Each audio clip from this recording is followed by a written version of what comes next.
more or less clear. Let's tone down the pre-stream music. Let's turn up the in-game audio. That seems pretty loud. I'll tone it down just a wee bit here. That should be a little bit better. Do let me know if the audio is like totally out of whack. Boom, boom, boom. What was I gonna do? A little bit of the old hiya. Oh, I see. I didn't prepare the stream environment ahead of time, and now I've got shit in the way. How could this happen? How could this happen in Frogun land?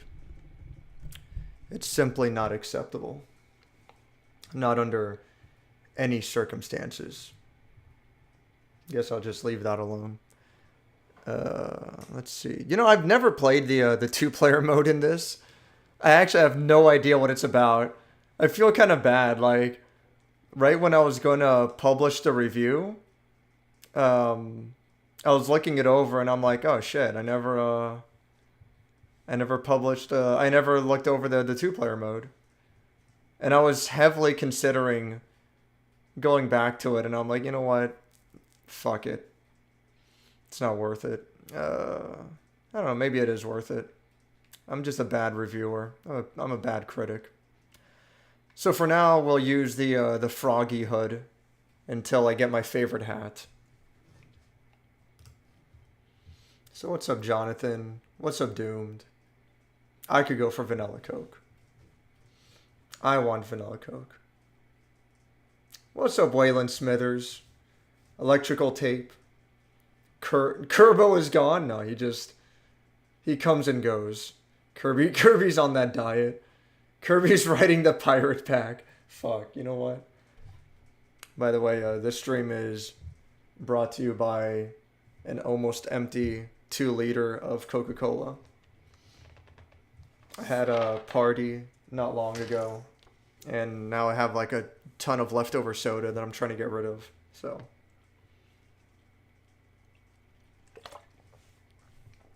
if I was smart, I just pour it down the drain and not drink it, because soda's not good for you. But I make many foolish decisions, like make YouTube videos. So I should I should take a picture of like my stupid fucking plush dolls surrounded by the pirate pack, and that'll be the picture I use for the end stream. That's not a bad idea. I should heavily consider that. Kinda frog and kinda gun. What's up, Default? Metacammy. What's up, Crazy Mosby? Another trophy grind? Yeah. Not much of a grind. No, you know what? No, it is a grind. I just remembered, yeah. It's like, this is a reasonably easy trophy to get. It's a little bit challenging, but it's not a big deal. But then you get to like the last 1 or 2 trophies, and it becomes a huge grind, and it's like, fucking why? Yeah, it's a bit of a grind, unfortunately, but it won't be so bad. I actually like this game. Prep, who needs it? I'm about to do something unacceptable. Now it's time to start drinking. Yes. Not everyone covers 2-player mode. Yeah, I know, and I like the game a lot. Like, the way I considered it, it was like, you know what? If 2-player mode sucks, then it's whatever. And if 2-player mode is great, then most people probably won't experience it anyway. Especially because it's not online. So it's like, at the end of the day, the 2-player mode, like my reception of the 2-player mode probably, probably it's not going to affect too much. So I'm just like, it's fine. It's whatever. It's not a big deal.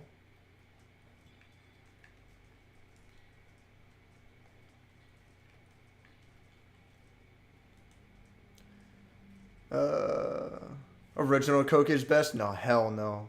You're wild. How dare you?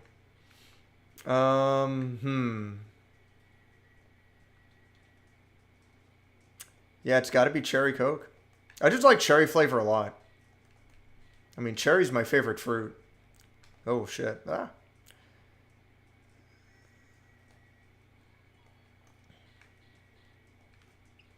And then, aside from cherry, I guess, like, vanilla and cherry vanilla, you know? Oh, I see. It's the stairs. But that being said, I've had orange flavored Coke, and it's pretty damn good. Would recommend. I'm sure it sounds weird, but orange flavored Coke is recommended. Okay, understood. Let's try this again.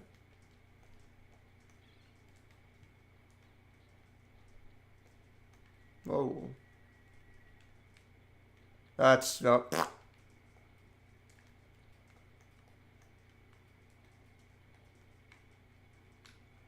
let's try this again. There we go.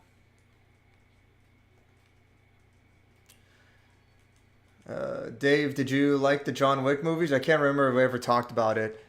Uh, we've probably like you've probably brought it up to me, but no, I've never seen them. I really want to. I've mentioned already that they're free to watch on Tubi TV, which is a free streaming service. It just has commercials. Oh man, some Super Mario World sliding. That's what's up. So I got to get on that. I don't want to miss my opportunity to watch John Wick 1, 2, and 3 for free. Like, I'll definitely regret it if I don't take the opportunity to watch those fucking movies for free. Okay. I wasn't sure if these platforms were gonna, like, move up and down and shit. Oh, fuck me. God damn it. That's kind of a big deal if I die. I already had to do the level again because I have to beat the level without dying, and I have to beat the level under a speed run. So I was gonna have to do the level again for the speed run since I'm really taking my time getting all the treasure. But I didn't even notice those spikes. It would have been nice to get the no death run in one shot, but it's fine. It's not a big deal.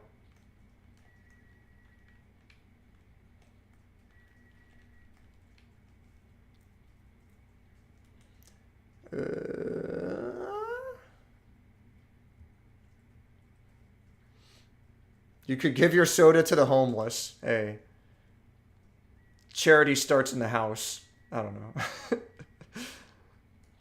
I don't know if that's a real thing. The only time I ever heard that from was the movie Next Friday,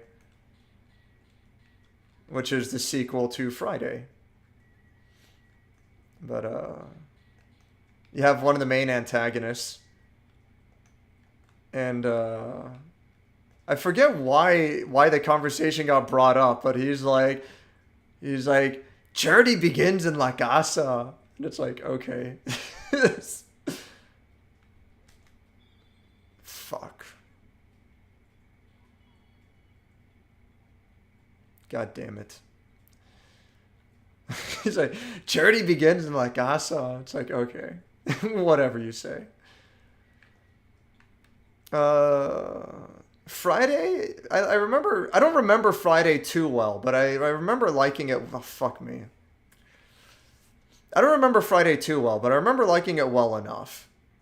And, I don't know. I feel like I remember Next Friday. Okay, yeah, I made it. I feel like I remember Next Friday a little bit better, but I don't remember if I think it's a better movie or not. But they're extremely stupid. They're both like very stupid movies. But I recommend them. I mean that's my that's my style. If a movie's fucking retarded, it's like, yeah, I'm fucking there. I'm all there. I want my movies to be as stupid as fucking possible. right.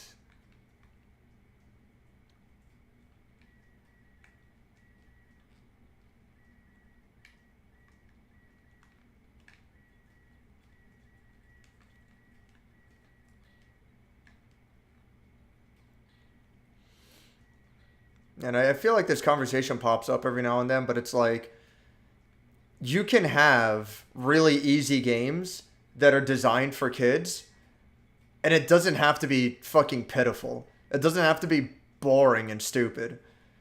And this is one of them. Like, this game's actually fucking good.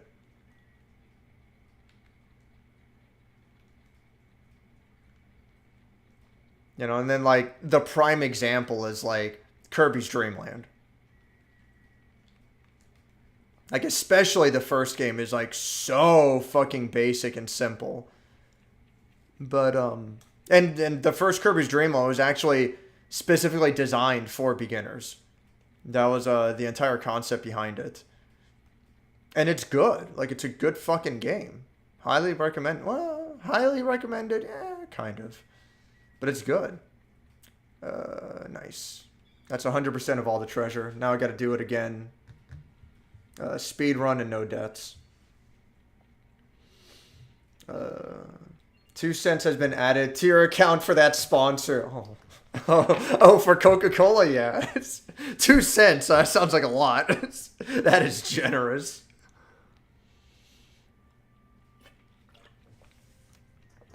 I'll give the 2 cents back if they allow me to say that Dr. Pepper is better. And it is, like, way better. Grinding money. Let me just hit retry so I stop listening to the fucking clicking. So now I gotta go. There. I gotta try to speed run this level as quickly as I can.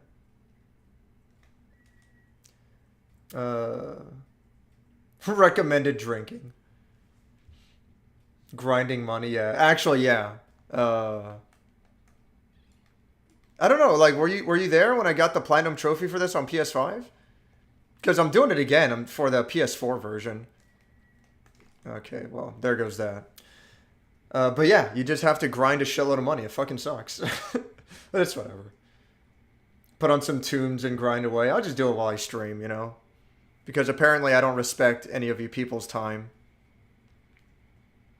I don't respect anyone's time. It's just like, hey, watch me do this stupid shit. Watch me do this stupid shit and, I don't know. Feel like an idiot for wasting your time. Watching me be an idiot. It's like Jimmy Kimmel said. That was Jimmy Kimmel, right? It's like watching someone else play a video game is a double waste of time. It's like, well, you know. Perhaps. Get some Kino Super Mario World sliding there. Slide into enemies. Come on.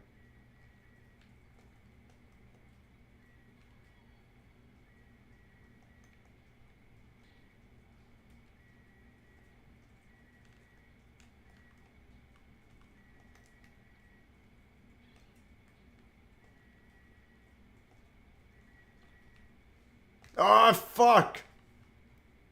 That's pretty fucking lame. That was close.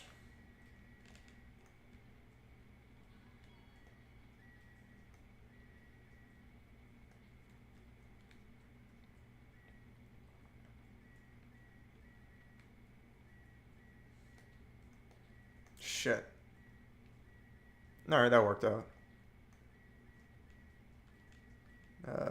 The exit's over here, right? Yeah. More of a plastic figure guy. Got Master Chief in a dome. Oh, like for like figures, yeah. I like plushies. I like plushies a lot. They're cute, they're soft. The only problem is that they're a lot easier if they get dirty, you know?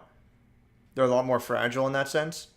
If a figure gets dirty, like theoretically you should be able to clean it. But it's whatever. You know, if you're not a fucking idiot and you just take care of your shit, then shouldn't be an issue. Oh, fuck, okay. I have to kill the snowmen, because they might have money in them.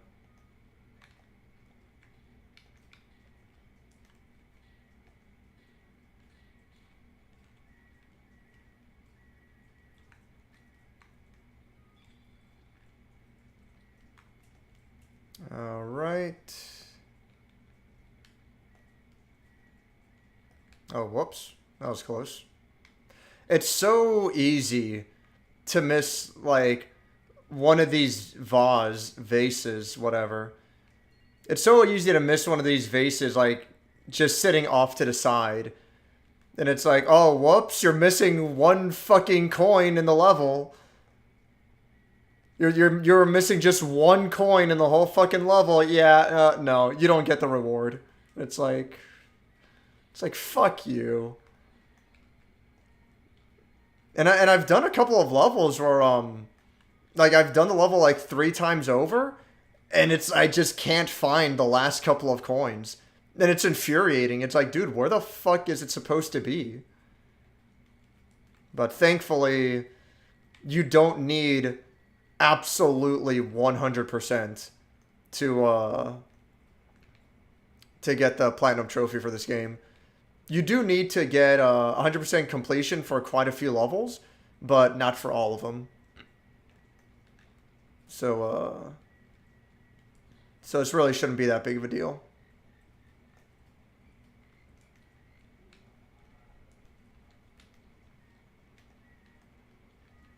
Oh, can't I pick this up? This seems wrong. Seems like this is broken.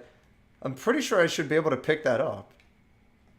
Oh my god. Well. Well, you know what? There's some vases here that I can use.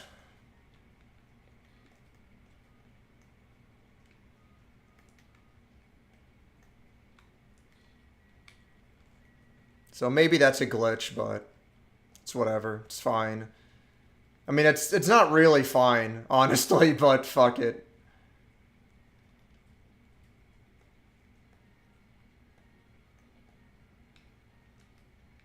Dude, it's the cool rat.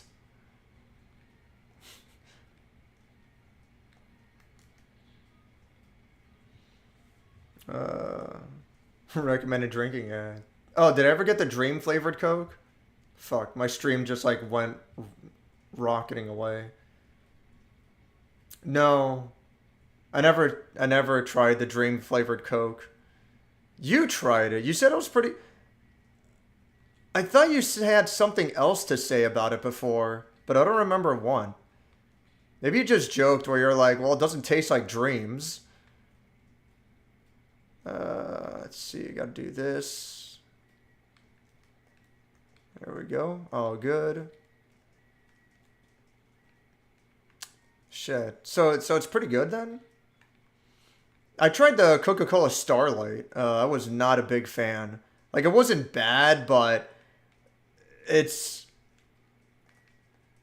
like if I'd rather drink regular Coke instead of flavored Coke, then you kind of fucked up. Like, Coca-Cola Starlight was like, whatever. Yeah, I'm going this way, I guess. But, yeah, like, I'd rather drink regular Coke, which is like, yeah, you kind of fucked up if that's the case.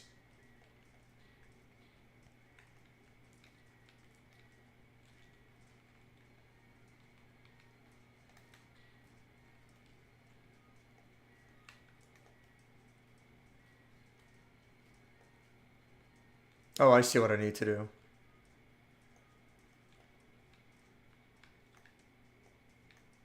There we go.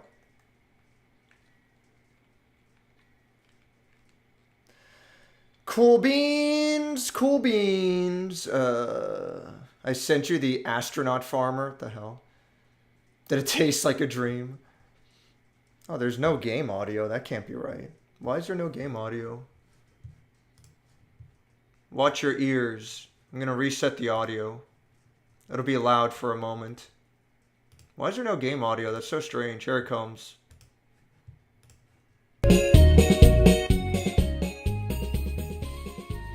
That's weird. I don't know why there was no game. There should have been. I'm sorry. Should be working now. You get some annoying Christmas music.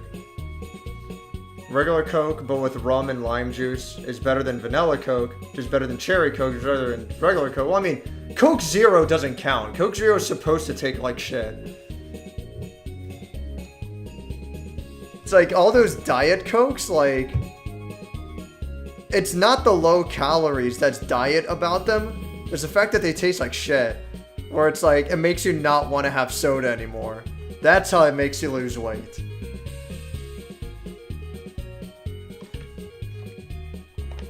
Diet soda fucking sucks. If you ask me, John Wick would be definitely worth watching, including the sequels, yeah. I'm really interested in watching them. I gotta check them out.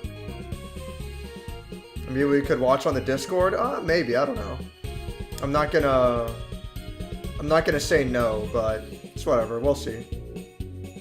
I only brought them up because I do want you to watch Bullet Train. Oh yeah, I want to see Bullet Train too. Just because I think they're both have pretty good action scenes, yeah. Bullet Train came out in theaters not long ago, right? Bullet Train movie. Yeah, it's a 2022 movie, action comedy. I should check it out. Maybe I'll consider renting it from Redbox or something. Could be cool. Only things I watch on Discord are shitty horror flicks and Adam West Batman. I'm a man of refined taste. Home is where the hearts are. Oh my god, Super Lopez. Oh man. Yeah, that's something else. Fuck, dude. I wish I could show Super Lopez real quick, like just a short time, but like, I'm not gonna try to well, actually, I think it won't even let me, right? If I try to play it? Yeah. Can't start the game or app. Turn on settings, HDMI, enable HDCP, yeah. Yeah, so it's like, it won't even let me. But dude, I wish I could show Super Lopez briefly, like, oh hey, there's a new trailer? Kinda wanna check that out. Super Lopez is a trip. Like, holy shit. Super Lopez is something else. Kirby Superstar? Yeah, man. More like recommended Kirby's Dream Land for beginners. No, I mean, Kirby's Dream Land is good. I like it. Four-face caps. You know what? Cap these nuts. Get this hothead out here. I don't know.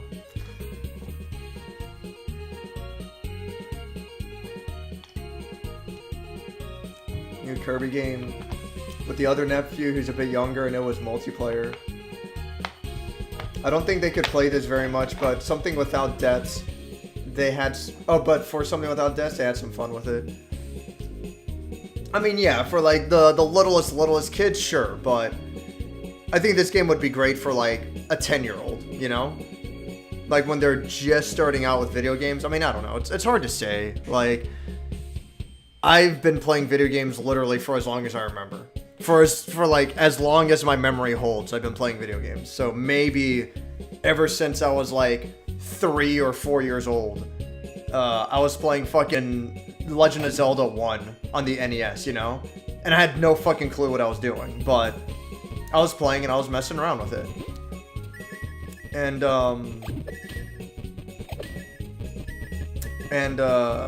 that being said, like, even though I distinctly remember Zelda 1 being my first NES game, I also played a lot of Super Mario Brothers, and I played a lot of Kirby's Dream Land on the Game Boy. I played a lot of Kirby's Dream Land on the Game Boy. And this reminds me of Kirby's Dream Land in the sense that it's like, it's very easygoing, it's very low stakes, it's not a big deal. I mean, shit, dude, like, in Kirby's Dream Land, if you die too many times, you get a game over. There's never any game overs in this game. You don't get the special reward unless, you beat the level without dying, but, like, you don't have to, it's fine. You can bash your head against the wall in this game and die repeatedly until you beat the level, you know? And it's okay. The only thing nice, I got everything. The only thing you miss if you don't do enough completions is you don't get to, like, the secret bonus world at the very end, which is, like, way more difficult than anything else in the game, you know? But whatever, like, I think one of the keys... Did I miss a treasure chest, by the way? No, it's fine, okay. Well, I believe one of the keys to, having a beginner-friendly video game is to de-emphasize losses a lot. Come on, what the fuck? Oh my fucking god. I don't know why I was trying so hard to grapple, and then all of a sudden I'm like, I can just fucking jump over this, can't I? Yeah, one of the keys to, like, having a beginner... Oh my fucking god. I'm gonna fucking kill someone. I'm gonna fucking... This game's gonna lead me to murdering someone, and the sad part is that they would arrest me for it. It's like, wow, really? Is this what they call justice? One of the keys to having, like, a very beginner-friendly video game is, de-emphasize losses a lot.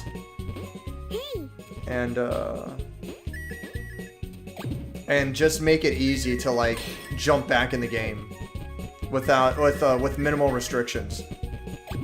And also, very crucial, extremely critical,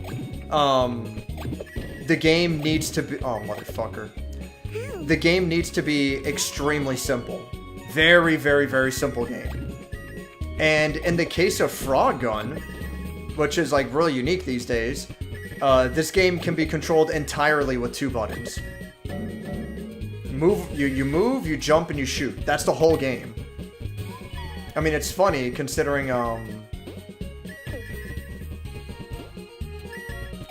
in, like, such an advanced age of video games, and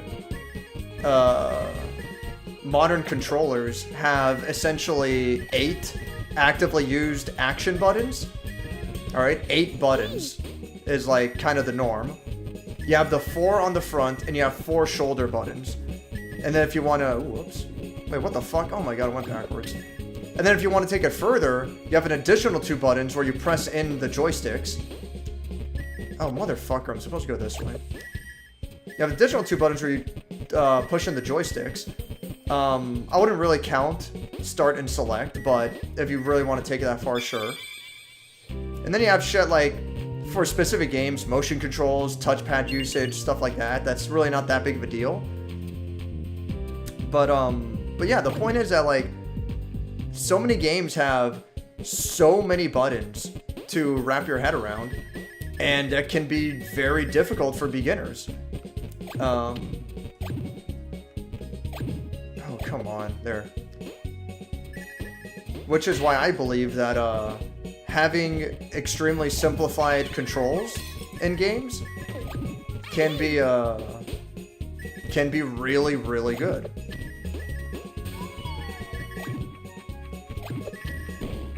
Like, yeah, you can have a game like Call of Duty that anyone can pick up and play and whatever, but there's a difference between running around in Call of Duty and shooting randomly, and every once in a while you get a kill in multiplayer, and it's like, oh wow, I'm so good at the game, I know what I'm doing. And it's like, no, you fucking don't. Like, you don't know what the fuck you're doing.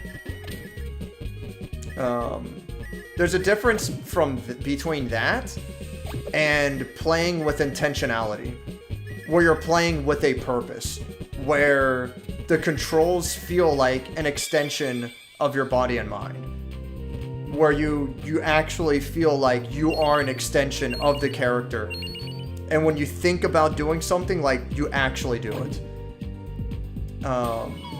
That's important, and beginner-friendly games allow for that. I'll stop ranting.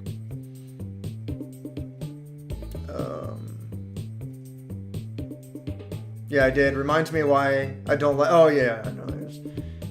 This game's not the worst about it, but it's kind of bad. It's not great. It's I don't like that kind of shit in games where it's like, oh, this is like the last challenge, just grind this one level like 50 fucking times, and it's like, okay, sure, whatever. Like, there's better ways to do it, but, you know, whatever. Jimmy Kimmel did blackface, so at least I'm not a racist. No way. You're lying. You're fucking lying. I'm looking it up. What? This was 2 years ago? Jimmy Kimmel apologized for performing in blackface? How strange. Oh my lord. It's more than blackface, like he painted his whole fucking body.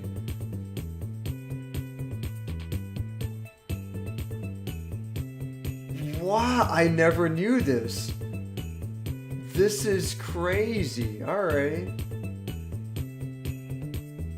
I don't want to excuse blackface, I don't. But there is a time and a place. And I assume that this was done for a comedy sketch. I haven't seen it myself, so, you know. I'm hoping there's, like, a good reason behind it, you know? But there's a time and place, like, some of the funniest episodes of Sunny in Philadelphia were heavily centered around blackface. And it's hilarious because you're not rooting for the characters who are doing it. Like, it's like the characters are complete fucking idiots and insanely insensitive. And it's like, what the fuck is wrong with you to be doing this? And it's like, what? We're supposed to be playing as a black guy, so we have to be a blackface. And it's like, what the fuck? But it's fucking hilarious. It's fucking great, you know? This song's pretty great. The Ice Cave level. Ice Cave levels in games are always so fucking cool. So this song's pretty good. And then you have Tropic Thunder, which is like so fucking stupid. That was weird. Tropic Thunder is like such a it's not one of my favorite movies by any stretch of the imagination. There's still like way better comedies, but Tropic Thunder is good. And it sucks. It's like wow, you're not even allowed to do blackface as like an insanely obvious joke, you know? Like, you're not rooting for these characters. So you sure as fuck shouldn't be. It's a similar argument with South Park, where it's like, oh fuck me, god damn it. Oh jeez. It's a similar argument with South Park, where it's like, oh, South Park is terrible because the viewers are like rooting for Eric Cartman, and that's like, it's giving like a bad role model, and it's like, fuck, like who? Who the fuck roots for Eric Cartman? Anyone who's rooting for Eric Cartman, it's like, well, they're kind of already a lost cause, you know? If you're, you know, if you were like relying on South Park to like give a good message on who not to be, like, I don't know what to tell you, man. You can't fucking, oh shit. Oh, fuck my life. I'm still alive. I don't know, you gotta read subtlety. Oh man, that was close. There is art in subtlety. There is art in what's the fucking term? Oh shit. Damn, I don't remember the fucking term. Where it's like, oh fuck me. I don't remember. Oh, really? Back to the beginning? Alright. What's the term where it's like, you're not trying to be obvious, you know? And like, yeah, subtlety can be used that way, but I'm trying to think of a better word for it. But yeah, like, people need to be able to I think satire is the word I'm looking for. People need to be able to read satire, and they need to be able to understand sarcasm. And it's like, wow, we're not even allowed to make fun of things that are supposed to be deplorable. It's like, okay. I don't know. I guess the argument on the other end is like, well, where do we draw the line? And I'm not saying that there's no... I'm not saying, like, you're not a... like, what's the term? I'm not saying comedy is 100% about pushing boundaries. It's 100% about, like, no, there is no line. I'm not trying to say that. Because, you can easily have situations where, like, well, I'm just being edgy and obnoxious on purpose. And if you don't think that's funny, then you're a prude. And it's like, well, okay. It's like, you know. Maybe you're not inherently wrong per se, but that alone isn't what's gonna make, you know, your jokes funny. Like, your jokes have to be well written first and foremost. You can't just be edgy and be like, well, if you don't think I'm funny, then you're just a whiny baby. And it's like, the point is there needs to be a balance, you know? But I don't want people throwing shit out entirely either. You know, I don't want there to be like a hard rule of like, well, you're not allowed to do this, you're not allowed to do that. That is called throwing out the baby with the bathwater. You can't just throw out everything. You gotta pick and choose. You gotta be reasonable. Everything has a purpose, and it's all about time and place. And it's all about being smart with when and how. So that's my long-ass rant. My long-ass purposeless rant.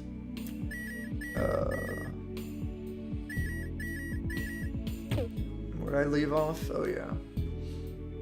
Can never remember which one is Kimmel and which one is Fallon. They should name their talk show. They should name their talk show clone something different. Jimmy Kimmel could be prime minister, huh? Oh my god. Yeah, Justin Trudeau, man. Like, what the fuck? Just some people. Fuck. The chat like zoomed away again. Come on, Rick. There's nothing racist about a little blackface. Everyone does it once or twice. I never have, and I never will. I never did, yeah. That is a blanket statement that is in no way true. That's okay.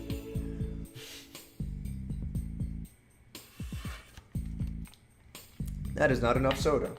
I will probably get more later.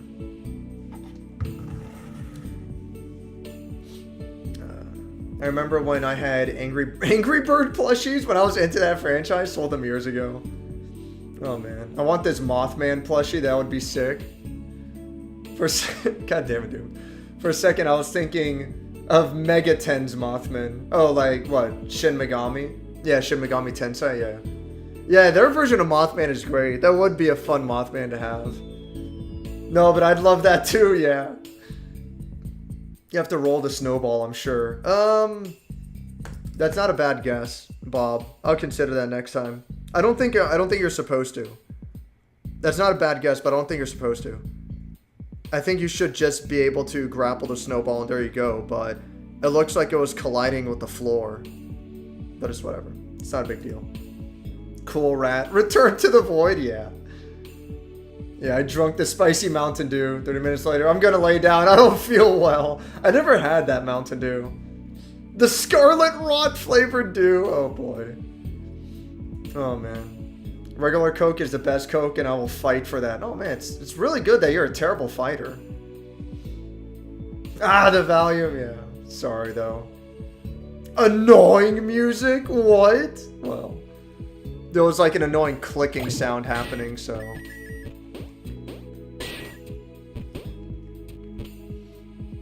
Shit, wait, where do I go? Oh, I see it, yeah.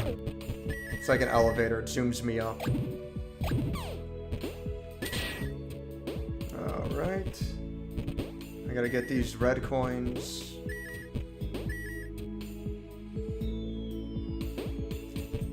And, alright. I remember my parents wanting to see Bullet Train, never got to see it in theaters. I wasn't that big on watching it. The comedy seemed mega lame in the trailers.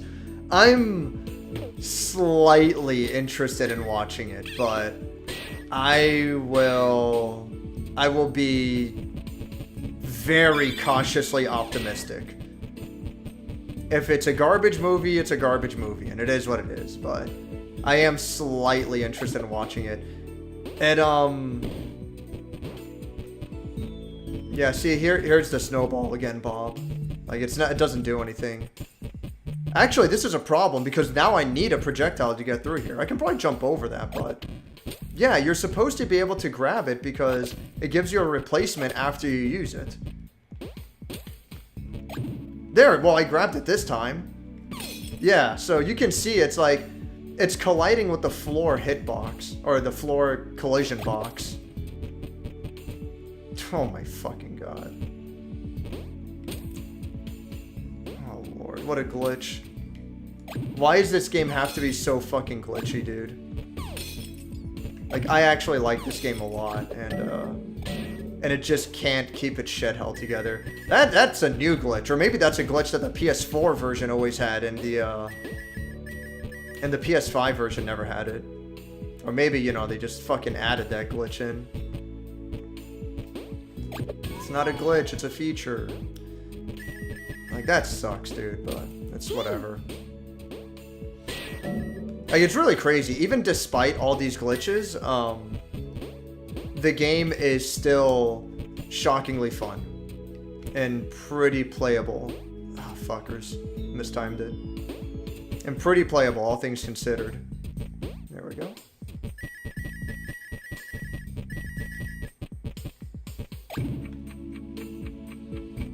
Oh, I see. I have to wait for it to come back. There we go.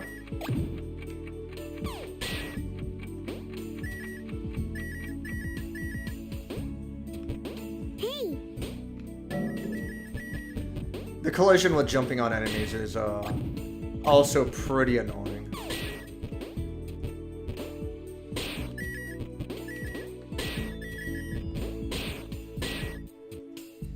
That's fucking weird. It's just like this platform hanging out there for no fucking reason. Right? Hopefully I don't need to do anything with it. I don't know. I want Dave to watch The Astronaut Farmer. I forget. Like, now that you brought it up a second time, that's a movie, isn't it?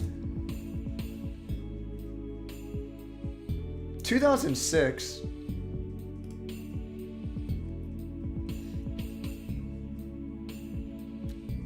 The plot is about a Texas rancher who attempts to construct a rocket in his barn and launch himself into outer space. Yes, that's... This is sounding more familiar, and the box art looks fucking absurd.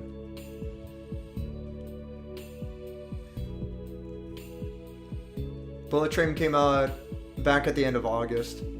This game is for babies. I'm gonna kill someone. You know, the duality of man. Pain. Happy frog music. I'm gonna kill someone. You know, the duality of man. You know how it is. First video was Super Mario Bros. 1, which is a higher challenge, but still very beginner friendly. It is. Yeah, absolutely. He literally did. It was like his go-to trick back in the day. What? Oh, fuck. I must have missed it. Oh! You're talking about Jimmy Kimmel doing blackface? It was his go-to trick? What the fuck? Everything's funny in the right context. Yeah, absolutely, yeah. But everyone's favorite sentence, I don't want to X, but yeah. However, as a fat person, I still think Lee Grossman from Tropic Thunder is one of the funniest things I've ever seen. I don't remember that. Oh, he's that guy? He wasn't fat, was he? I'm like trying to look up pictures of him. It's like blows my fucking mind that that he was played by Tom Cruise. It doesn't look anything like him. It's so strange. But yeah, he wasn't fat, right? I don't remember. Oh no. I remember an Onion video where the reporter went undercover in Chinatown. She was dressed in some Chinese garb. That's a good fucking video. Insanely racist, but fucking hilarious. Oh my god, that might be one of the Onion's best videos, and they've got a lot of good videos. That one is so fucking good, dude. How do I get back here, though? There must be a way to get back, but I think there's only one way to get over there, so I have to make this jump now.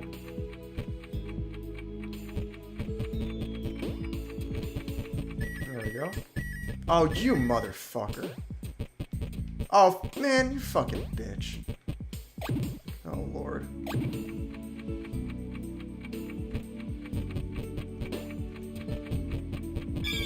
There we go.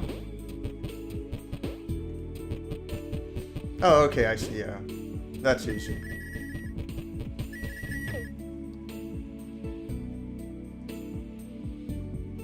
Some people still find offensive humor funny to this day. Just too many people are sensitive nowadays. Want more safe humor, yeah. Yeah, like, offensive humor can be great, you know? Time and a place. Right context.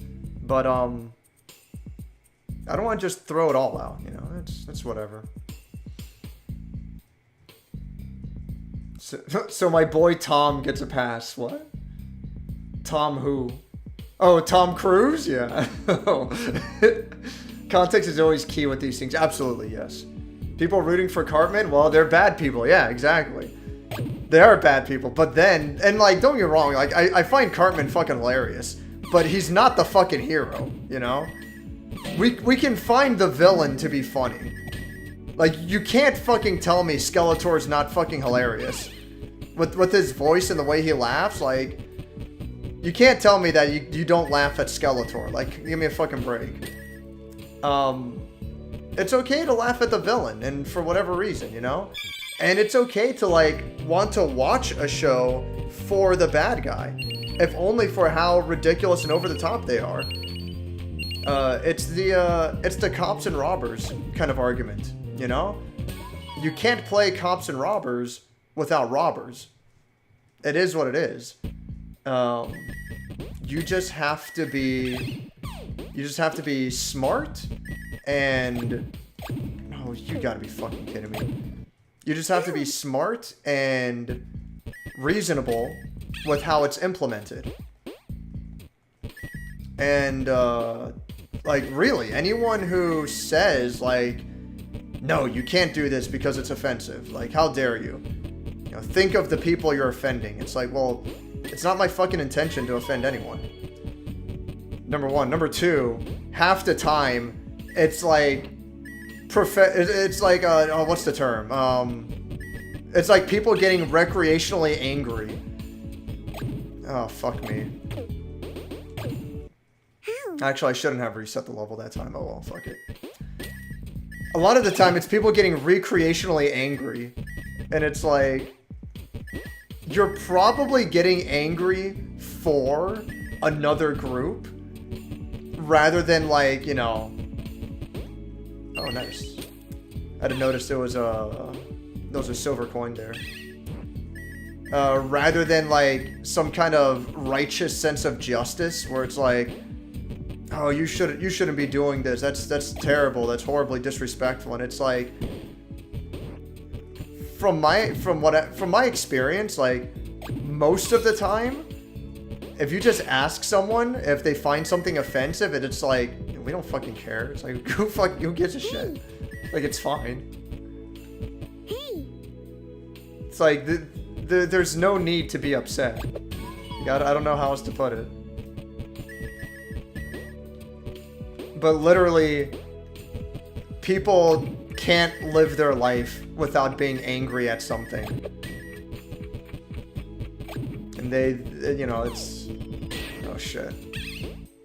It's a weird kind of, like, I don't know, like an addiction or something. It's like, they have to be recreationally angry in order for their life to have meaning.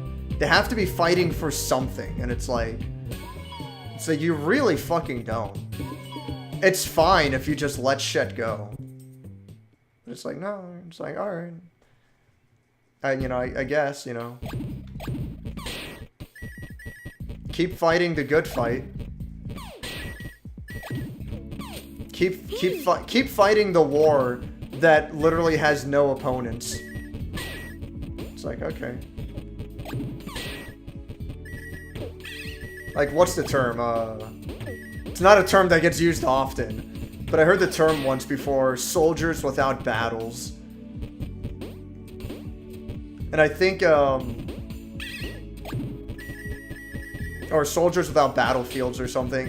And I think it applies more to, Metal Gear Solid, where like, or you know, like that kind of theme and setting, where Big Boss was creating Outer Heaven as a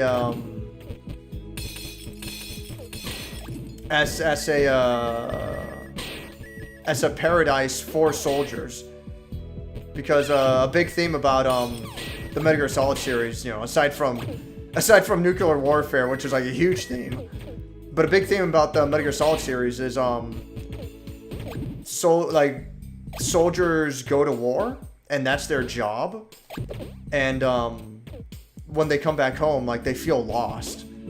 Like, they don't know what to do with their lives. And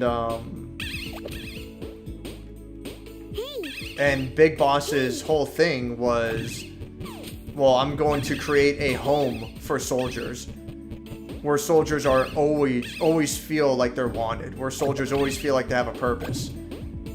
And that's kind of the term, that's kind of the idea of, like, soldiers without battlefields. It's like, well, that's what these fucking so-called social justice warriors are, where it's like, oh, god damn it, I'm back to the beginning, might as well restart. That's what a lot of these social justice warriors are like, where it's like, they're getting outraged and they're fighting battles that don't need to be fought. They're defending people who aren't asking for assistance. And it's very strange. It's very unfortunate. It's like, I don't know.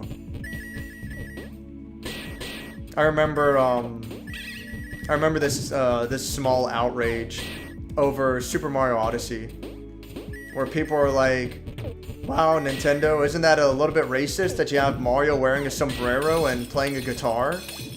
And it's like, who the fuck finds that racist? Like, it's cool. Like, what the fuck?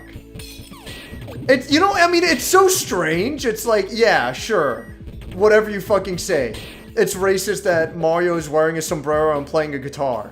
Oh, but later in the game, Mario's wearing a fucking kimono. But, you know, that's not racist, though. You know, it's only racist when he's wearing traditional Mexican garb.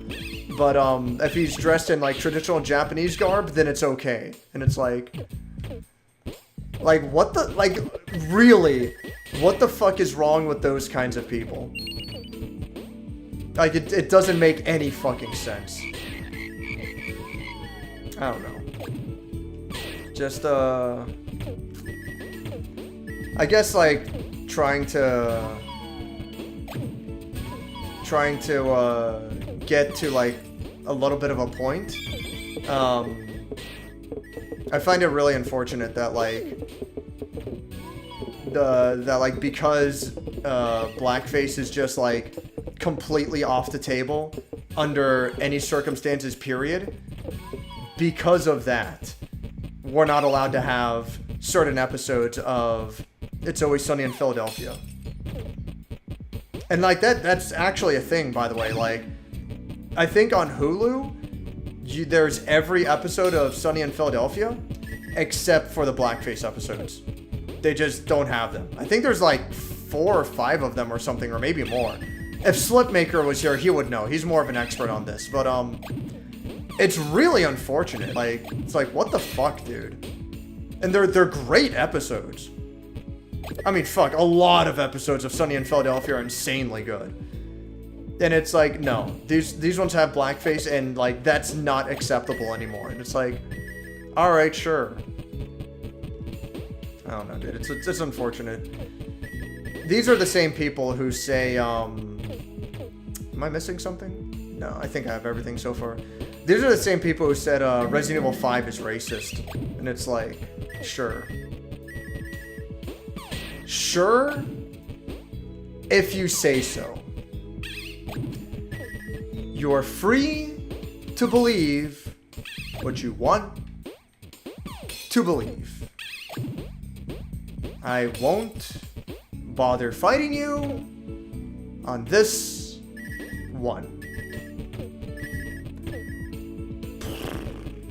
I don't know. It's whatever. Almost want to rewatch South Park. Yeah, South Park's great. South Park's awesome. From my understanding, comedy works because it's real, absurd, or exaggerated. Yeah. Yeah, sure. I also find a lot of comedy in grammar. You know, puns and clever wordplay. I'd better not go that way. Not yet, anyway. Oh, fuck. Can I go back? Thank God. You know, things like, who's on first? It's like, no, it's not who's on first. What's on first? Who's on second? It's like, what do you mean who's on second?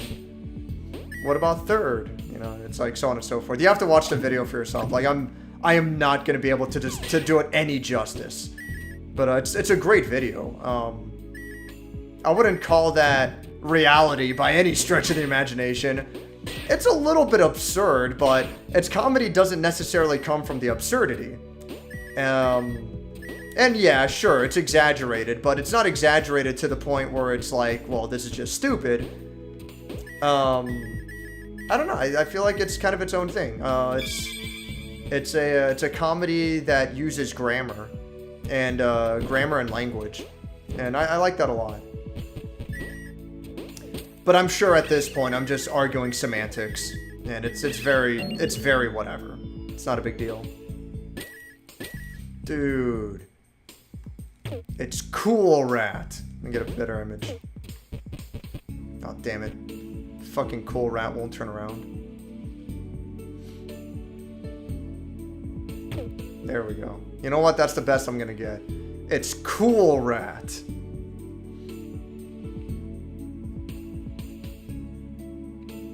I've had a nickel for every shitty comedian complaining about people not liking their gigs because of sensitivity or something. Yeah. Again, case-by-case scenario, I don't want to give that a free pass, because then you have people who are just being edgy for the sake of being edgy. And it's like, you know, that doesn't solve anything either. The spicy do ain't good. Do not recommend. Yeah, I'm not surprised. I intend of watching Bullet Train, either renting it on Redbox or watching it whatever streaming service it's on. That's usually what I end up waiting for, but it's whatever. I'm going in with neutral expectations, not setting myself up for disappointment. Yeah. Lower your expectations, you'll never be disappointed. The worst is when you lower your expectations and you're still disappointed. Then it's like, wow, this was bad. Which is what happened with fucking Resident Evil Verse. I deleted that shit the second the review was done. I'm like, I have no reason to fucking play this game. I actually got all the trophies for Resident Evil Verse in like 2 days. Like fucking, I don't know, I played it for like maybe 6 hours and I got all the trophies. It's very easy. The hardest part is getting first place at least once as each character. Like, that's the hardest part, but if you just keep grinding it out, you're gonna get it eventually. The game is so fucking luck based, you know? Eventually you just get on a really killer kill streak. You get like fucking 10 kills in a row without dying. Again, it's insanely luck-based. Sometimes, the opponent you need to get revenge on, he just shows up right in front of you with no health left, and it's like, oh, cool, you're fucking dead. Other times, the guy you need to get revenge on, he, like, never fucking shows up. He always spawns on the opposite end of the map, and it's like, it's impossible to find him. And it's like, okay, I'm not gonna win this match. It's fucking dumb. The game was not fucking play tested or balanced properly at all. It's basically a fucking party game. It is less skill-based. No, I mean, I was going to say it's less skill-based than Call of Duty. And I don't want to shut on Call of Duty, even though I'm not a big fan. But at the very least, Call of Duty does require some semblance of skill, you know? But Resident Evil Verse, even though it does require skill, it is so heavily factored in luck. I mean, dude, like, one of the most retarded fucking things about Resident Evil Verse is you need to collect the biohazard containers.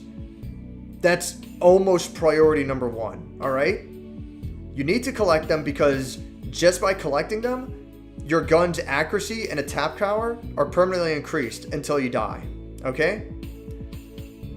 And for each one, you know, if you have one, it's increased. If you have two, it's increased further. And you max out at 2. And after you die, then you get an even more powered up form, you know? So like the biohazard canisters are the most powerful things in the game. So you want to collect them. To make it worse, from my understanding, there's a limited number of canisters in the stage at a given time. I want to say there's like 4 or 5 in a given stage at any given time. There's like 4 or 5 scattered throughout the level at any given time. If someone collects 2 of them and they play well and they just never die, that's 2 canisters removed from the field. That's one guy hoarding 2 canisters that just never show up anymore. And then you still have 5 other players fighting over the other 3 canisters. It's a fucking mess. Now you have one player that is more powerful than everyone else. And if he plays well and he just never dies, then it's like you just don't stand a fucking chance. And then once that player finally does fucking die, it's like, all right, well, now he immediately comes back as a fucking tyrant. And, you know, then he gets his revenge kill real quick, and then he's still on top. The people who made Resident Evil Verse are like, I don't know, dude. Like, it's not fun.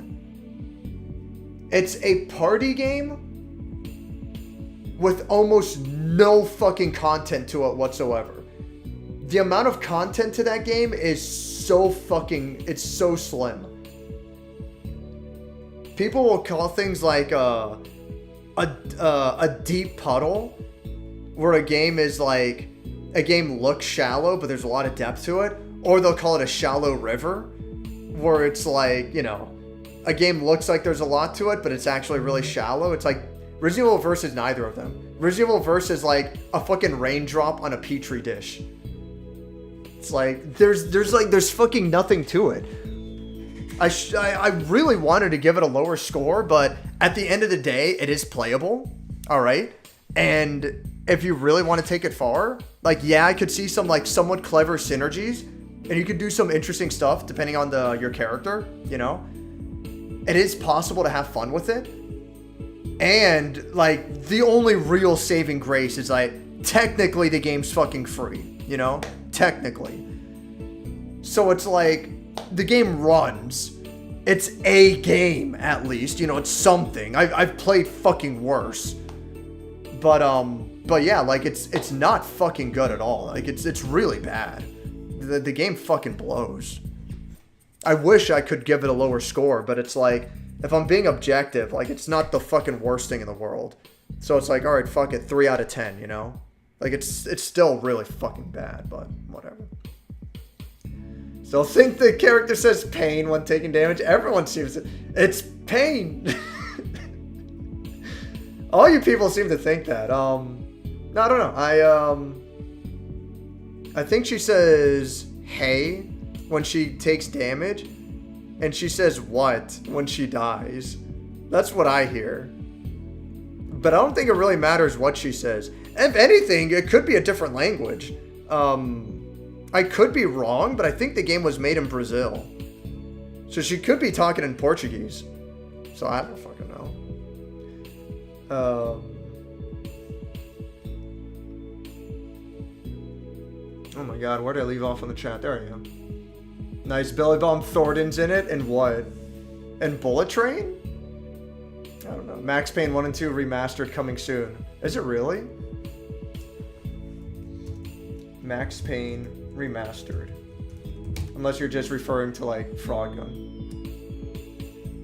Will remake the iconic Max Payne 1 and 2 as a single title and a development agreement with Rockstar Games. Oh, really? That's so interesting. Because Rockstar owns the Max Payne license, but Remedy were the original developers, if I'm not mistaken. That's so cool. Was Remedy going by Remedy at the time?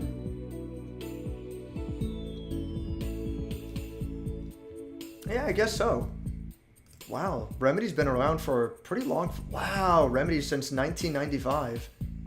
And they've been around for a long... It's surprising. It's surprising for them to have been around for that long and not even change their name or anything. That's cool. That's good stuff. New Vegas finally fell apart on me playing Dead Money. I mean, it's the creation engine. I fucking hate it.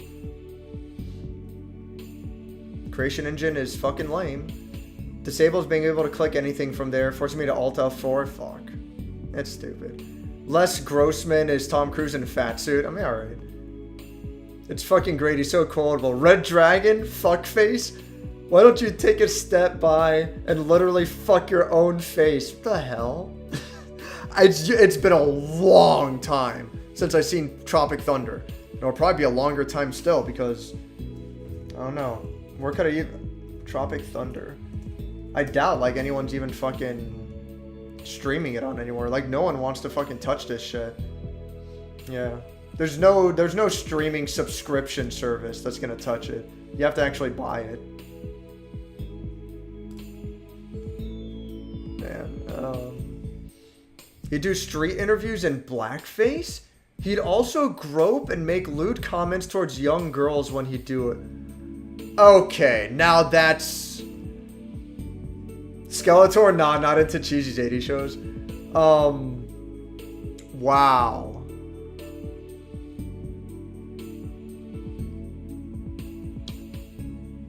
So, like, Sticky, I'd have to watch it myself to, like, you know, give a fair assessment, of course, but, like, I don't know, man. That's a bit much. I don't see the context that, like, where I would be like, oh yeah, that's, you know, that's funny, you know, whatever. It's like, I don't know about that. That's dicey. That's a bit much. I was never a Jimmy Kimmel fan, by the way. The only time I heard of him was doing that shit where he's like, watching someone else play video games is a double waste of time. It's like, I'm arguing with a group of people that's made up of 12-year-old boys, and it's like, I don't know. It's like obvious. It's like, what's the term?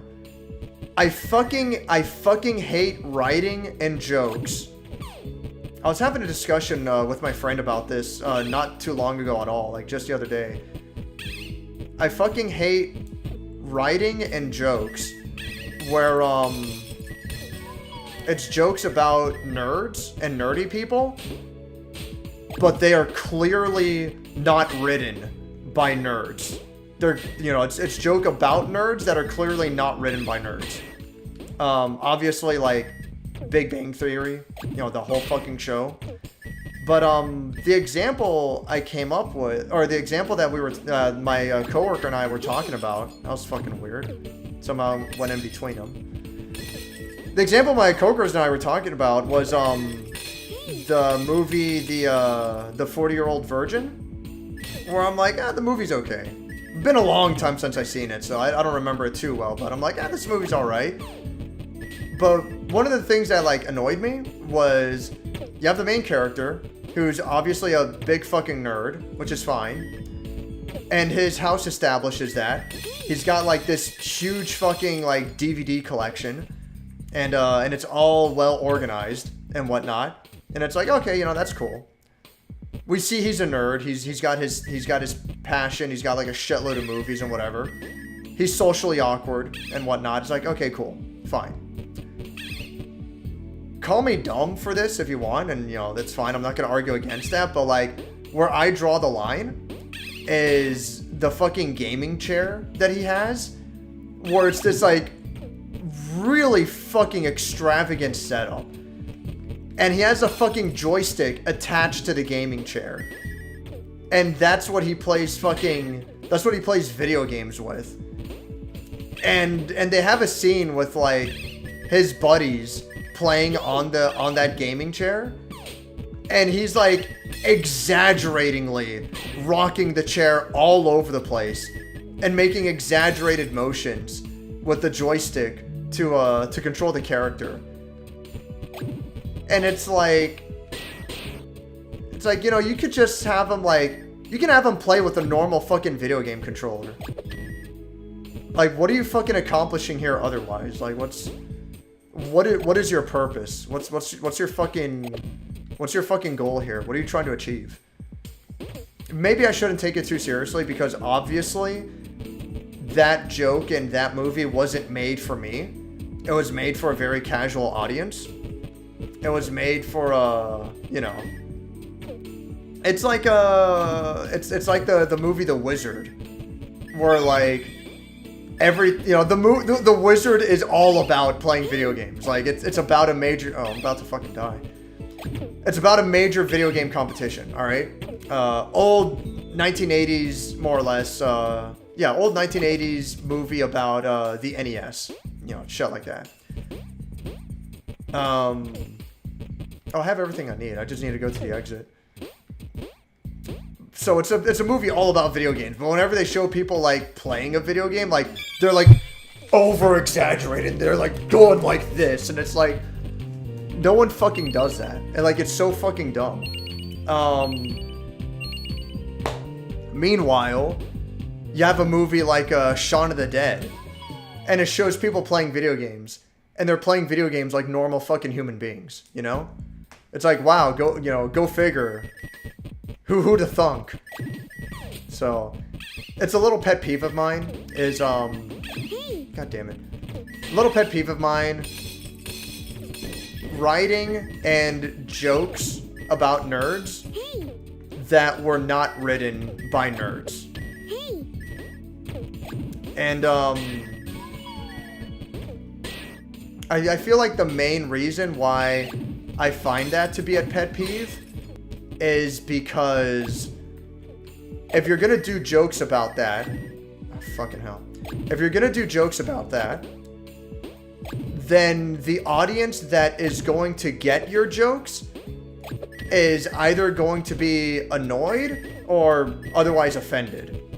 I'm not gonna say I'm offended, like it's whatever, I don't really fucking care, but I am annoyed.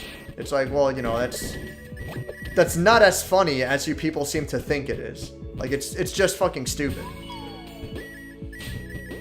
Like, you're writing these jokes for that audience, and you're missing the mark really badly. And it's like, okay, fine, so then... Oh, fucking hell. So then, let's say you're not writing those jokes for that audience. It's like, well, okay, then in that case... You're writing those jokes for an audience that doesn't get it. And it's like... So then, in that case, no matter how you look at it, it's just a bad joke. And if it's a bad joke, it's like, alright, maybe you shouldn't fucking use it at all? Well, too bad. It's in the fucking movie. It's like, well, that's it then. That's the end of it. We're stuck with it. I'm not saying you have to be a fucking expert, but like, don't pretend. It really comes off like people who write those jokes, it's like they've never played a fucking video game before in their fucking life. And I find it annoying, but it's whatever. Uh, dude, and Beast Wars, Megatron is fucking hilarious. Yeah, Beast Wars is cool. Every hero needs a villain. Yeah, you know, obviously, yeah. Hey, oh, dude, Hades from Disney's Hercules was objectively relatable. Hades is actually fucking amazing. Hades is great. Oh, man. I gotta do this level a second time anyway. I like this song. Hey, Frog Girl, you're not gonna get my treasure this time. That's a cold welcome. You know what? It is cold here. Snatch doesn't like all this cold. But you probably understand us, right? We're not so different after all. Cold-blooded treasure hunters. He does seem to have the brain of a lizard. Well, I know how to get warm, running to the treasure. Aw, come on. It's too cold for this. And then they race. I like this song. Hades is like a great fucking Disney villain. It is one of my favorite Disney villains. Highlight character in Hercules and Kingdom Hearts. Yeah, absolutely. Hades is fantastic. Some people take fiction too seriously. I find that mentality very odd. Agreed, yeah. It's a shame because, oh god. Now it's gonna bother me. What's that fucking guy's name? Like Scott something. Hold on. Scott McCloud. Yeah, so Scott McCloud wrote 2 books that I like. I haven't read his second book, but I haven't. I just never got around to reading it. But Scott McCloud wrote 2 books that I like called Understanding Comics and Reinventing Comics. And they're all about looking at comics, you know, comic books as a serious and legitimate art form.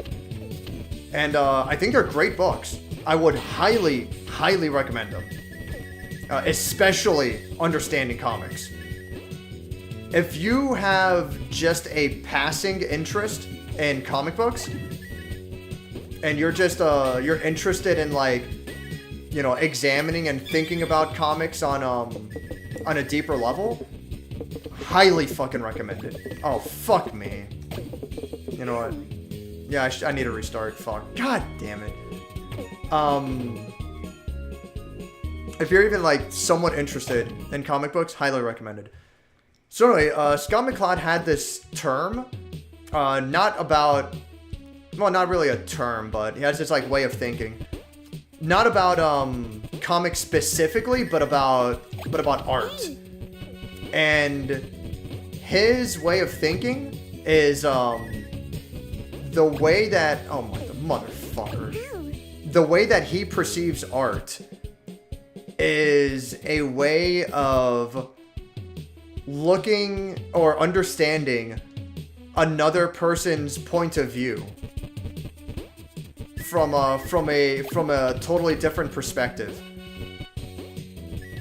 And it makes sense, and I respect that idea a lot, because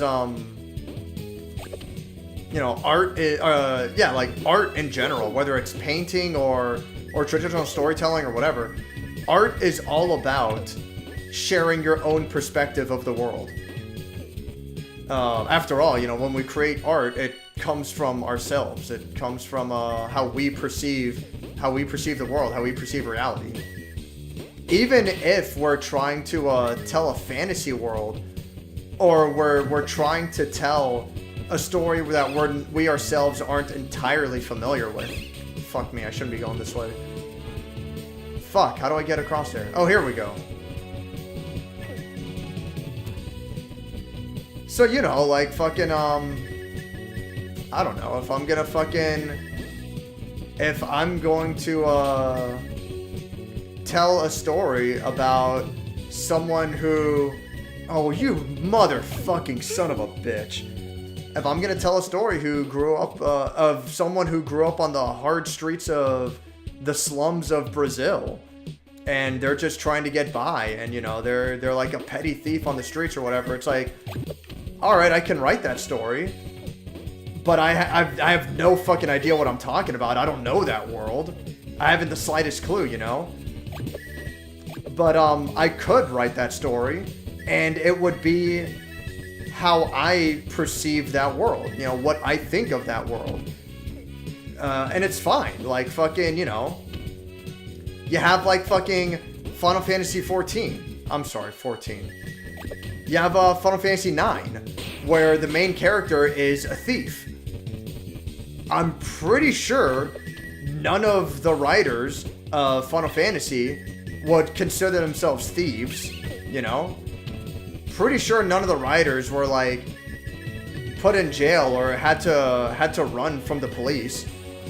I'm pretty sure that the writer for Sherlock Holmes was never a detective.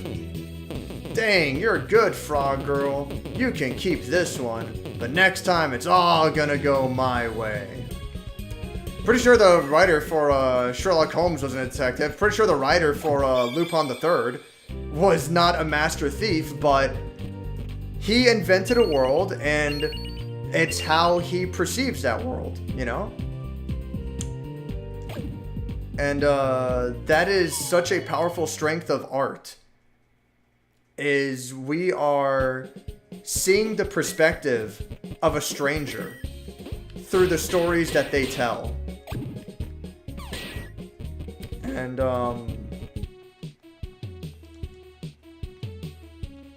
fucking what was I getting at? And yeah, like, so the point I was getting at is, like, people who take fiction too seriously, they're missing the point, you know?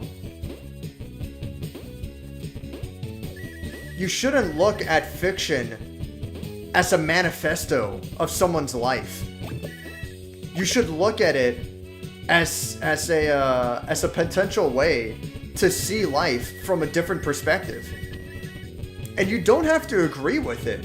In fact, in a lot of ways, a lot of times, you probably shouldn't agree with it. You know, like, if we're gonna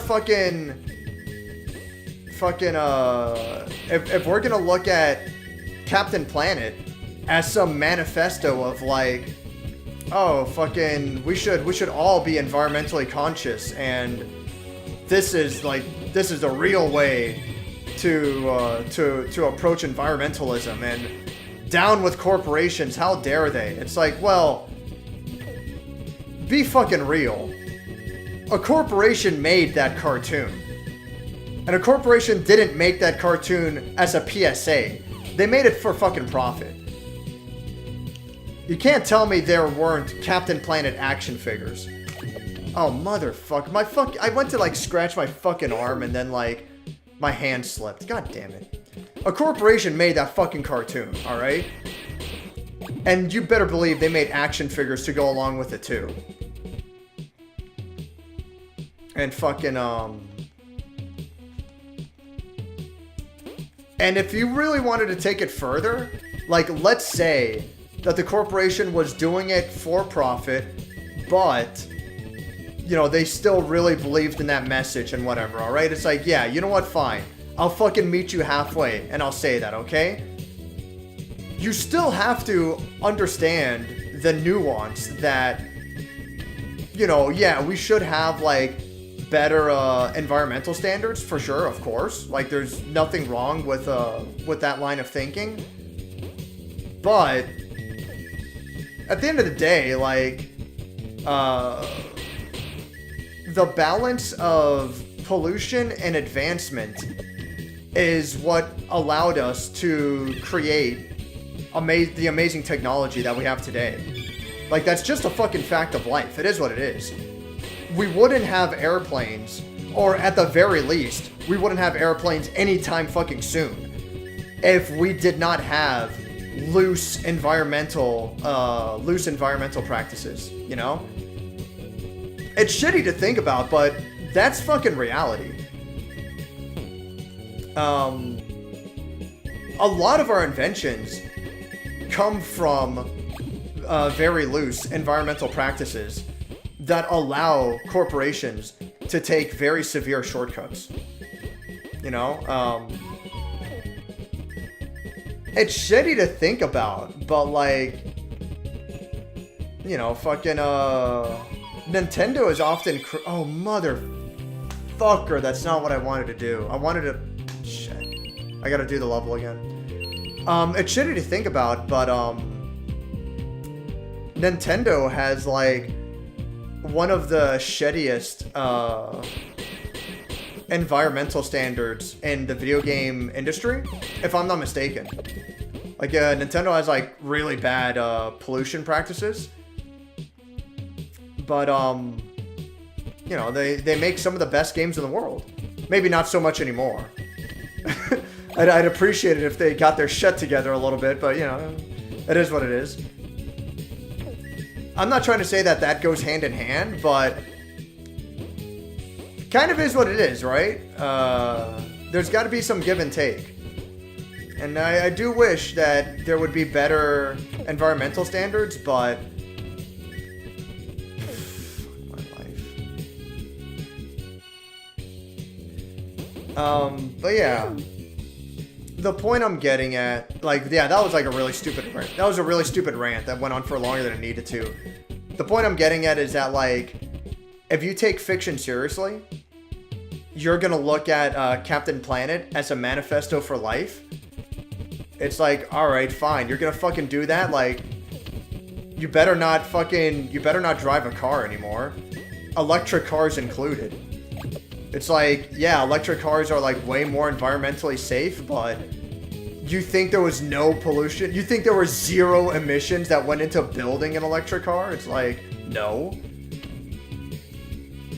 It's like you can't look at fiction as a standard for how to live your life. That's fucking insane. That's completely absurd and ridiculous. And you're a downright fool for even thinking that you could do that. Fuck my life.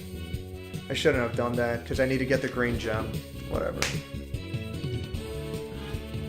It's only a joke. Well, you have to be mad, yeah. There's a reason he got the most memes in that movie. What, fucking Hades? Yeah. Hades is fucked, dude. Ugh. Is there a better Disney villain? Like, yo, Hades is good, man. Hades is pretty fucking top tier.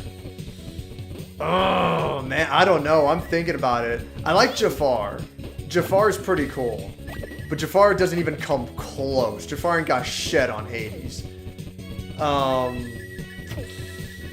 don't know, man. That's a tough call. Let me know what you think in the comments below. No. Yeah, I don't know, man. Hades is pretty top tier.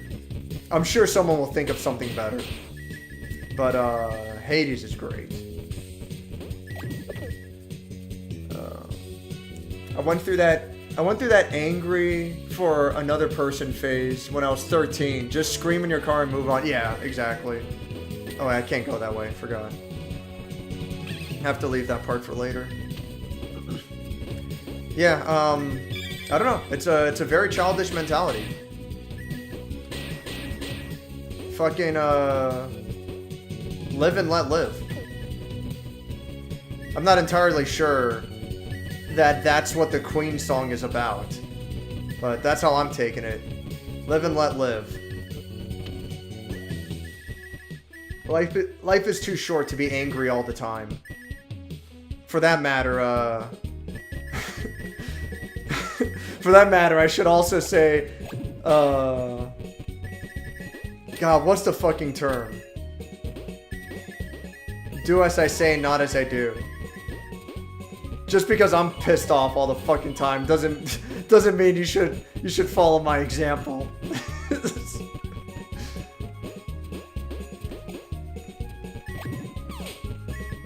So where am I in the stage? Soldiers without battles is fucking hilarious, dude. I mean, it's a real fucking term. It really is.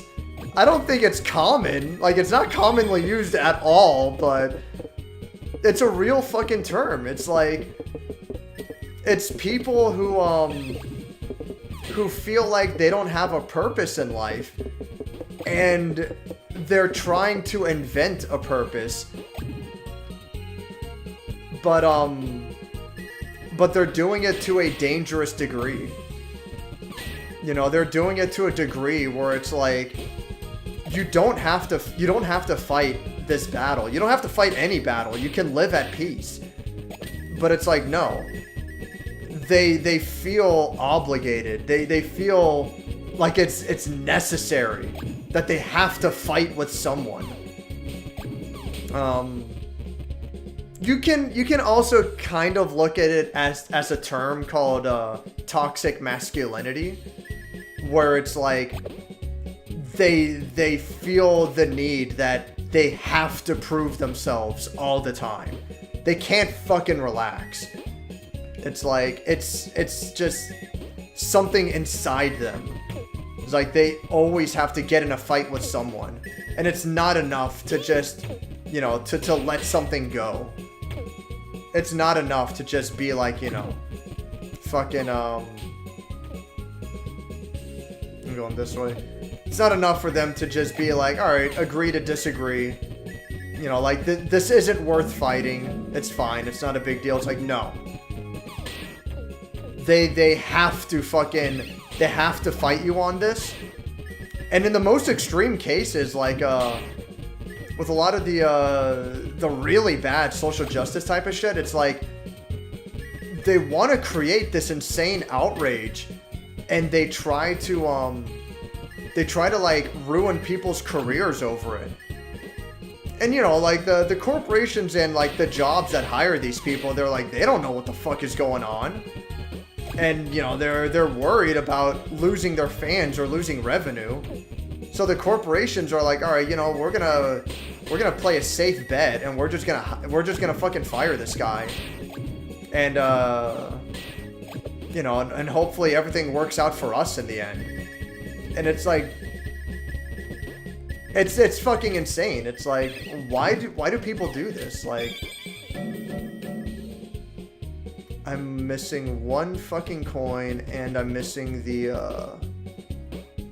obsidian skull.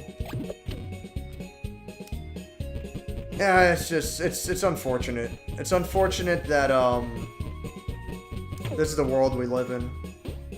This is probably the last coin. Yeah, okay, so all I'm missing is the obsidian skull. Hopefully I don't fucking die here. Because, oh, you motherfucker. These obsidian skull platforming challenges are, oh fuck, and I'm dead. And I'm fucking dead. The obsidian skull platforming challenges tend to be the harder parts of the game.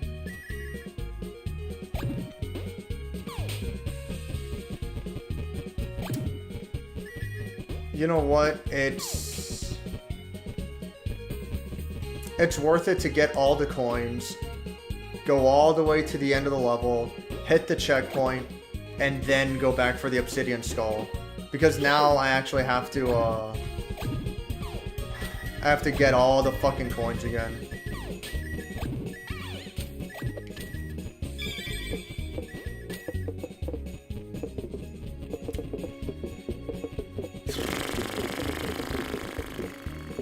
This sucks.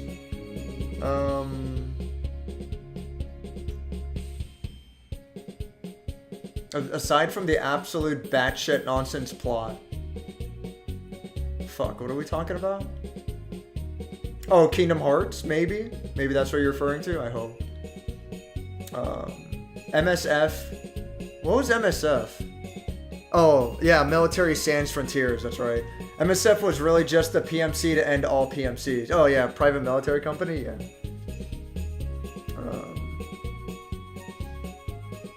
Normalize never-ending hatred in your soul. It's okay to not forgive and never forget. You do you. It's fine. Social justice warrior, that's so 2012, as people would say. I mean, it's whatever. Hey, what's up, Slip? The Slip Man arrives. To be fair, the same people who complain about such Agility Warriors are also the first to scream about culture war. Don't get me wrong, there's a balance. There is a balance, of course. It's shitty on both sides. And at this point, I feel like it's best to just live your life and, you know, don't worry too much about the details. Like, I'll bitch and complain, but at the end of the day, my bitching and complain generally comes down to, well, that's unfortunate. And I pretty much leave it at that, you know? And it's like, it's fucking whatever.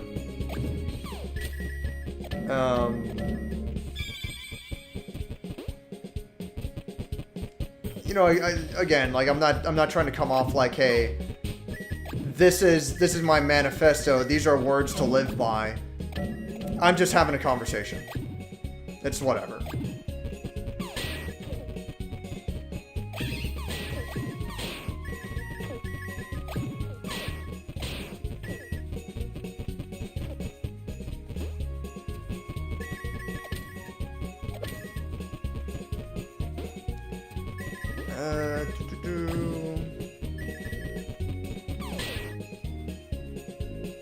But in all seriousness, they still exist and still complain about something that isn't a problem. Yeah, it's whatever.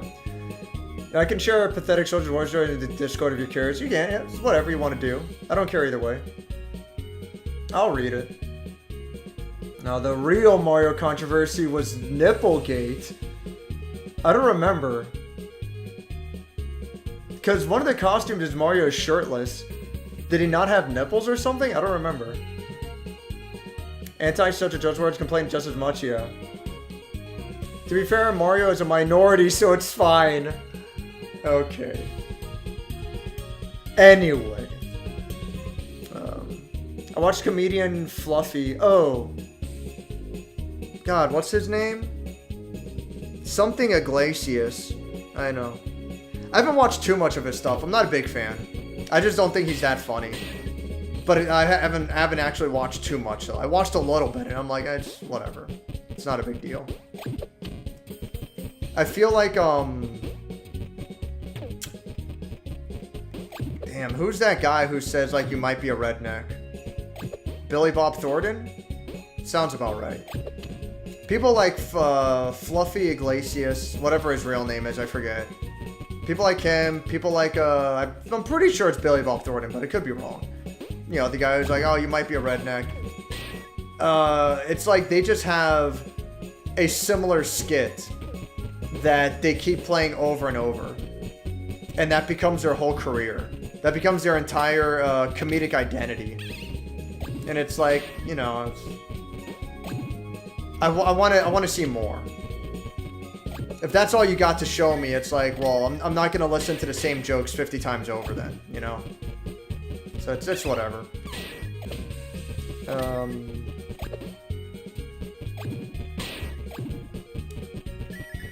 I guess I say that, but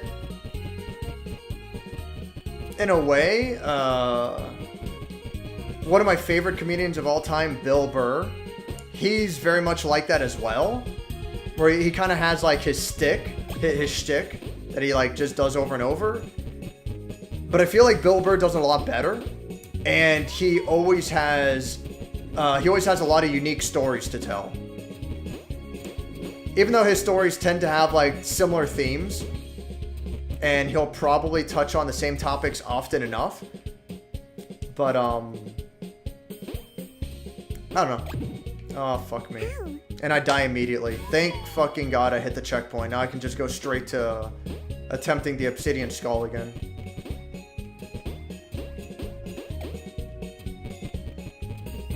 I don't know. Maybe I'm just a big-ass fucking hypocrite. It's possible. Wouldn't put it past myself. I'm here! What's up, man? He talked about how people find... What, Speedy Gonzalez? He said that his family that grew up with Speedy relate to him. He's not offensive. Yeah, like... Yeah, Speedy Gonzalez, right? Like... I don't know, dude. Who fucking cares?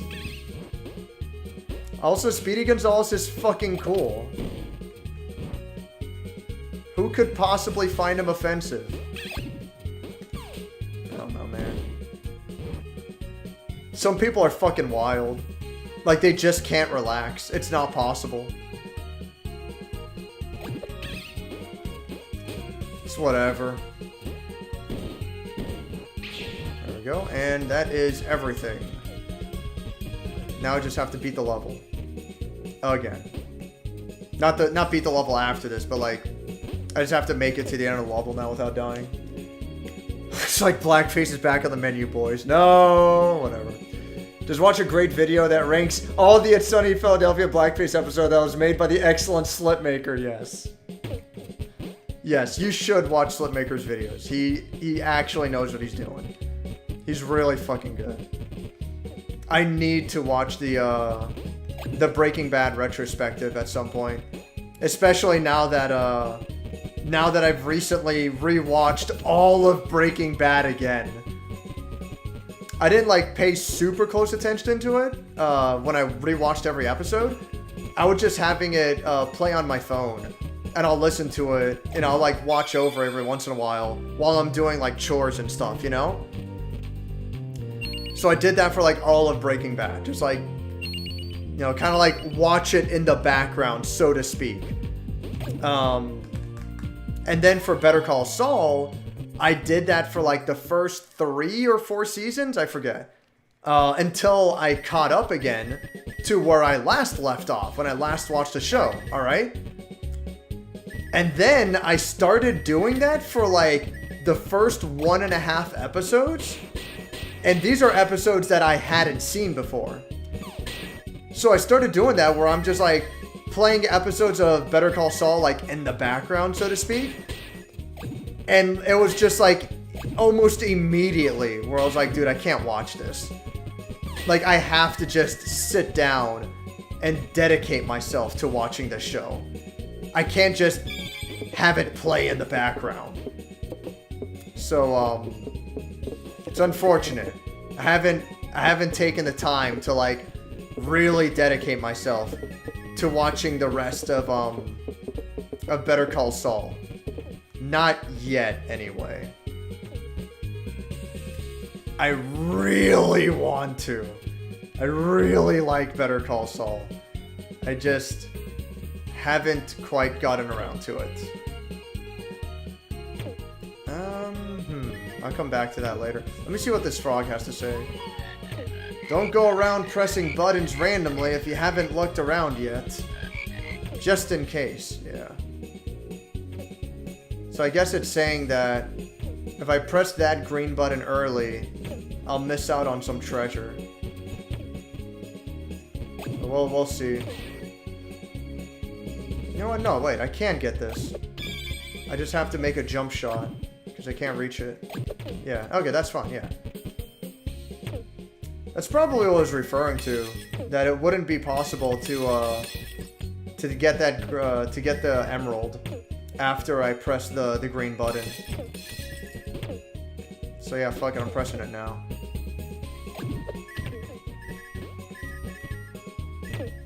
Oh. I don't get it. Why the fuck is... Alright, whatever. Yeah.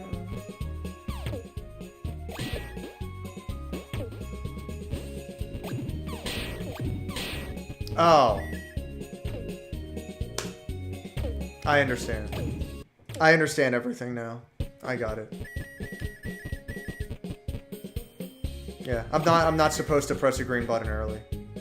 I actually get it now.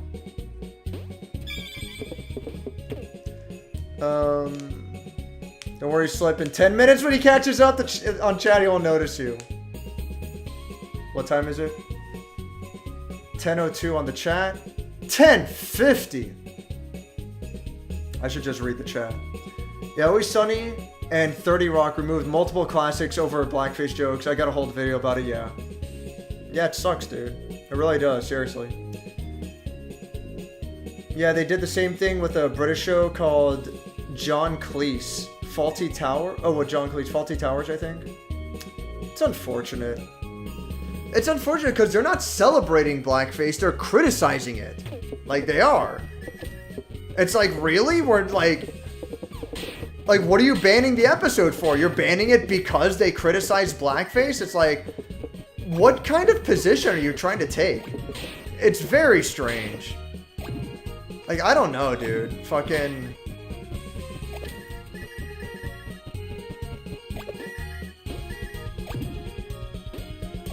It's like, no one's ever heard of the fucking term nuance in their fucking lives. Like, I don't fucking get it.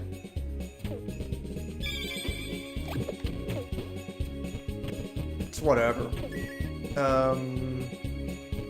So... I don't want to press the button. I have to go across here. I want to get rid of these pots. And I want to hit this.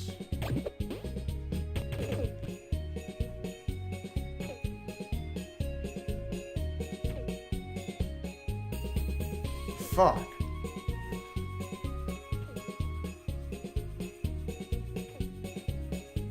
I can't get back up there.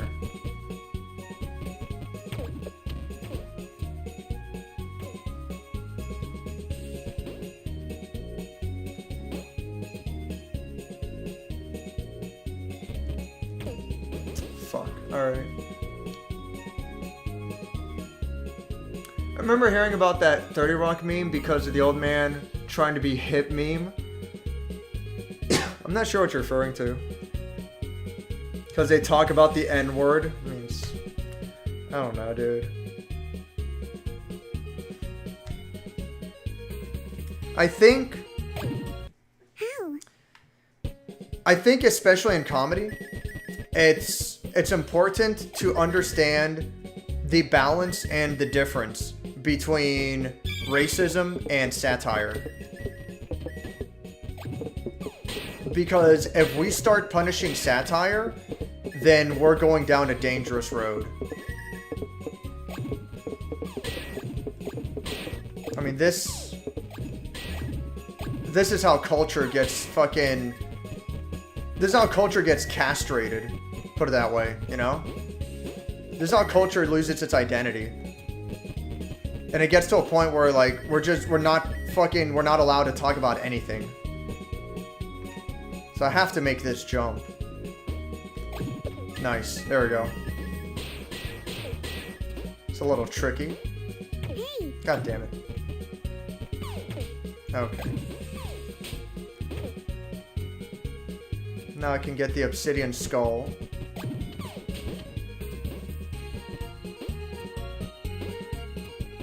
That was close. Oh, motherfucker.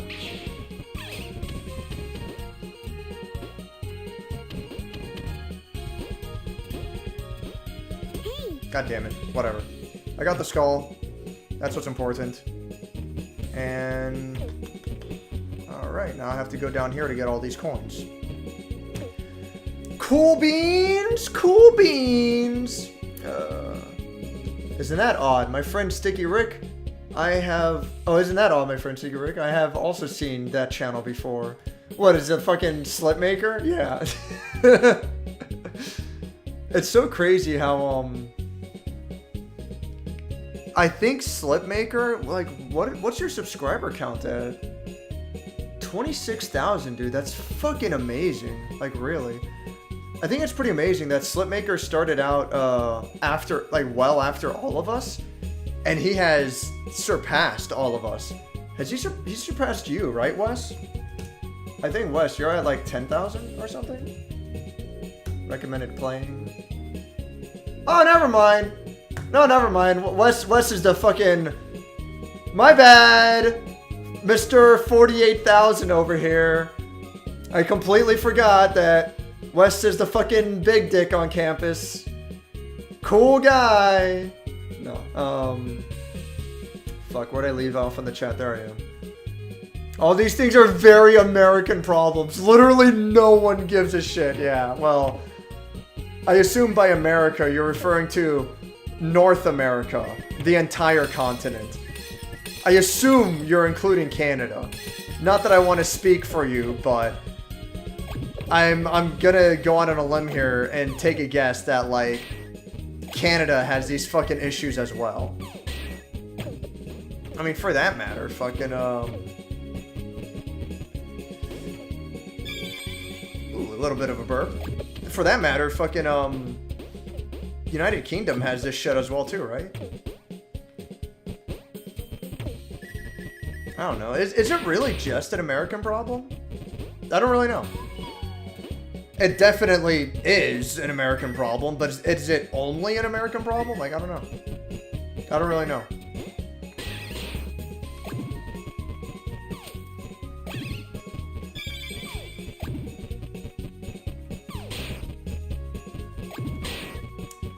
I am not an expert on sociological norms, so I'm not gonna pretend to know. They tried to complain about Mario, but it was laughed off by most people, so it didn't matter. They clickbait, hoping for some hate clicks and then move on. I mean, it makes me wonder, I don't know. I believe it. I super fucking believe it, but is that all it is? I don't know. It's whatever.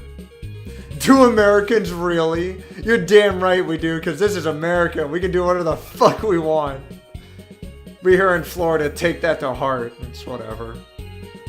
I remember you said in the reverse review, you said that Call of Duty was slow. Watching Sigurd play the new Modern Warfare 2, it seems pretty intense and a carcinogen for the mind. So, like, put it this way, when I say slow, like, yeah, I do mean Call of Duty is slow, alright? But I don't mean, like, it's dreadfully slow. I think Call of Duty is, like, kind of a medium pace, you know? Call of Duty is more of, like, a medium pace. Resident Evil Verse and Last of Us multiplayer, like, those games are really slow. Like, very slow. Not even that Resident Evil Verse is necessarily slow, so to speak. However, it's everything that you have to do alongside the game. Like collecting power-ups. You have to collect power-ups to play the game. You're not going to win otherwise. That slows it down a lot. Okay? So, when I mean slow as a game, I don't just mean like it goes at a slow pace, so to speak. I don't mean like, you know, point A to point B takes forever. I'm not trying to say shit like that. What I mean is, like, what are your actions per minute? What are you doing at the moment that, you know, like, are you doing meaningful actions at any given time? Okay? So with Call of Duty, like, yeah, the game's like, it's fast paced and sure, there's a lot going on. But at the end of the day, you're mostly sprinting forward, point and shoot. You're not doing a ton of unique actions compared to Titanfall 2, compared to Quake 3 Arena. In Call of Duty, it's extremely unusual to fire straight above you, straight below you. Like, it's insanely unusual to fire straight above you or straight below you.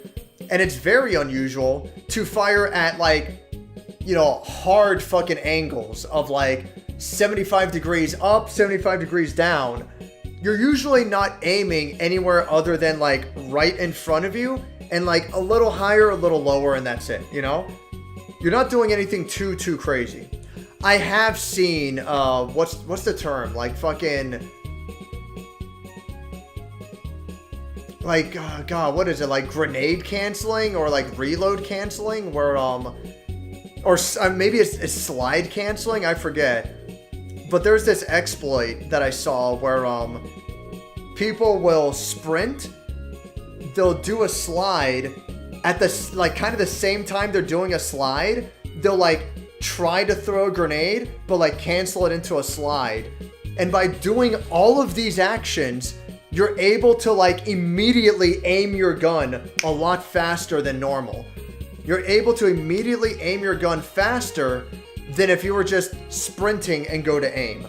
By doing all these actions, you can, like, cancel a grenade throw into a slide so you keep your momentum and you aim your gun faster. So you have, like, a slight advantage. And it's like, okay, sure. fine. You can do shit like that. Whatever. I'm not interested in exploits. Maybe I'm looking at it the wrong way, but I'm not interested in exploits. I'm interested in how the game was clearly designed. And with Titanfall 2, the game is designed with sprint, slide, jump. If you jump out of a slide, you keep your momentum. This is something that's taught in the game. It is an intended mechanic.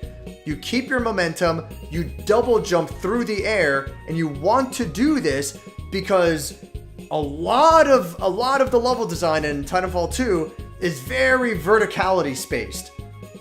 You're fucking jumping over and you're sliding under shit a lot in Titanfall 2. And the pros and cons is that if you double jump after a slide, you're moving quickly and you're going in one direction, all right? Like you're going in a direction that you can't really manipulate at that point, but you're moving. And while you're going in this high arc, you're going through a space, you can freely look all over and around you. And if you see people running under you or off to the side, then while you're a moving target, you can shoot them while moving. This is the basis of Titanfall 2. There's a lot going on.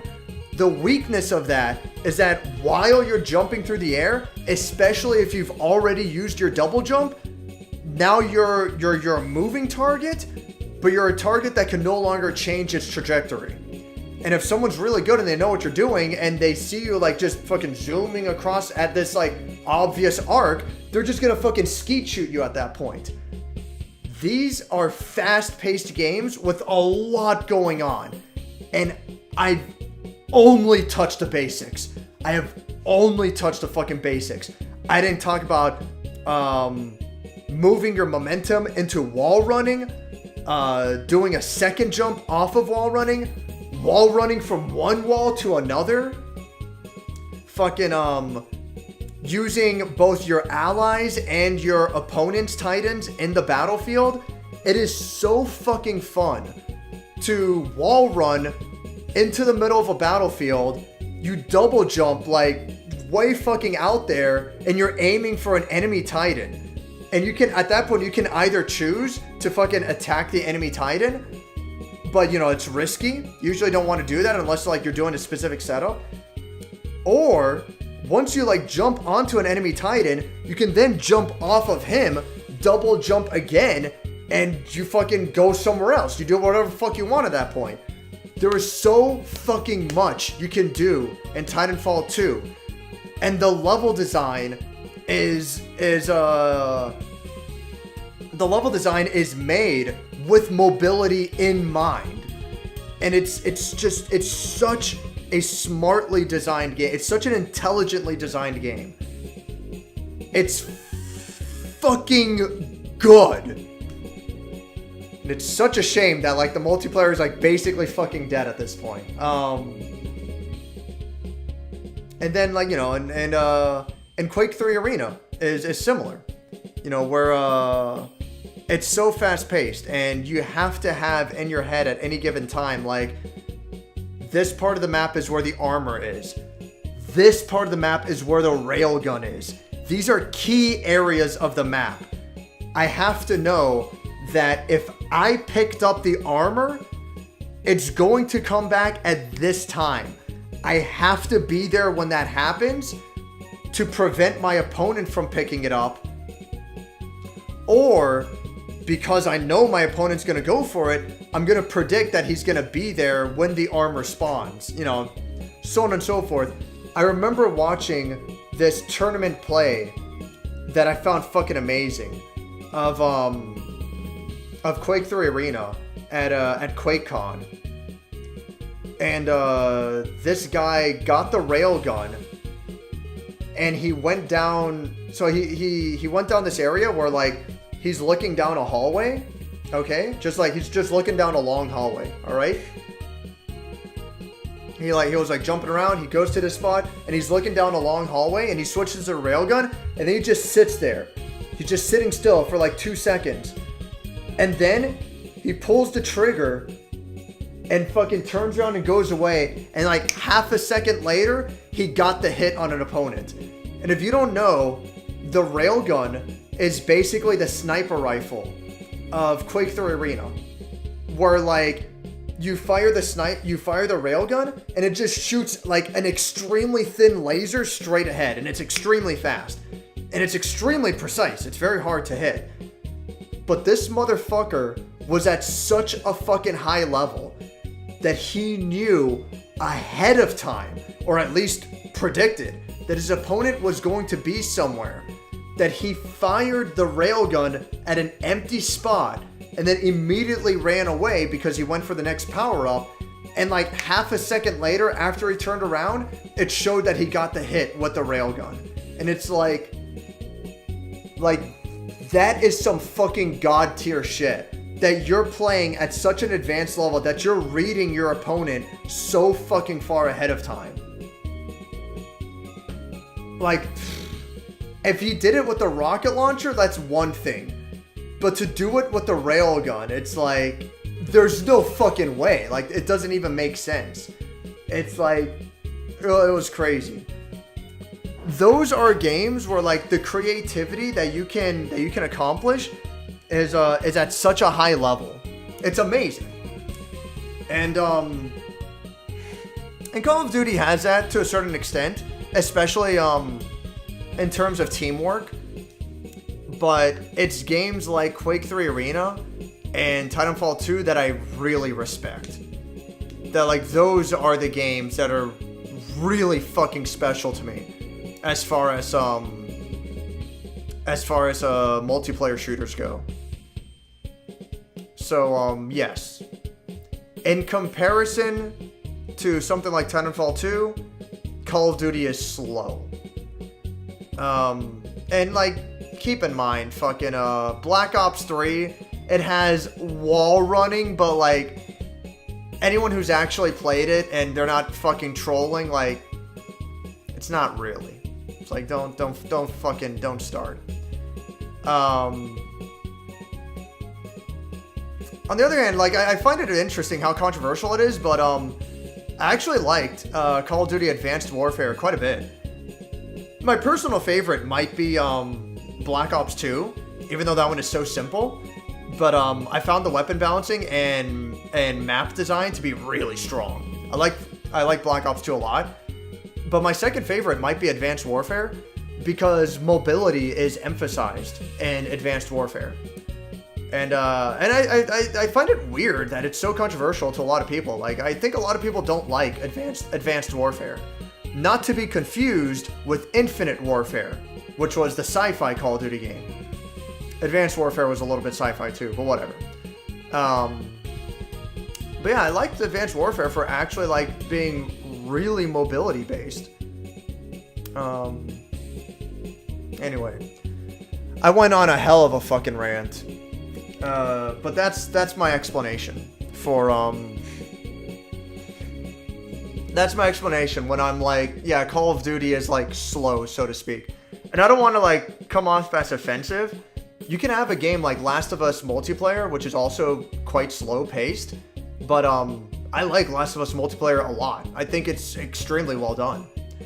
It's too bad that it's basically dead. The only people still playing it are like insanely good, and they don't allow you to move at all. But I think Last of Us multiplayer is like actually really well done. I think it's really fucking cool. Like, you can have slow paced games and they're fine. It's just Resident Evil Verse is the worst. It's the worst kind, where it's slow paced because the game essentially forces you to do things outside of combat. You have to go out of your way to like jog over to these power-ups, and it's like, it's fucking miserable. If you've never played it, you have no fucking idea. Like, it's so easy to leave yourself open going for the power-ups, but you have to do it. If you don't get the power-ups, like, you're not gonna fucking win. So you have to take the risk. And like, yeah, you can do like the dodge roll, but like, and yeah, like, it does speed you up quite a bit for sure, but it's like, it's not enough. Resident Evil Verse it's so fucking bad, dude. It's crazy how bad that game is. It's like, holy shit. Whatever. Multiplayer achievements are awful? Yeah, they suck. Play so many hours of Halo Reach. There's an achievement for some multi-kill that I only got once when on a friend's account. Because it was on SWAT, which is headshots or instant kills. And the map was a big loop. And I wiped the entire enemy team right at the start of the match myself. Oh, like you got a headshot on one guy and it turned out that everyone was in a line, I guess. Yeah. No, multiplayer achievements are fucking dumb. For sure. An ocean that's ankle deep is my favorite variant of that. That's pretty good. I like that. If Resident Evil Reverse wasn't free, it would be a slap in the face. Oh, it would be bad. Yeah. If Resident Evil Verse wasn't free, then I would give it a 2 out of 10. 100% for sure. Only the fact that it's technically included with Resident Evil Village. But honestly, Resident Evil Verse should be free to play. You shouldn't even have to buy a Resident Evil Village. If it was free to play, it's like, fuck, what can I say then? Like, they're fucking giving it out for free. I can't be that fucking harsh. It still fucking sucks, but it's like, it's free then. Fuck it, what can I do? But yeah, the fact that it comes with Resident Evil Village, like, it should just be separately free to play. I don't know. Honestly, at this point, I kind of wish Resident Evil Resistance was free to play. I would respect it a bit more at that point. I don't know. It's whatever, dude. You know, Billy Bob Thornton is the astronaut farmer? What? That's wild. The movie seems so ridiculous. I kind of want to watch it. Just off of the premise. I go for some Max Payne right now. I have Max Payne, right? Did I have Max Payne 1 and 2 or only the first one? I don't remember. You know what? I'm not going to go to my shelf to check. I'll just look at my Google spreadsheet to see. Welcome to the stream where I don't play video games. I'm a bigu idioto. Nope, I only have Max Payne 1. I do not have the second one. I should keep that in mind. That should be a game that I keep an eye out for.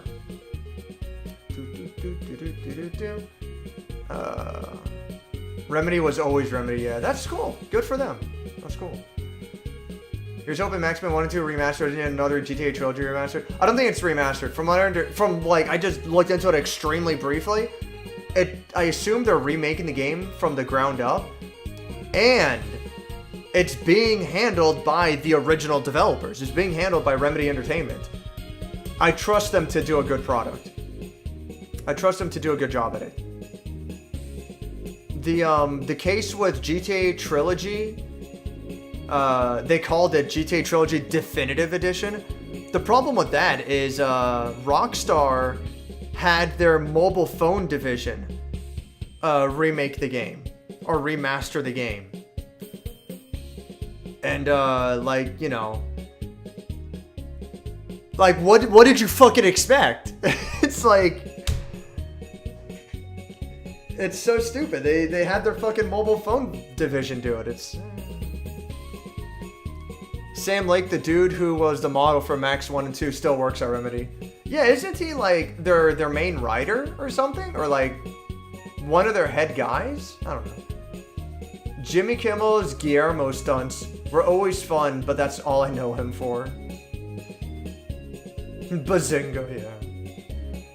I don't really care for Big Bang Theory.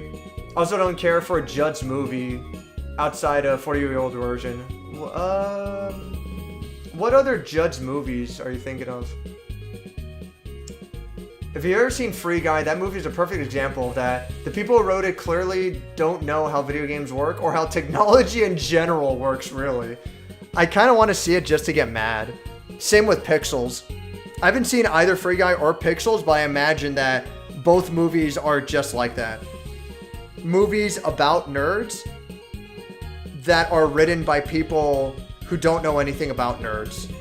And it's like, I don't know, man. It's so. Again, I don't want to say it's offensive because like I don't fucking care enough, but honestly, like it is really offensive because imagine if Sylvester Stallone wrote and directed Rocky, but he makes fun of boxing the whole way through. Like he doesn't show boxing any fucking respect, you know? Like, I'm not an expert in boxing by any stretch of imagination, but it's a cool sport. I enjoy boxing matches. Definitely, you know? But imagine if Sylvester Stallone wrote and directed boxing, or wrote and directed Rocky, and he gave the sport of boxing no fucking respect whatsoever. Like, that's what these movies are like. And it's... like, it's offensive, you know? I'm not gonna cry, bitch, and moan. I'm not gonna say that fucking Adam Sandler should be canceled for that. I will say that people shouldn't watch Adam Sandler movies because they're fucking bad. I haven't seen his recent ones. His recent ones seem okay. What is it? Cut Gems or something? His recent ones seem better. But I remember watching Jack and Jill, and I'm like, dude, Jack and Jill is like, it's so fucking bad. I was gonna say it's one of the worst movies I've ever seen, but that's probably not true. But Jack and Jill is really fucking bad. And That's My Boy is like, I don't know, dude. That's My Boy is like fucking weird. It's a shame, because, I like Little Nicky. And I like Happy Gilmore quite a bit. I like those movies. I think they're pretty fun. And then at some point, it's like, I don't know, like, what, fucking Adam Sandler just stopped fucking trying altogether? It's like, alright, I guess. Hey, you're describing me! Oh, man. I did not like the trailers for that movie. Didn't watch it. Don't think I want to. I'll watch it just to make myself mad. That's all. A good joke can be accurate and funny to everyone. Yes, exactly. A good joke or a joke that's inaccurate has the chance of not hitting with the audience that doesn't understand. And if it's inaccurate, it's guaranteed not to hit with the audience that is supposed to understand. And it's like, how about you just write accurate jokes? You know, like, how about you just fucking do it right? This song's kind of fun. I love the Power Glove. It's so bad, yeah. And like the Power Glove is like a huge piece of shit. I hate it when I see people play their controller so hard. Yeah, it's like, what the fuck are you doing? Shaun of the Dead is like one of the few movies I remember watching where like, it's not so exaggerated, at least from what I recall. But maybe I'm wrong. Maybe I'm just like really biased of Shaun of the Dead because they're playing Time Splitters in that movie. And they're playing on the Streets map, which is one of the best maps and the best song in Time Splitters. I'm gonna post it right now. If you've never heard Time Splitters Streets, like, it's one of the best fucking, songs in video game history. I don't know. I don't want to hype it up too much, but like, dude, I fucking love Streets. That song is fucking great. I could listen to it all fucking day.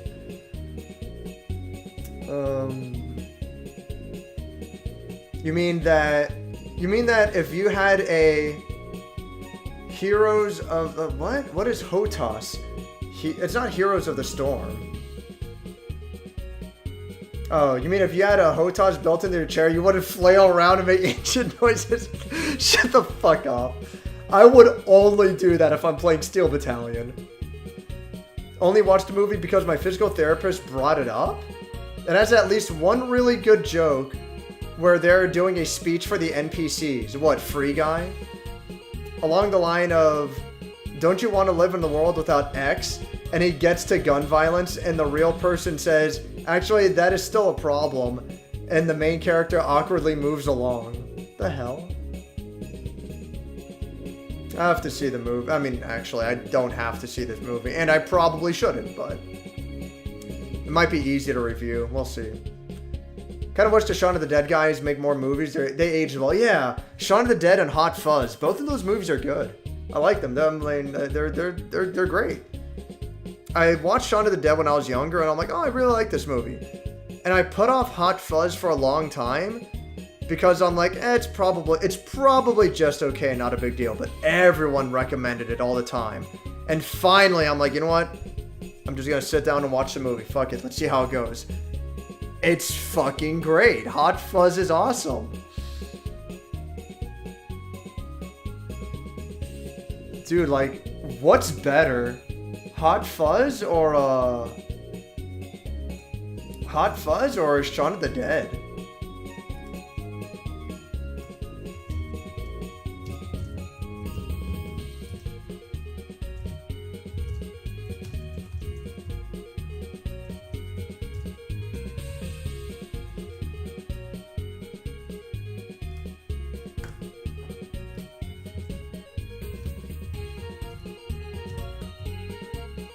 No, fuck it. I was gonna put these nuts as a third option, and I'm like, you know what? It was not that funny. Me fucking, oh my god. Now I fucked everything up. I shouldn't have tried to been funny. I knew that was a fool's errand.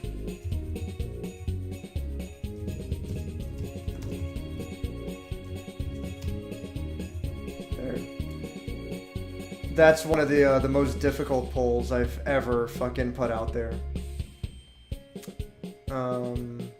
Oh. Shit. I actually reached the chat limit. I ended up losing chat. Fuck. Sorry. I took so long and the chat went too fast that I've lost chat. And I'm not allowed to go any further back.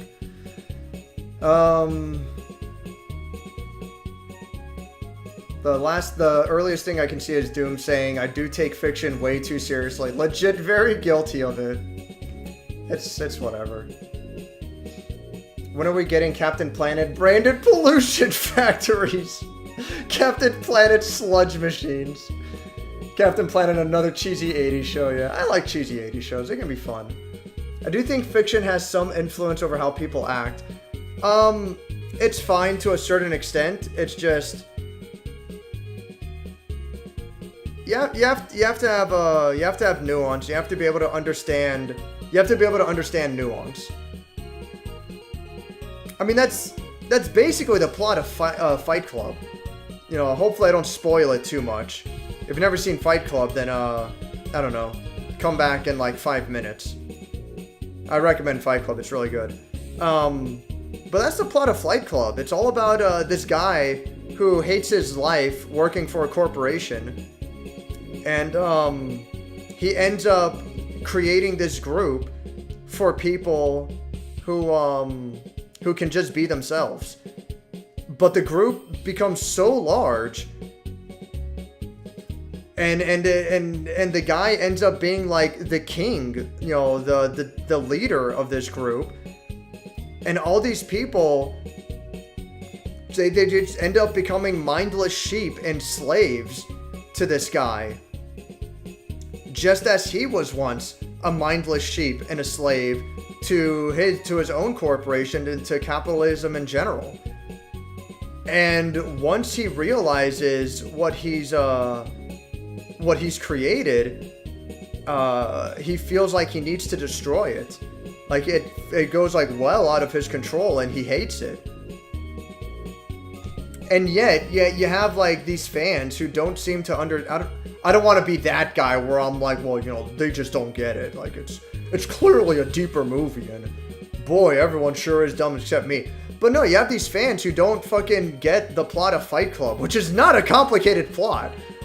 But they're like, oh man, the Fight Club is so cool. I wish I could be a part of it. It's like you don't fucking get it, do you? Fight Club is meant to be a satire of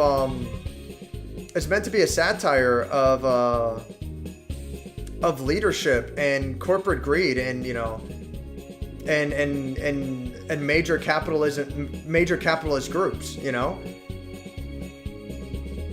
It's not so overt, but I mean, that's the theme of Fight Club. It's almost inevitable that as a group gets large enough to have a leader, you're going to have leaders and followers. And it's so easy to get swept up in doing what society wants you to do. Just like the main character was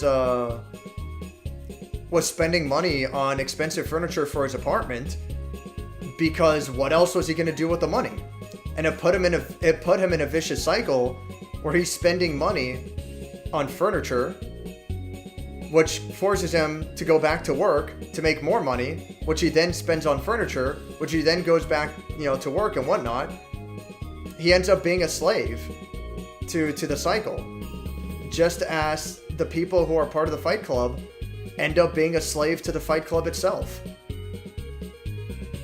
And then people are like, oh, it's so cool. It's like, dude, that's not the fucking point. Like, you just, you know, you completely fucking missed it, but whatever.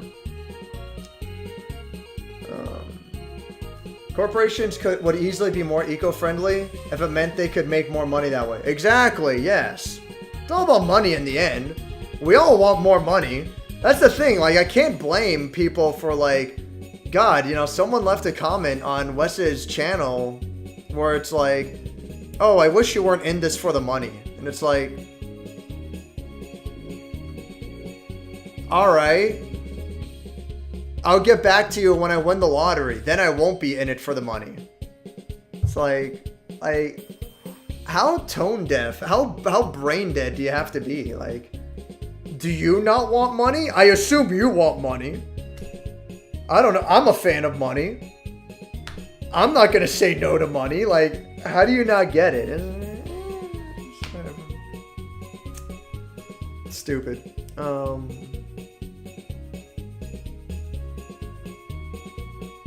I was thinking the reverse. I don't know.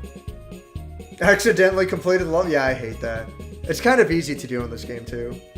Fun fact, light aircraft are still primarily using leaded fuel, even though they can easily run on car pump gas in most cases. I mean, is there a reason? I assume they have like a surplus that they're going through. Or maybe it's just more efficient in certain cases. I don't know. It's whatever. We need cars. We can't go back to the time of walking long miles or riding horses. We just won't do it. I won't do it. I love the car I drive, and I don't feel bad about driving it. I hate driving, mostly because of traffic. Mostly, you know, driving would be fucking great if no one else drove. Then it'd be fucking awesome, but no. I'm not a fan of driving, but, yeah, like, dude, I drive 45 minutes each week to go to my local fighting game tournament. I drive 45 minutes each week to go to my local fighting game tournament. You really want me to, like, you know, to do that on horseback? Like, it would take, what, like, fucking 6 hours? You know? And I'm not gonna, like, ride the horse hard the whole way there. I don't know fucking what you think about horses, but this ain't the fucking movies, you know? This ain't fucking, you're not gonna like ride a horse through a desert and they're like gonna be galloping hard the whole fucking way. It's like, no, you're gonna fucking kill the horse, you know? You're gonna walk. Horses spend most of the time walking, like normal fucking animals, you know? This is why polo is fucking terrible, because in the sport of polo, they run the horses fucking hard. The horses are going from like standstill to fucking sprint to brake to turn to sprint to brake, and it's like, you're killing the fucking horses, dude. Like, this is horrible for the horses. But you know, it is what it is. They do it. Oh, but my bad. Polo, they do it for the love of the horses, though. Yes. I shouldn't be saying that. I'll lose my fucking job at this point, but whatever. It's bad for the horses, dude. It's terrible. Yeah, like, you know, what, am I going to get rid of my car and, like, ride my horse to Margate? Like, I'm going to have to ride for, like, 6 fucking hours. And then, like, I spend, you know, 2 or 3 hours in Margate. And then what, like, ride another 6 hours back? That's not even considering food. If I'm being realistic, I'm going to have to, like, sleep at a fucking hotel in Margate. It's like, nah, I'm good. I think I'll keep my car. It's like, no, dude. Thanks to fucking cars, we are able to connect with the greater society as a whole. So, like, to an unfathomable degree.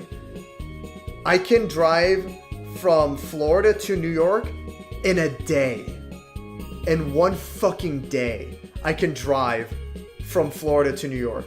In one fucking day. In one day, I can fly from Florida to Japan. In one fucking day. In under a day. And, you know, with ideal situations.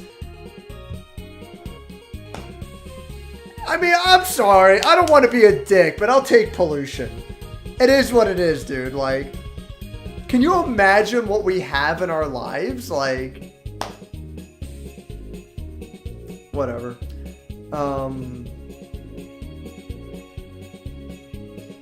Actually, for electric vehicles, just to break even, they have to, at minimum, travel 70,000 miles. The Hummer needs nearly 150,000 for being so huge. I do prefer to get smaller cars, partly for that reason. I prefer the cheaper gas mileage. Better as in funnier? Nah, Hades is a shit. Yeah, no, Hades is too fucking good. I thought Claude Frollo was the best Disney villain. Who the fuck is Claude Frollo? Oh, from fucking Hunchback. Okay. You know, I'm not gonna argue with you on that. He's pretty cool. I'm giving it to Hades, but Claude Frollo's pretty cool. Better as in more menacing village? Judge Frollo from Hunchback is the best. Damn, okay. I'm gonna prefer Hades because Hades is really fucking funny, and I feel like he can be intimidating at times. Scar's another good Disney villain too. No, Hades is still a favorite. Ensign Jack in Borderlands 2 is another love-to-hate douche with some good one-liners. You know, I didn't play a lot of Borderlands 2, but I found Handsome Jack to be more annoying than anything else. That's whatever. Yeah, my dad has to find something to complain about. My mom likes to say, choose your battles. That's a good one, yeah. Choose your battles. I wonder if these people are just bored. Why don't they spend their time learning a skill? I'm learning for an A+ certification. Yeah, you should. Those kinds of people, they're just looking for a purpose in the world. But they don't understand that purpose should also have meaning. Like, that's important, you know? Like, yeah, you want to find purpose in the world. You want to feel important, for sure. I completely understand that. But it's just as important for purpose to have meaning. No time to be mad when I have my girlfriend to love and bone, weights to lift, and my friends to play games with. Doom's got the right idea. Gabriel Iglesias. Yeah, that's right. No, it's not Iglo Salsa. No. Gabriel Iglesias. That's right. And Jeff Foxworthy was that guy, yeah. Larry the Cable Guy, sure. Bill N. Cavallo. Okay, blue collar. Yeah, actually a lot of blue collar comedies like that. It's very lowbrow, but it's fine. It's fine. I'm not gonna shut on blue collar. People like to shut on lowbrow entertainment, blue collar. How it's like, ooh, like, that's not art. Ugh. And it's like, blue collar people pave your fucking roads. Blue-collar people build your fucking houses, alright? Show them a little fucking respect. You know? There's nothing wrong with lowbrow, there's nothing wrong with lowbrow entertainment. You can have lowbrow entertainment that's good. There's a difference between lowbrow entertainment and lowest common denominator entertainment. Lowest common denominator entertainment is not good. Lowest common denominator entertainment is lazy. Lowbrow entertainment can also potentially be lazy, but if it's done with care, then it can be good. I'm trying to think of an example off the top of my head. I don't think I really have one, but yeah, there's a short answer. Like, there's nothing necessarily wrong with lowbrow entertainment. You know, there's nothing wrong with just having fun for fun's sake.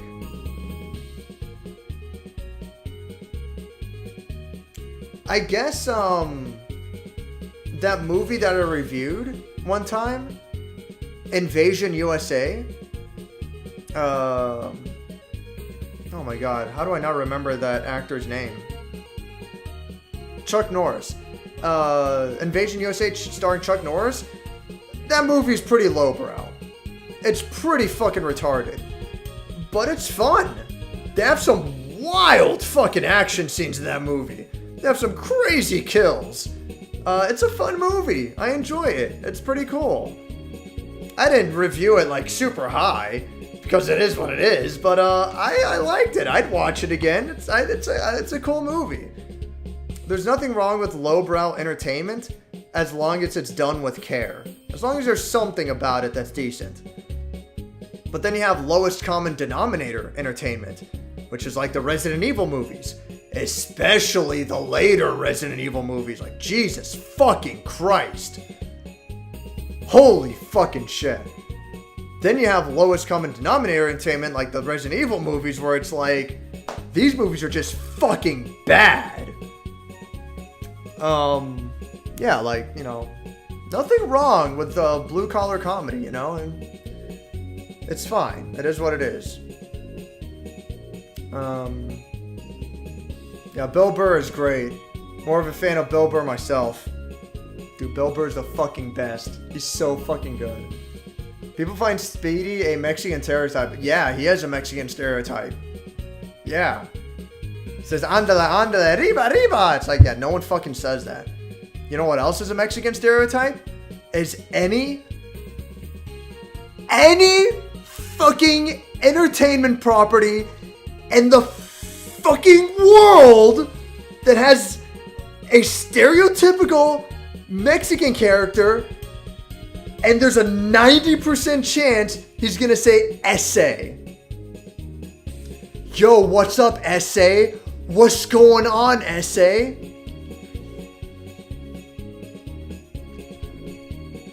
My family owns a business that imports and exports Mexican products and distributes them to local supermarkets. All right, it's a family business that on my father's side of the family that they own. Like, they own it. You know, they started it from nothing and they built it up, and you know, good for them. Great. They own it and they run it. Okay. And I worked there for a time. And obviously a lot of people from Mexico work there. All right. A lot of people with Mexican roots work there. Okay. Obviously. I worked there for maybe like, I want to say like 2, maybe 3 years straight. Okay. 9 to 5 every day. All right. Like 2 or 3 years straight, if I'm not mistaken, maybe less. And even when I wasn't working there, I knew the people who worked there. I knew them well. Okay.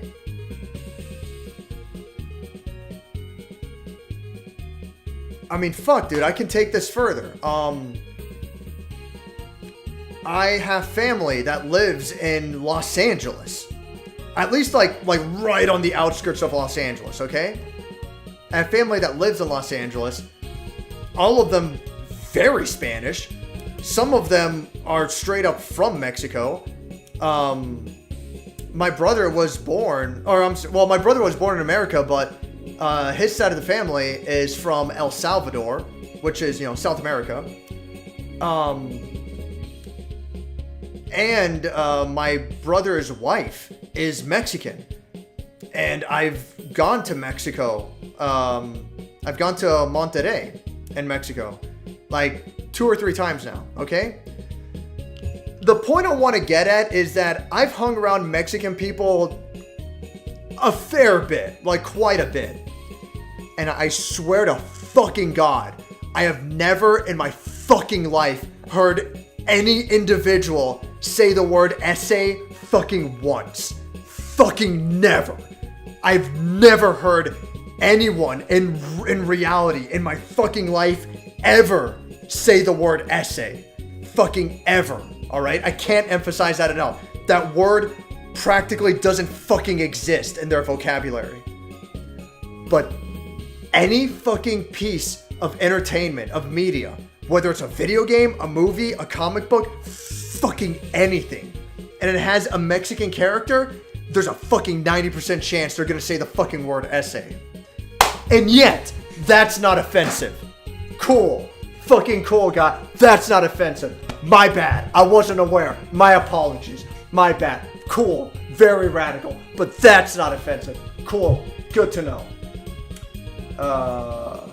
I'm gonna go get a drink and cool off. But that's not offensive though.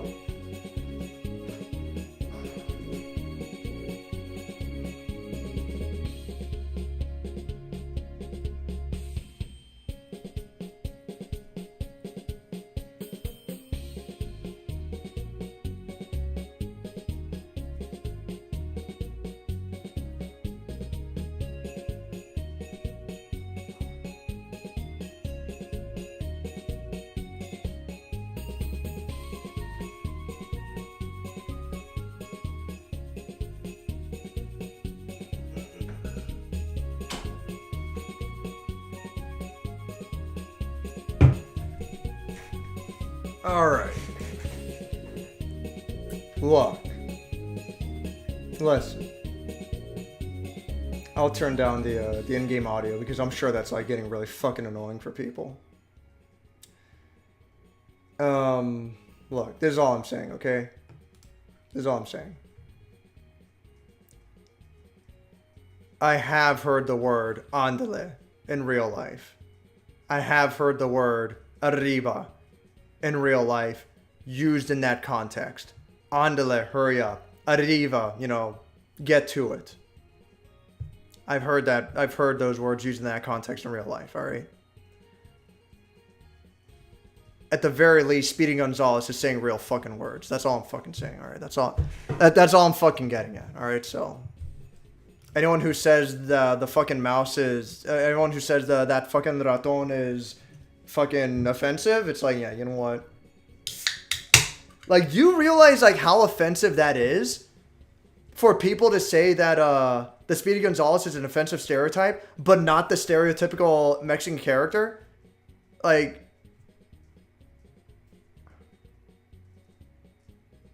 I don't know, dude. It's just, it's a little fucking wild. That's all I'm getting at. So that's all I'm fucking saying.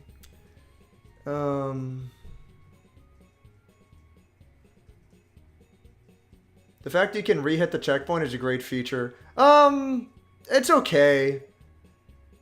Honestly, Doomed, I feel like the developer did that more out of laziness and convenience than anything else. I get the feeling he did that because he didn't want to bother programming it so that you couldn't re-hit the checkpoint, And also keep in mind that every time you hit the checkpoint, it just fully heals you. I mean, it's a very easy game, which is fine.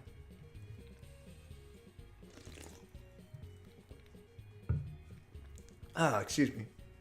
Speedy Gonzalez is always the protagonist. Yeah, he's always a hero. What about, oh god, what was his cousin? Slowpoke Rodriguez. Slowpoke Rodriguez is fucking great. Hey, what's up, Polo? People always have to find a way to make themselves feel better than the past. Yeah, I guess that's part of it, yeah. It's whatever. They also find Pepe offensive, which I do see. People these days can't stand womanizers. I don't dislike them, but I can understand. Speedy? Nah. I don't know. I don't know anything about the Pepe shit. I don't get it, but whatever. I just see people put a picture of a dumb looking frog and it's like, alright. I don't get it, whatever. People are like saying it's a hate symbol. It's like, do we really want to start throwing that term around? Like, it's a symbol of hate. It's like, dude, you do this enough and it's like the swastika is going to lose all meaning. Is that your goal? You want the swastika to mean nothing? Fuck, we were having this conversation a couple of weeks ago about the original flag of Japan, the rising sun. It's like, if you're gonna like just start throwing out this term around about like symbols of hate, it's like pretty much everything's a symbol of hate, and then it's not gonna fucking matter anymore. It's like, you want to fucking devalue actual symbols of hate? It's like, alright. I don't think it's a good idea, but if you fucking say so. I don't know, man. The world's kind of a wild place. We hate Speedy Gonzalez for being a stereotype. Says the people who get fucked up wearing leprechaun clothing on St. Patrick's Day, right? Just people in general, and I do have a bone to pick over that particular double standard. No, it's fair, man. It's true.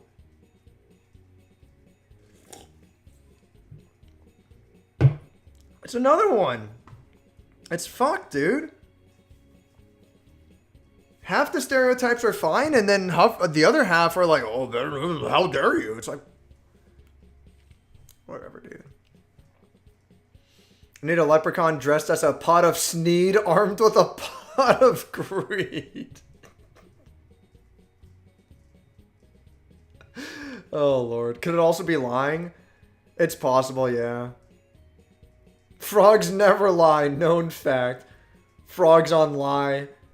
Down only when they get to... Shut the fuck up, Zyno. That was such a dumb joke. But it's fine. Podcast mode go. Yeah, no, that was bad. I got pretty carried away. No, it is very, like, lying is a very possible and very commonly used tactic. You know, it's clickbait through anger. It's like, how could someone be this stupid? And if you have to ask yourself that question, then sometimes the answer is, they're not stupid. They're fooling you. You fell for the trap because you clicked on the article. And it's like...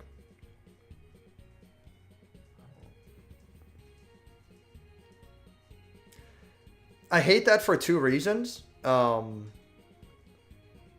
Reason number one, I don't like that disingenuous content gets rewarded. I think that's kind of despicable. I feel like by its very nature, honest content should be rewarded far more than disingenuous content. I don't even know why I have to explain that. It should be fucking obvious, but okay. I don't like that disingenuous content gets, or disingenuous approaches get rewarded. That's number one. Number two, if you keep acting like a fool, you're going to start attracting fools who mistakenly believe that they're in good company. And while you might think, well, who cares at first? It's like, who cares? Well, just wait until the fools outnumber you. Then we'll see how fun it is.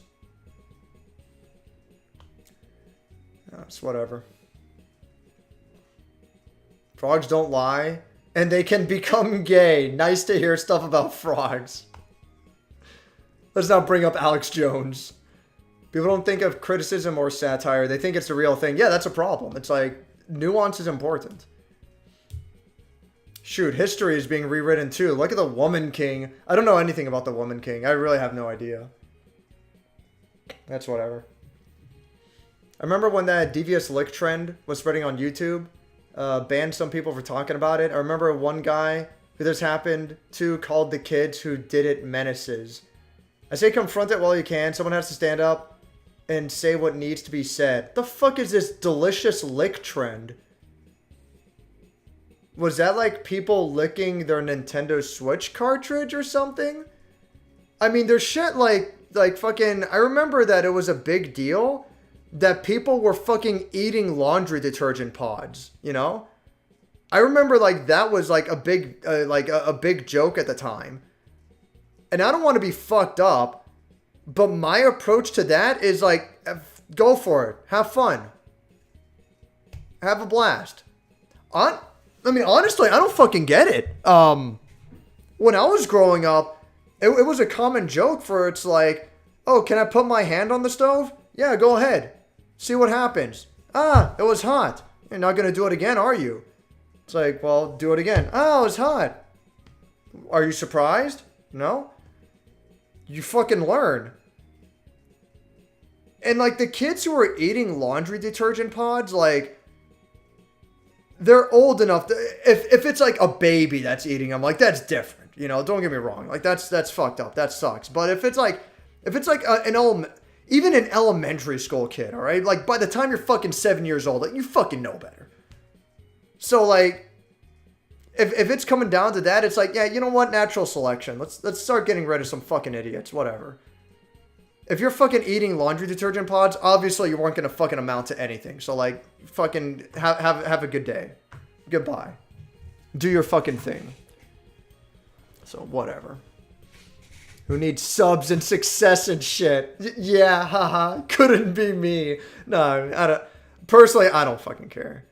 If I get it and it works out, great. If not, it's like, I don't fucking care. I'm not going to let it stress me out. I've told this story a million times, but ever since Electronic Gaming Monthly died and was resurrected as a shell of its former self, and like Electronic Gaming Monthly is fucking atrocious these days from when I last bothered to look into them. Ever since then, I decided, you know what? Either I can bitch and complain about the current state of video game journalism, about how terrible reviews are, or I can put out there the kind of stuff that I want to make. And if I get no attention, fine. It sucks, but fine. But you know what? I fucking tried. I fucking tried, and at the end of the day, no one can tell me otherwise. No one can be like, well, why don't you do it yourself? It's like, fucking guess what? It's like, go fuck yourself. I did. I still am. And I still plan to continue doing so. My job situation might change soon. We'll see. So my review output might get slowed even more, which I don't like to say. It's already slowed so fucking much because I'm putting so much focus in Guilty Gear now. I don't like that a lot. I really don't like that, but I don't know. We'll see how things go. Whatever. No promises, but we'll see how shit changes. Give me money through Patreon if you want me to do this full time. No, I'm just kidding. I'm just kidding. I don't know. I mean, I'd do it. I'm pretty sure no one's going to give me enough money for me to even consider. Like, I'm not even going to get like $2,000 a month doing this full time. You know, like there's no fucking way. So it's like, I'm not even going to bother trying. So it's fine.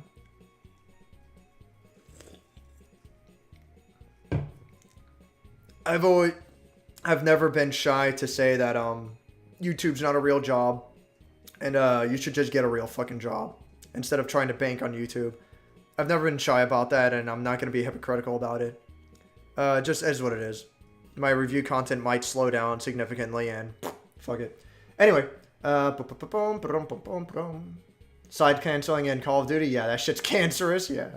It looks pretty bad. It looks pretty dumb, like, clearly not intended at all, but it's whatever. Looking forward to Titanfall 2. Nice to see a game with such movement compared to Doom 2016. Oh, as in, like, you've never played Titanfall 2? Like, it's fucking good. Like, the campaign is worth playing. Yeah, one of these days, I'm going to stream Titanfall 2's campaign just for fun. Just because I like it so fucking much. Yeah, the campaign is fucking good, dude. It's really good. It's kind of short, but it's good. A lot of first-person shooter games have logic-breaking patterns that allow for instant moves. Eventually, it does become part of the meta if it can't be patched easily. Yeah, sure. Where the fuck is Titanfall 3 Respawn? No, Respawn's... I can't blame them. They tried. They tried to make Titanfall 1 and 2 work, and it just didn't quite work out for them. And then they made Apex Legends, and it exploded. What am I gonna tell them? It's like, yeah, just make less money. It's like, no, like... It is what it is. It sucks. Enjoy sniping in Battlefield Bad Company 2 with shotguns. Oh, with buckshots? Yeah, that's the cool thing about shotguns in the Battlefield game is that you can change the shell. Which is pretty cool. For the sheer skill required to get marksman bonus with a 1x weapon zoom. People thought I hacked my PS3. Well, I did, but I never went online because I don't want my account killed, yeah.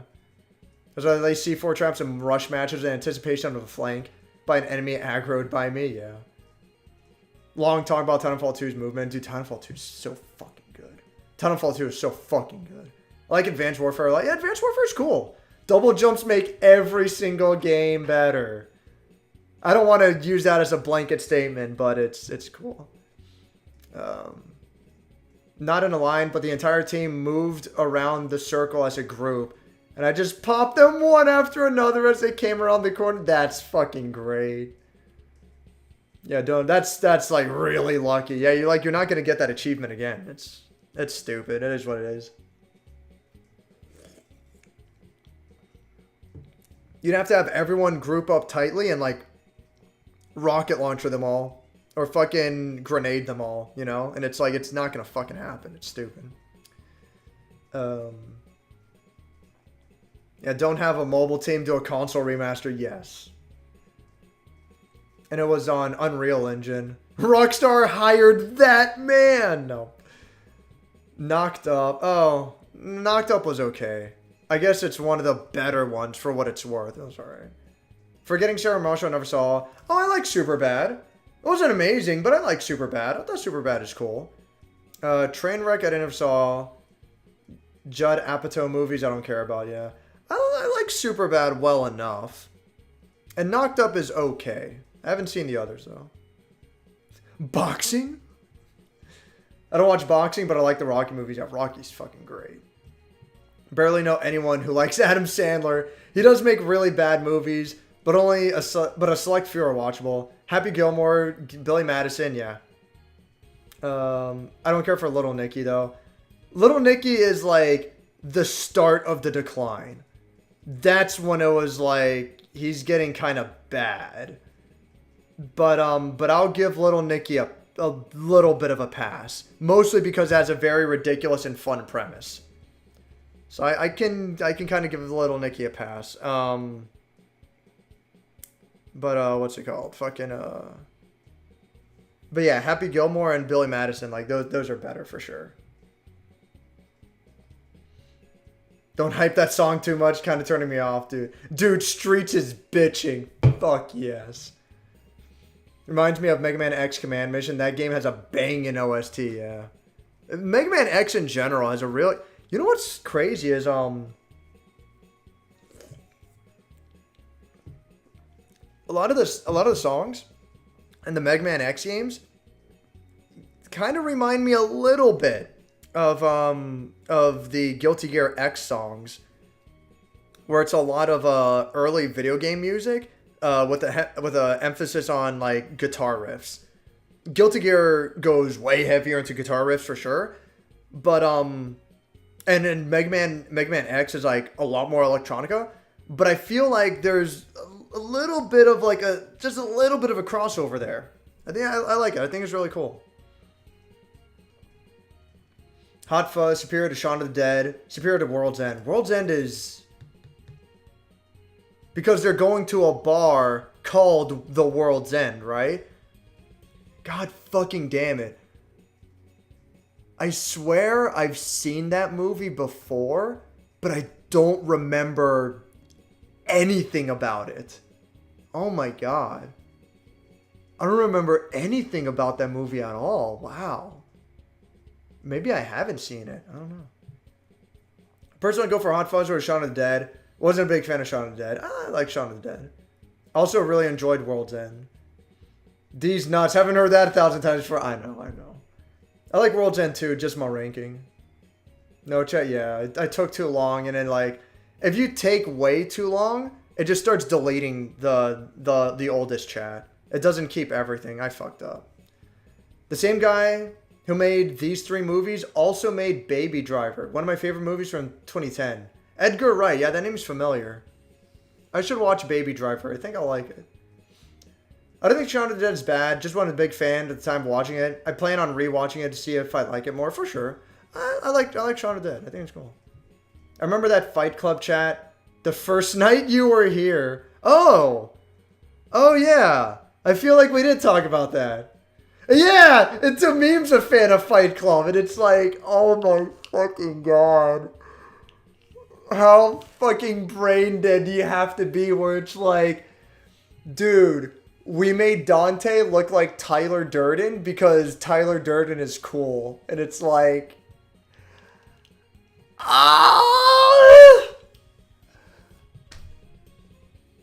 these are the people, these are the fucking individuals who run a company to make fucking AAA title video games with multi-million-dollar budgets.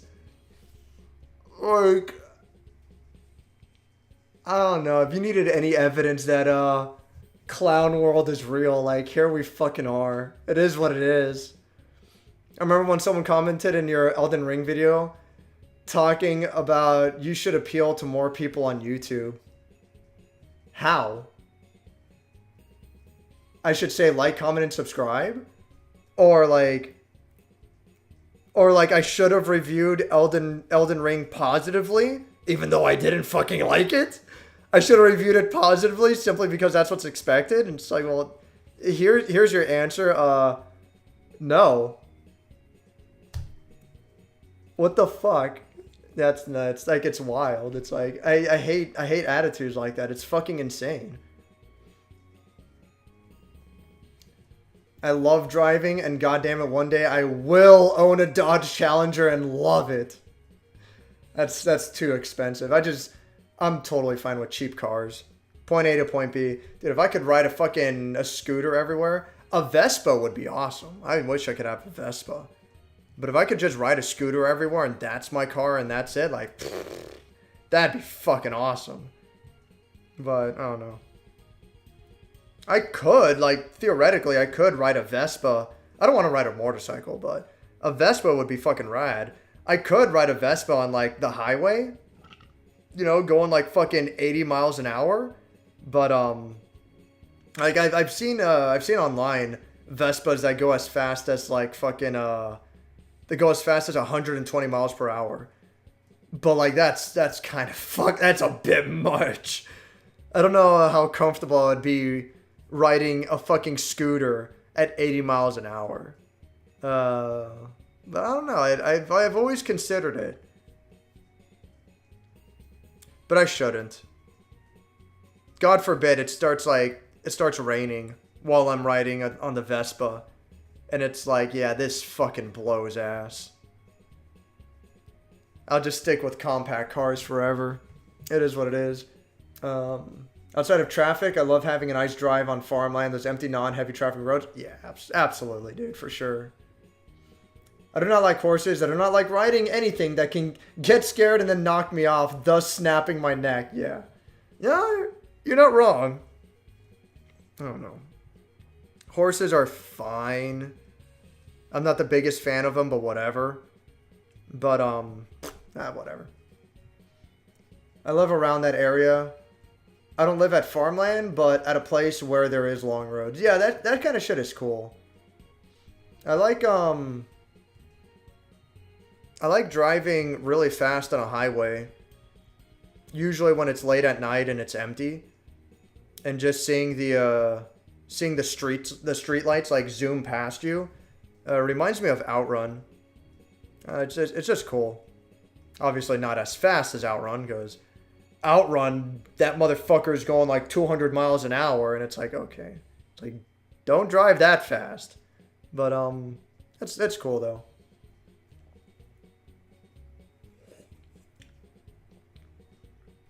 Real horses never liked riding, yeah. Canceled for polo slander, well. Also, what's up, Zero Two? You're the guy I'm thinking of, right? Let me go to your channel real quick. Yeah, I brought you up before. Zero Two, you got cool videos. Get good at Super Mario Brothers and get good at Mario 2 Lost Levels. I recommend it. Really cool videos, cool stuff. No, so like if you don't know Zero Two, I actually work in polo. I broadcast the sport of polo. So it's like, it's a very small company. It's whatever, it's not a big deal, but my job fucking blows. But it's fine. It's a really easy job, and I will not complain. I'm actually really grateful to have a job like this. It's allowed me to pursue so many creative endeavors. You know, fucking, I wouldn't be anywhere near as good at Guilty Gear as I am, and I'm still not great, but I wouldn't even be fucking close to this good if I didn't have a job that gave me so much free time. And of course, it's allowed me to do so much of this YouTube shit, so I am really grateful. What's up, Kenny Lauderdale? Also, watch Kenny's videos because he makes really cool shit. I just walk and bike everywhere. The city hates me for not conforming. I kind of wish I could live in like kind of wish I could live in a city like New York. And Vancouver seemed pretty cool too when I visited. I wish I lived in a city that was so connected by metro. And it's just so easy to get around.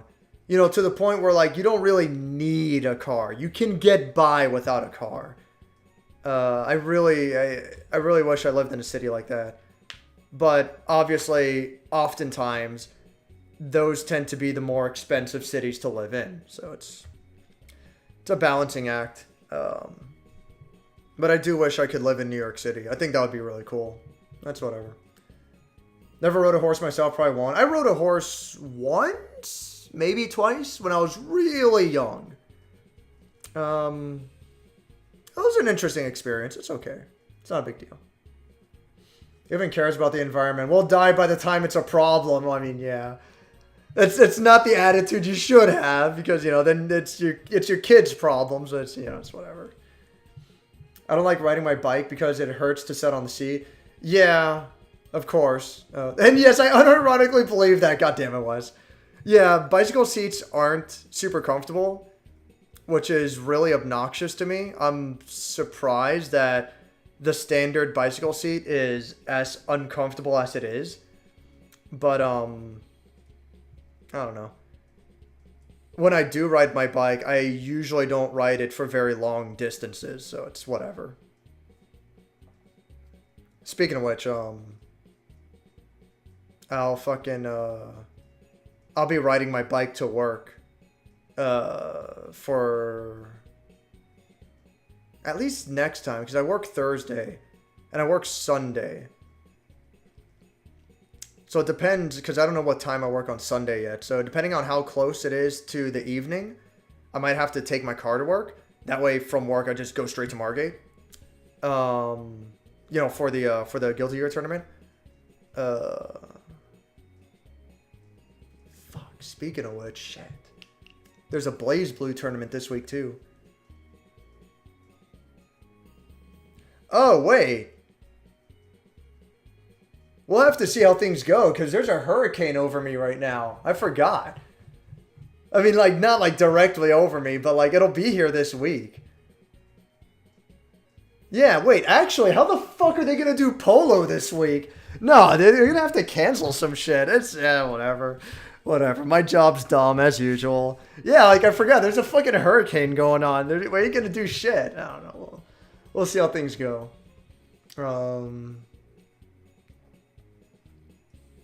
The Amish will spend as much on a horse before feeding and buggy costs as normal people would on a car. I'm talking 2040. Jesus fuck, dude. That's a lot. Yeah, no, that's a lot. And before feed, care, maintenance, and, you know, the buggy, like, yeah, wow. How the fuck do they have so much money? All right. They're doing something right. I hope to die before it's a problem. Oh, you will. We all will. I unironically hate that thinking. No, same here. And that's fine. But I didn't develop the infrastructure. I was just born into it. It's whatever. Hades is intimidating in the Kingdom Hearts game. He's definitely way more intimidating in Kingdom Hearts games. But I like him as a character. He's a really fun character. Generally speaking, consumer emissions aren't that big of a deal in the grand scheme of things. Yeah, I'm sure, yeah. I don't know. I'm not an expert on the subject, and I'm not going to get too deep into this conversation, so I don't know. McClaysis is best villain. Dude had a sight on his shotgun. Are you talking about the villain from Disney's Tarzan? God damn it. Disney Tarzan villain. No, that's Clayton. Who are you talking about? McClay? Let me try because I tried searching it over. I was searching it earlier. Oh, this is the fucking guy from Pocahontas. No, it's not. Rescuers Down Under. Okay. Man. That's a deep cut, Kenny. That's reaching. I respect it, though. That's cool. I should watch that movie again. I haven't seen it since I was like real little kid. I remember liking it though. I remember the running joke in the Rescuers where the main character was really superstitious and he wouldn't climb stairs that had 13 steps and he would like jump over the 13th step in order to skip it and go to the 14th step. That's like one of the like very few minuscule things I remember about the Rescuers. I should watch that. I don't like Borderlands 2. The whole level scaling makes the game drag, yeah. I played a lot of Borderlands 1 when I was younger for some reason. I don't know. It was just a very mindless game that I could sink hours into and it was fine. But these days, I mean, like back then, like, you know, I didn't have, you know, money to spend, so to speak. So it's like when you get a game, you're gonna fucking run it through its paces. You know, you're gonna make it worth its while. But these days, I would much rather, well, I guess I would much rather fucking rant and be an idiot. But anyway, I would much rather play a game, get my initial value out of it. You know, if I feel like it, like I'll get all the trophies, shit like that. But I'll play a game, get the initial value out of it, and then move on. You know, play the next game, and let's keep going. But back then, you know, I'd like play the same game like 10 times over. You know, because like I didn't have a whole lot to play. Like you go to the game store and you're like, oh, I hear Borderlands is good, and you know, I was like, that's my game for like the next 6 or 12 months. Like I'm not gonna get another game for a long fucking time. Man, it's pretty crazy to think about these days, but like you had Sega Channel back then for Sega Genesis, where you pay a subscription and you get like games per month, you know? And Sega Channel was kind of cool, but you know, whatever. But now we have fucking PlayStation Plus and Xbox Games with Gold, where you pay a subscription and like you get several games every month. And you know, most of the time they're going to be duds, you know, for sure. It's like whatever, it's a waste. But every once in a while you get something that's pretty good. And if you're going off on a if you're going on a budget, and you're okay with that being your only way to get games, it's not the worst thing in the world. It's not bad compared to back in the day where it's like I wait a long fucking time for a game to get on sale, and then I buy it, and then that's my game. Like I'm not getting another game for like 6 fucking months or until Christmas.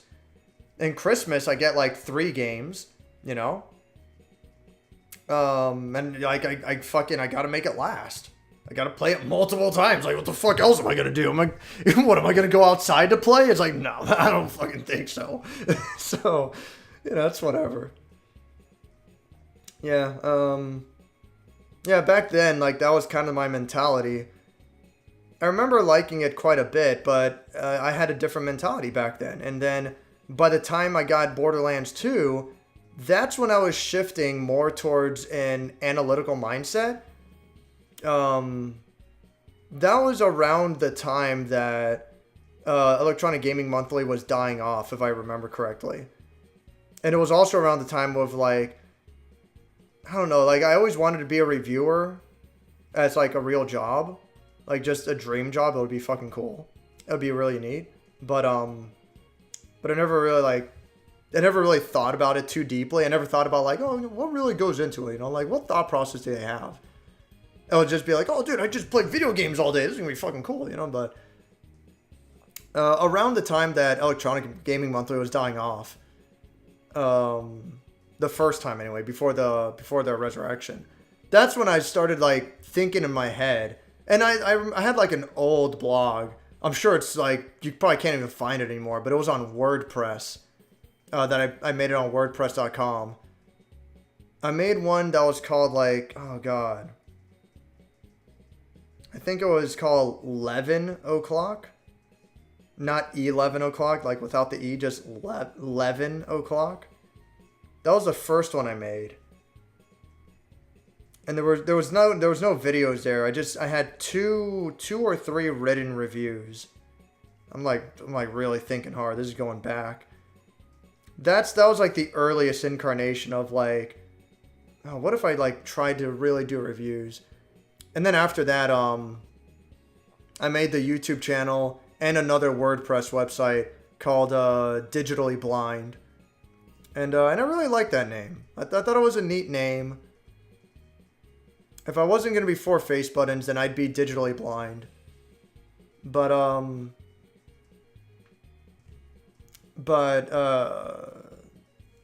something in me thought to myself, like, I kind of want to rebrand, so to speak. And whatever my next brand is, I'm going to take that super seriously. And I'm not going to be jokey. I'm not going to be, I'm not going to be comedic, or I'm not going to even try to be funny. Like, that's not my intention. I'm going to take this seriously, and I want to like take this as far as I can and just see how it goes. And then that's where I came up with FourFaceButtons, and it's going to be close to 6 years at this point, if not already past 6 years. And yeah, here we are. And that's that. I don't know why I went on that rant for. Consumer emissions are nothing compared to what China and India pump out. I'm sure, yeah. Where they have like super lax emissions standards. Regardless of what people say, if most production was done in other parts of the world with actual rules, it would be better. Instead, you have literal rivers of trash coming from these places right into the oceans. Yeah. That's whatever. I'm not going to get into it. Fuck it. So we can't say they're not funny if they pave our road. Oh, no, I mean, I don't think that's what she's saying at all. Yeah. I don't want to be taking it the wrong way. But what I'm saying is that, like, you can also have lowbrow humor that's bad, for sure, But what I'm saying is, don't shit on blue-collar comedy just because it's blue-collar comedy. You can have blue-collar comedy that's good, you got blue-collar comedy that's bad, alright? But don't shut on it just because it's blue-collar comedy, It would be like saying, well, Westerns are fucking lame, because all Westerns are lame. They're all the same. Westerns are dumb. It's like, well, no, you know? I guess what I was getting at is, what's it called? There's a story point in BioShock where they're talking about building the underwater city of Rapture. And it's like, well, go figure. Rapture attracted all these scientists and artists, but once they all got there, no one wanted to do any hard labor. No one wanted to do any work to expand the city. And it's like, yeah, like, what do you fucking think? Like, this shit builds on its own. You know, society needs all kinds of people, and everyone needs to work together. We're not in this solo. As nice as that would be, as nice as it would be that you don't have to rely on anyone else, you do.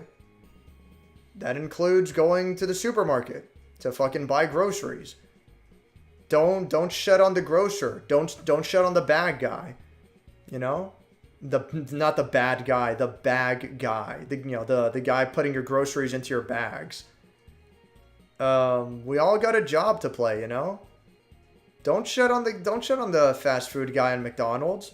If he fucks up his order, it's like, you know, what an asshole, but what, you gonna fucking go behind the counter and cook your own burger? No. So, you know, just try to understand the other perspective, I guess is what I'm getting at.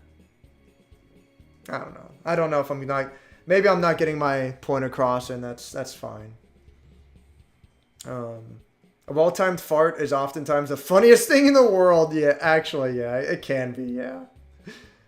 Usually find lowbrow, gross out toilet humor to be really lazy at times. Rarely find it funny. Just have to be done well. Yes, exactly.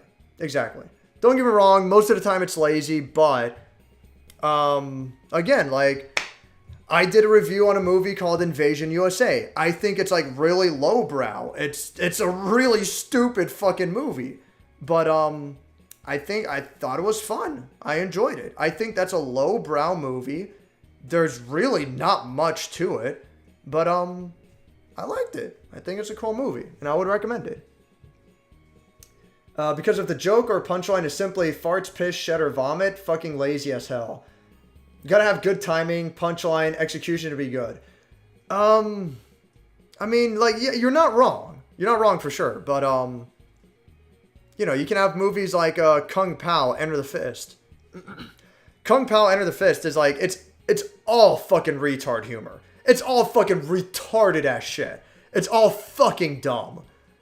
I mean, fuck, one of my favorite jokes in the whole movie is like, I remember long ago, a friend told me there would be a chosen one. And it goes into like this long blur into a flashback. And it's all dramatic. And it's like that character and then his friend. And they're just sitting there looking important. And he goes like, there will be a chosen one.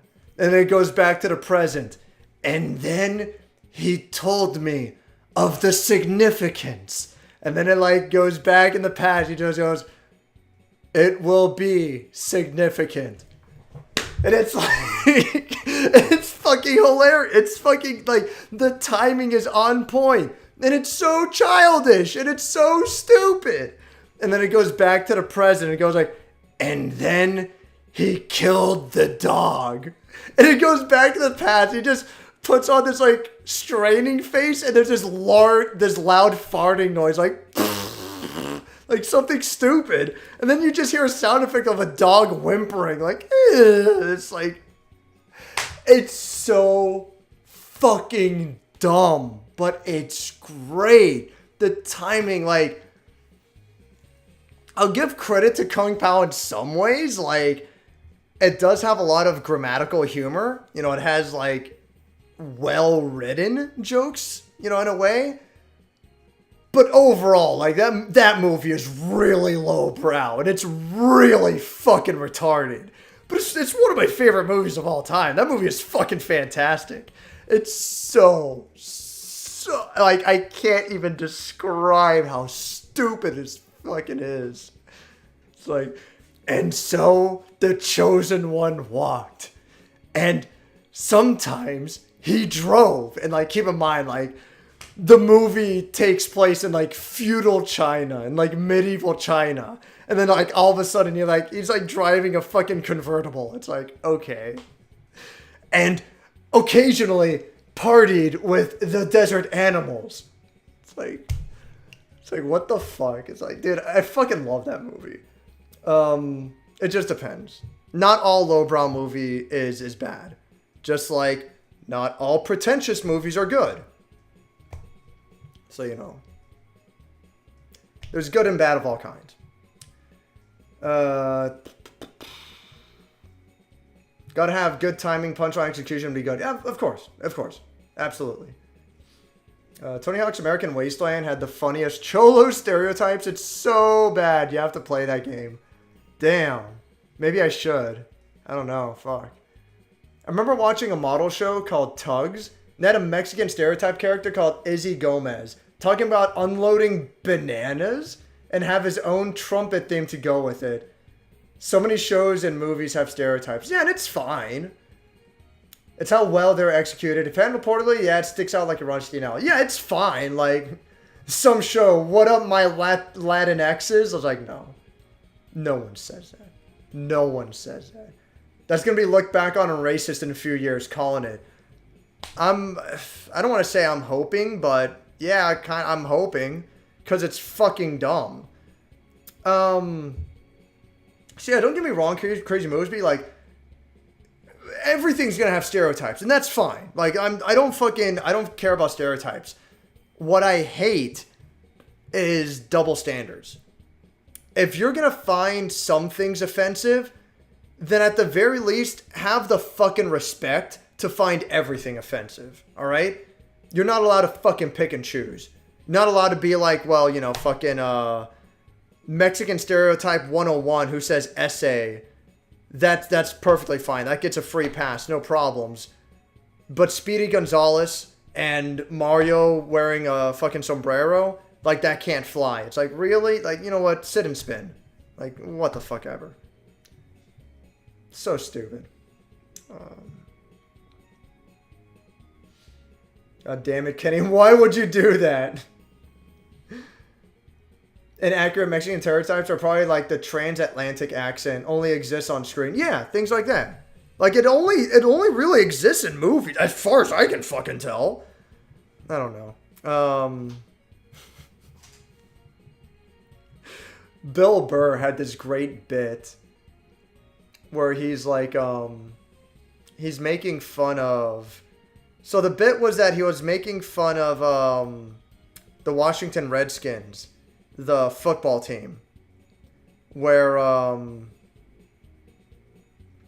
the thing for the fans, you know, like every sports team or whatever, like, they have their own song, like that sports team's theme song, so to speak, or like some kind of traditional thing that, like, the fans do in the crowd, you know, like typically in a lot of sports things, like, you know, fans in the crowd, they'll do like the wave, like, you know, everyone like stands up and sits down, that shit, you know, so. Washington Redskins, they'll do this thing where they'll like do this and they'll chant as if they're Indians, you know? And there was this big thing for a while that's really offensive. And you know what? Yeah, you're probably right. I'm not even gonna argue against that. You're probably fucking right. But Bill Burr's thing was like he was making fun of him because he finds it so fucking annoying. And the noise he goes like, it's like, and he's like, dude, after the third quarter, I'm tapping out. Can we get a different fucking song here? So, but his joke about that was, he's like, you know what the funny thing is? I bet you Native Americans never even fucking did that. I bet you that started when they were making like Western movies, and now they have sound in movies, and they're like, well, fuck, how do Native Americans even sound like? And his joke was like, they probably had a fucking retard on the set who just walks through, like, you know, getting people coffee or whatever shit. He just fucking yells, and he's loud, and he yells, and he goes like, yeah. And the fucking director is like, yeah, that sounds good. Put some rouge on him and makeup and put him in the camera. You know, he'll be our guy. It's like, fuck my life. It's a great fucking joke. But yeah, like that's exactly it, you know? It's like the transatlantic accent. Like, it's not real. Some fucking douchebag made it up and it's stuck. It is what it is. But like, it only exists in movies, you know? Dude, I fucking love Bill Burr so much. He's the fucking best. Oh, fuck. You're acting like I'm the one making these shows. I know people from Mexico. Not a single one of them even know what it means, right? Oh my god. Dave is pouring the tequila in real time. No, I'm having fucking limited edition dark berry Dr. Pepper. Because I got a bunch of them because they were on sale. Thankfully, they're not too bad. I prefer regular Dr. Pepper, but they're not too bad. Actually, I like the music. Oh. That was getting annoying for me. I assumed that was getting annoying for everyone else, too. Just bringing it up is going to set Dave off is what I'm getting at. Oh yeah. No, I've ranted enough about... I've hit my quota of fucking complaining about Latin representation in media. I'm fine. Latinx is like such a stupid fucking term, by the way. The wrath of reading the word Latinx. Yeah, I won't get into it. The swastika is originally a Hindu symbol of peace and good fortune. Yeah. You can see them on old Buddha statues, hundreds of years old. Usually a bit more rounded in design, though. Yeah. From what I understand, Hitler took that symbol and reversed it and used it as his own. But yeah, like, I don't know. I think my point still stands on that. I don't know. Eating Tide Pods, definitely 2018. I was disgusted when I heard they were... Yeah, like, dude, brutal honesty. Well, I mean, yeah, like... It's called natural selection. Like, get these people the fuck out of here. Like, they're clearly not going to contribute anything to society. If this is their fucking thought process, like, they're clearly going nowhere fast. So I'm good.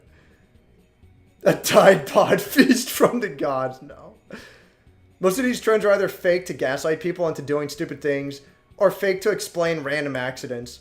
You call something a game to excuse its stupidity. Yeah, you know.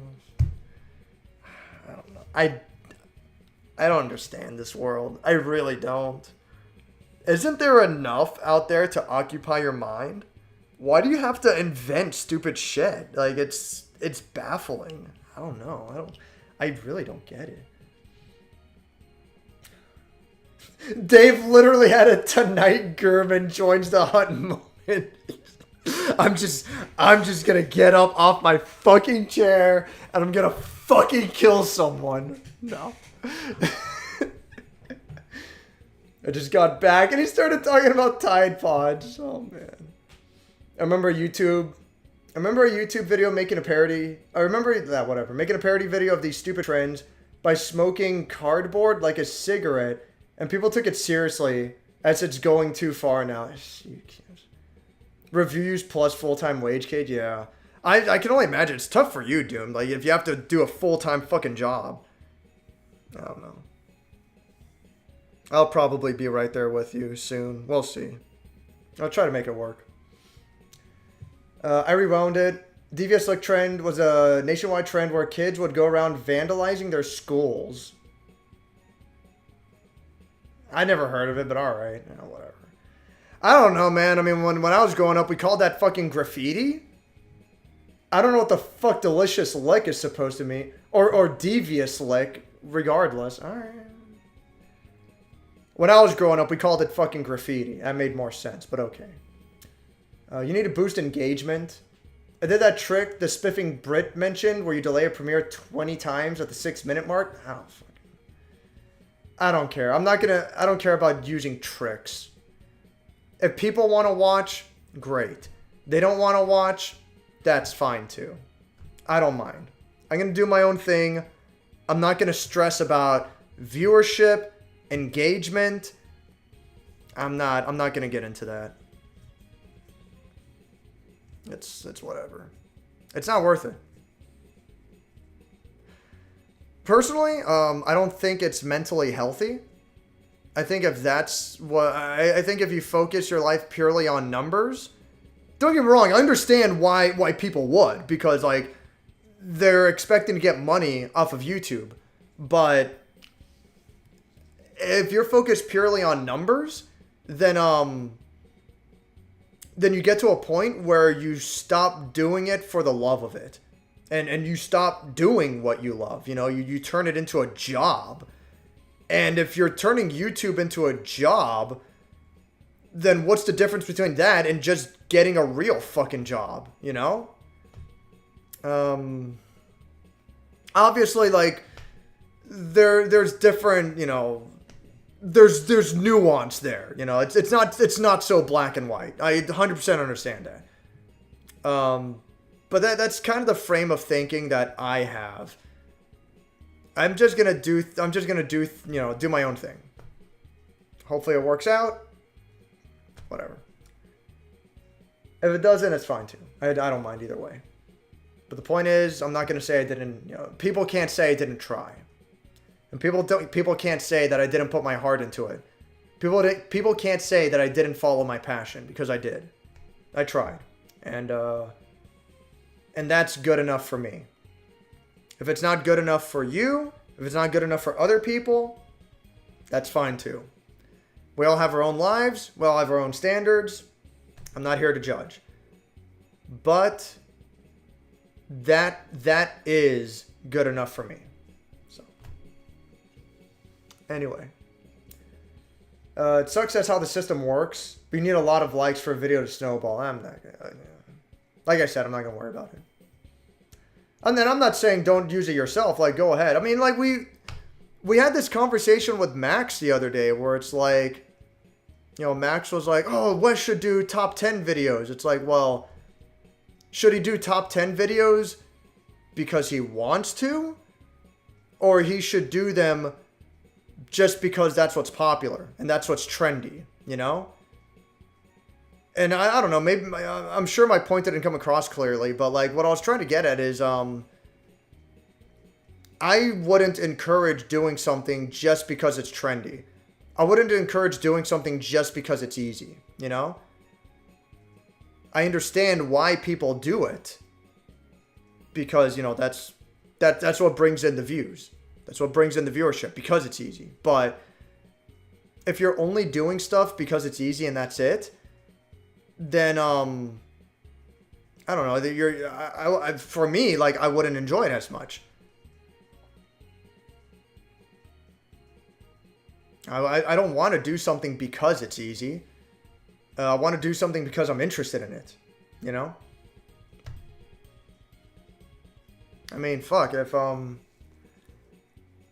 I was gonna do quote unquote easy content, I could, I don't know, I could just fucking, I could grab my box of, I have a complete inbox of Majora's Mask for N64. I just grab that box and like point at it at a camera and be like, hey YouTube, remember this game? It was a pretty cool sequel to Ocarina of Time. It did a lot of things different. You should totally check it out yourself. I recommend it.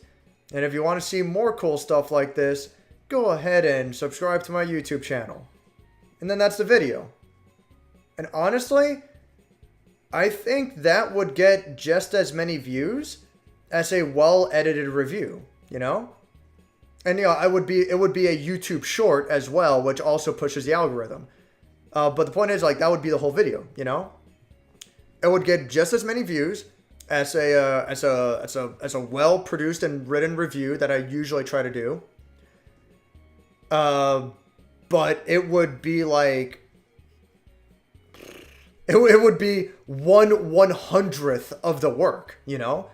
A video like that, I could get done in like 3 minutes versus a proper review, which would take like, I don't know, 50 hours worth between playing the game, writing the script, organizing the footage, editing, graphics, you know, the voiceover. Jesus fuck. Yeah, like fucking. If I was smart, I would just do that. You know, and I would have like, I'd have a new video a day. You know, like, hey YouTube, remember this game, The Club for the PlayStation 3? You've probably never heard of it, but it's one of those lesser known Sega games. Kind of had an arcade feel to it. Really interesting. I think people should check it out. You know, and then that's a video. It's like, there's no fucking substance there. That doesn't mean anything. Like, I don't want to be fucked up. Like, and I don't mean to go on a rant. Like, I don't. It's just like my thought just goes to these places. But that's the point that I'm getting at. Where fucking that one YouTube channel, SNES Drunk, like, that's all he does. He's like, oh, here's a game I'm gonna review. I remember when I was a kid playing this game. It was an old favorite. It was really cool. They have these kind of things in the game that are kind of weird, but you know, that was just a quirk at the time. If you can get it on your Super Nintendo, I recommend it. I think it's nice. And then that's the whole thing. The whole video is like 4 minutes long. There's nothing to it. I have no idea, you know, how the gameplay is, what's the pacing, what's the difficulty, what about it makes it special and unique. I remember I watched a video about like this boxing game on Game Boy Advance, and I'm like, oh man, that's cool. Is it like Punch-Out? If I remember correctly, like he never compares it to Punch-Out once, which is like, it's the fucking boxing game of all time. Like if you're going to talk about boxing games, you're going to talk about fucking Punch-Out. At the very least, you can say like, oh, you know, if you've played Telero Boxer on Virtual Console, or if you've played Punch-Out, then you kind of have the right idea, you know. It's like like I've only seen like 3 of his videos, but like all the videos are just like anecdotal stories that don't fucking add up to anything. And it's like, yeah, if I wanted to fucking have like super easy video content because I care about the views, it's like, yeah, that's what I would do. And yeah, then like I'd fucking have double the views, which is like not saying much, but I would have double the views. But I'd be 10 times more miserable because it's just it becomes a chore. It's fucking pointless. So, I don't know. Maybe I'm still not getting my point across, but that's how I feel. Do what you want. If you are doing it for the views, I really do. I understand that mentality. I do. Because, you know, you're trying to succeed on YouTube. Like, I get it. I'm not going to fault you for it. It's the fucking same thing as, you know, I think Skyrim is one of the worst games ever made. Like, I think Skyrim is actually really fucking bad. But am I going to fault Bethesda for re-releasing it like 20 fucking times? Am I going to say Bethesda's a bad company for doing that? No. I think Todd Howard said it himself. They'll stop porting Skyrim when people stop buying them, you know? It's not Bethesda's fault that people keep buying the fucking game. Like, I get it. So, you know, I'm not gonna shed on people.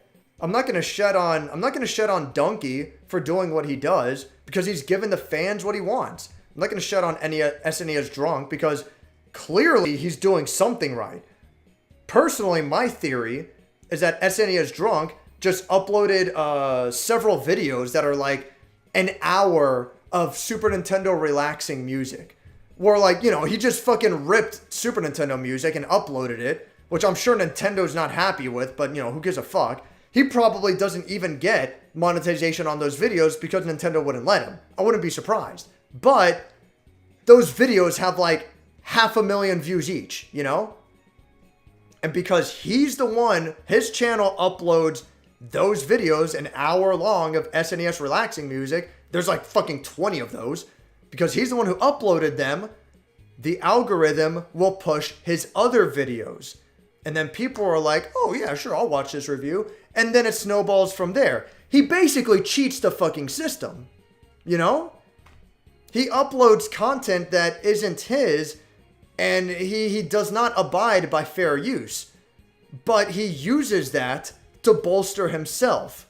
So it's all right, fucking. If that's the way he wants to do it, you know, like, it is what it is. I mean, Wes, you want a fucking suggestion? Upload a video that is literally an hour of Dead Rising mall music. Every mall music track in Dead Rising 1 and 2. Make it its own video. You're probably going to get like 10,000 views without even trying, and it's going to build from there. And maybe Capcom won't even give a fuck, so you can monetize it, you know? And then everyone who watches those videos, they're going to get your own videos pushed out as well.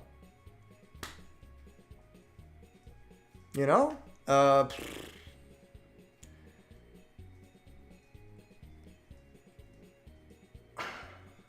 mean, I said it earlier.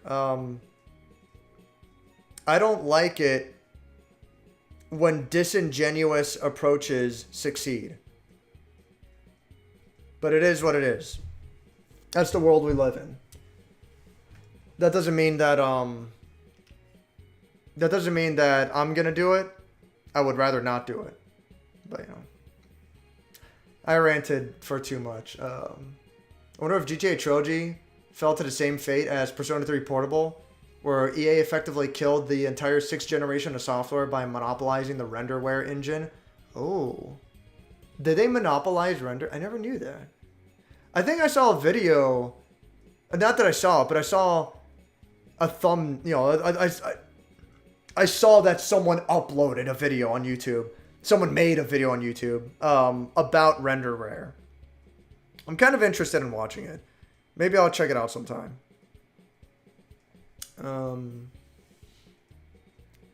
Parents in licensing is hell for those games because of EA. That's crazy. Well, I mean, you know. EA was smart. Say what you will about EA, and I've got plenty to say. They're a shitty fucking company, but they're still around for a reason. They do good business. It sucks, but it is what it is. Turns out in order to do well on YouTube, you need to perform speedrunner exploits. Yeah, whatever. Judge Challengers actually go for sub 100,000? Fuck that. So when I get my school and work training done, I could probs finance it well enough with one of my goal gigs. I mean, Doomed, like,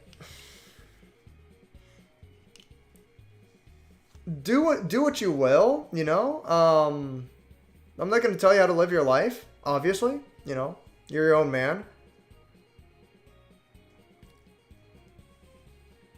Think about how valuable a car really is. And if it really is that valuable to you, then go ahead. You know, I'm not going to stop you for sure. But even in Canadian money, 100,000 that's a lot of fucking money, dude. I don't know, man. Like, I mean, you do what you want to do, man.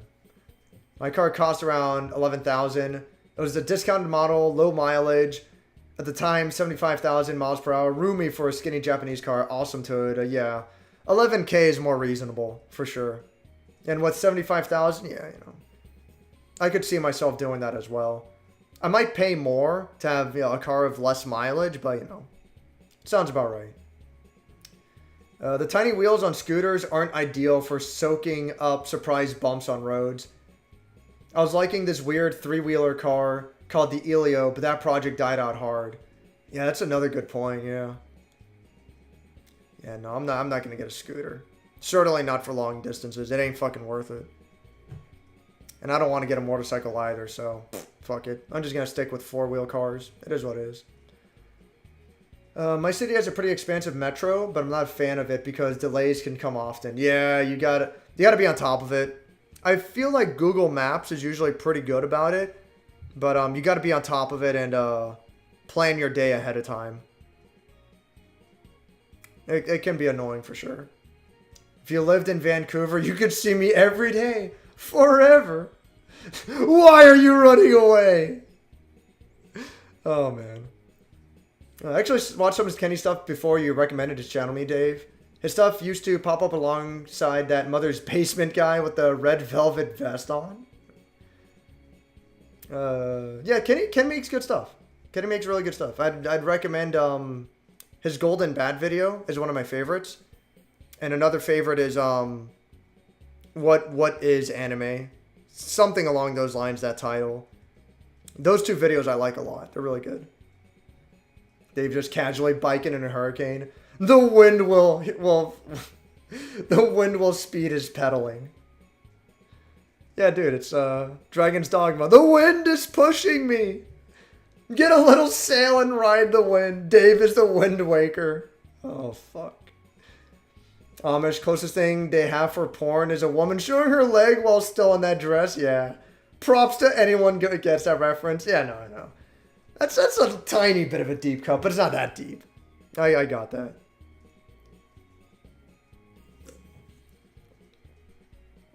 Pretty sure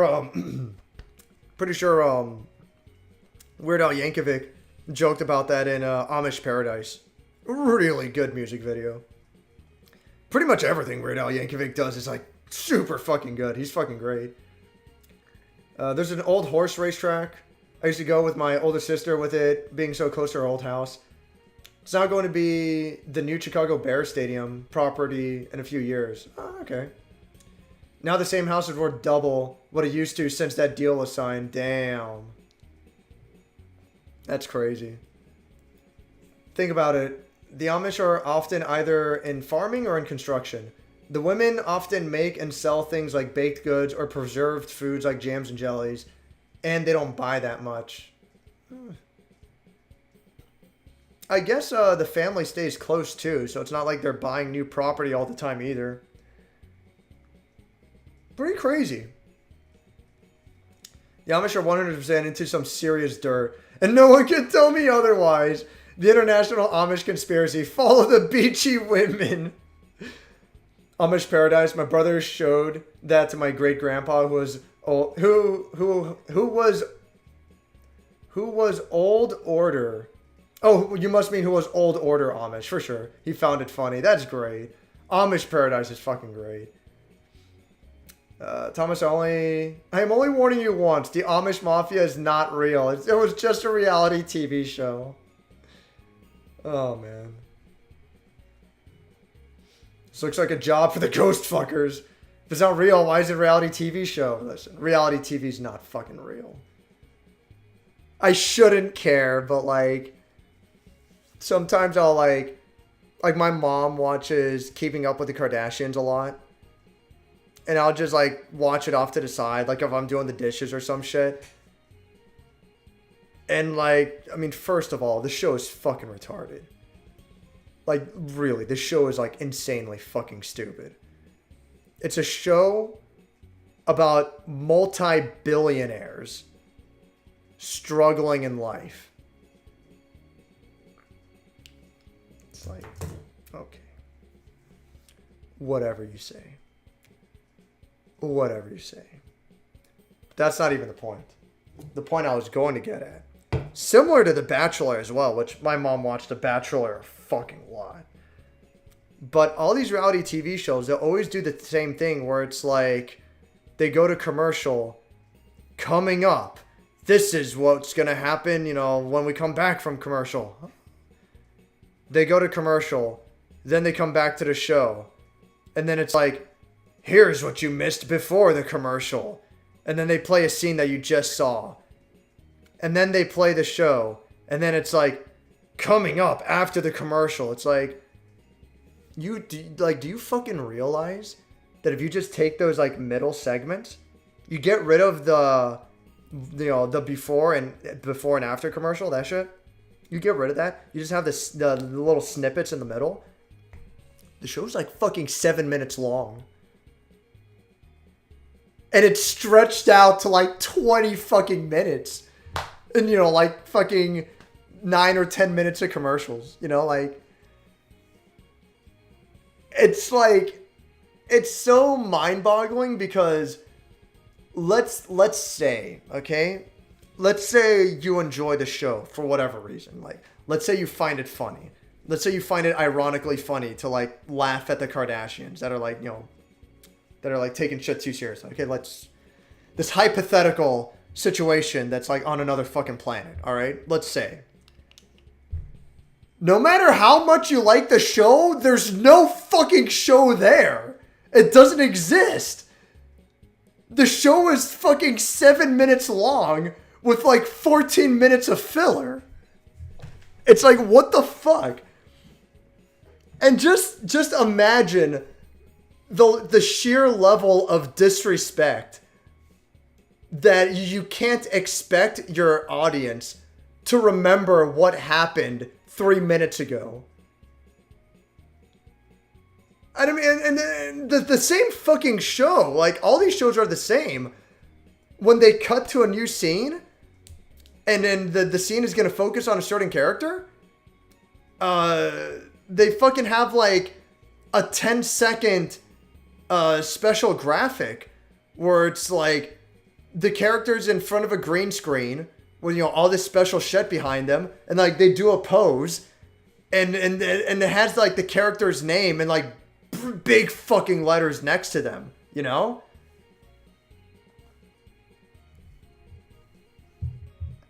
And they do that, like, fucking, like, 5 fucking times in the episode.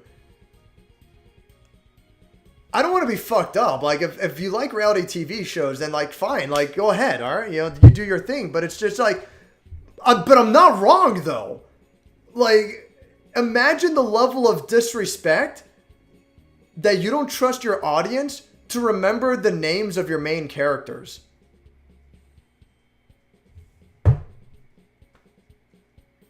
I don't know, man. I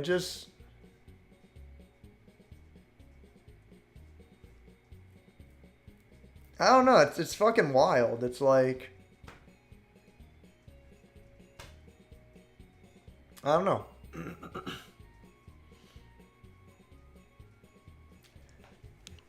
Whatever. Reality TV show is fucking gay. Sucks ass. Sega Channel was ahead of the time. Sega Channel was like really ahead of its time. It was very ahead of its time. Oh, I mean, if you want to talk about ahead of its time, Atari had something similar. Atari might have been, I could be wrong, but Atari might have been the first example of subscription service where you could download games over a cable modem, Atari might have been the first example, but Sega Channel was definitely the earliest example that got pretty mainstream popularity outside of Japan. In Japan, you had the Super Nintendo Satellaview, which was also a very similar service as a Sega Channel. But yeah, then you had like fucking man, I mean, I want to say then you had the next era of games like the Nintendo 64, PlayStation 2, Dreamcast that they just stopped pursuing that. But that's not entirely true. Sega Dreamcast was a huge front runner for online gaming. PlayStation 2 as well. The SOCOM series of games was really big for online gaming. It wasn't, this downloadable subscription service, but, it was an online internet connection, just for a different purpose, for a different approach. The Nintendo 64 didn't have an internet setup overseas, but in Japan it did. It had to set up the service called RandNet. And it didn't go very far. It was not very successful at all. But it goes to show that all the major companies were trying something. And they were trying something at almost every interval. There wasn't anything for the Sega Saturn. There wasn't anything for PlayStation 1. And there wasn't anything for the GameCube. But here and there, every company was always trying something. You know, this shit didn't just like appear. It didn't just like, you know, the original Xbox was kind of the progenitor in a way of like the current version of online gaming. The original Xbox and the original iteration of Xbox Live, that was kind of like, that was like the very first baby steps of online gaming as we know it today. But there were a lot of steps made before then. And of course, nothing to say of, you know, multiplayer gaming on PC, which that had always been taken off, you know, for a long, long time. But in the console market, there's been steps. There's been steps for a long time.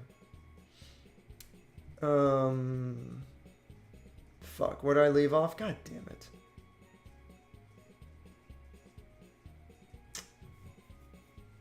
Jesus.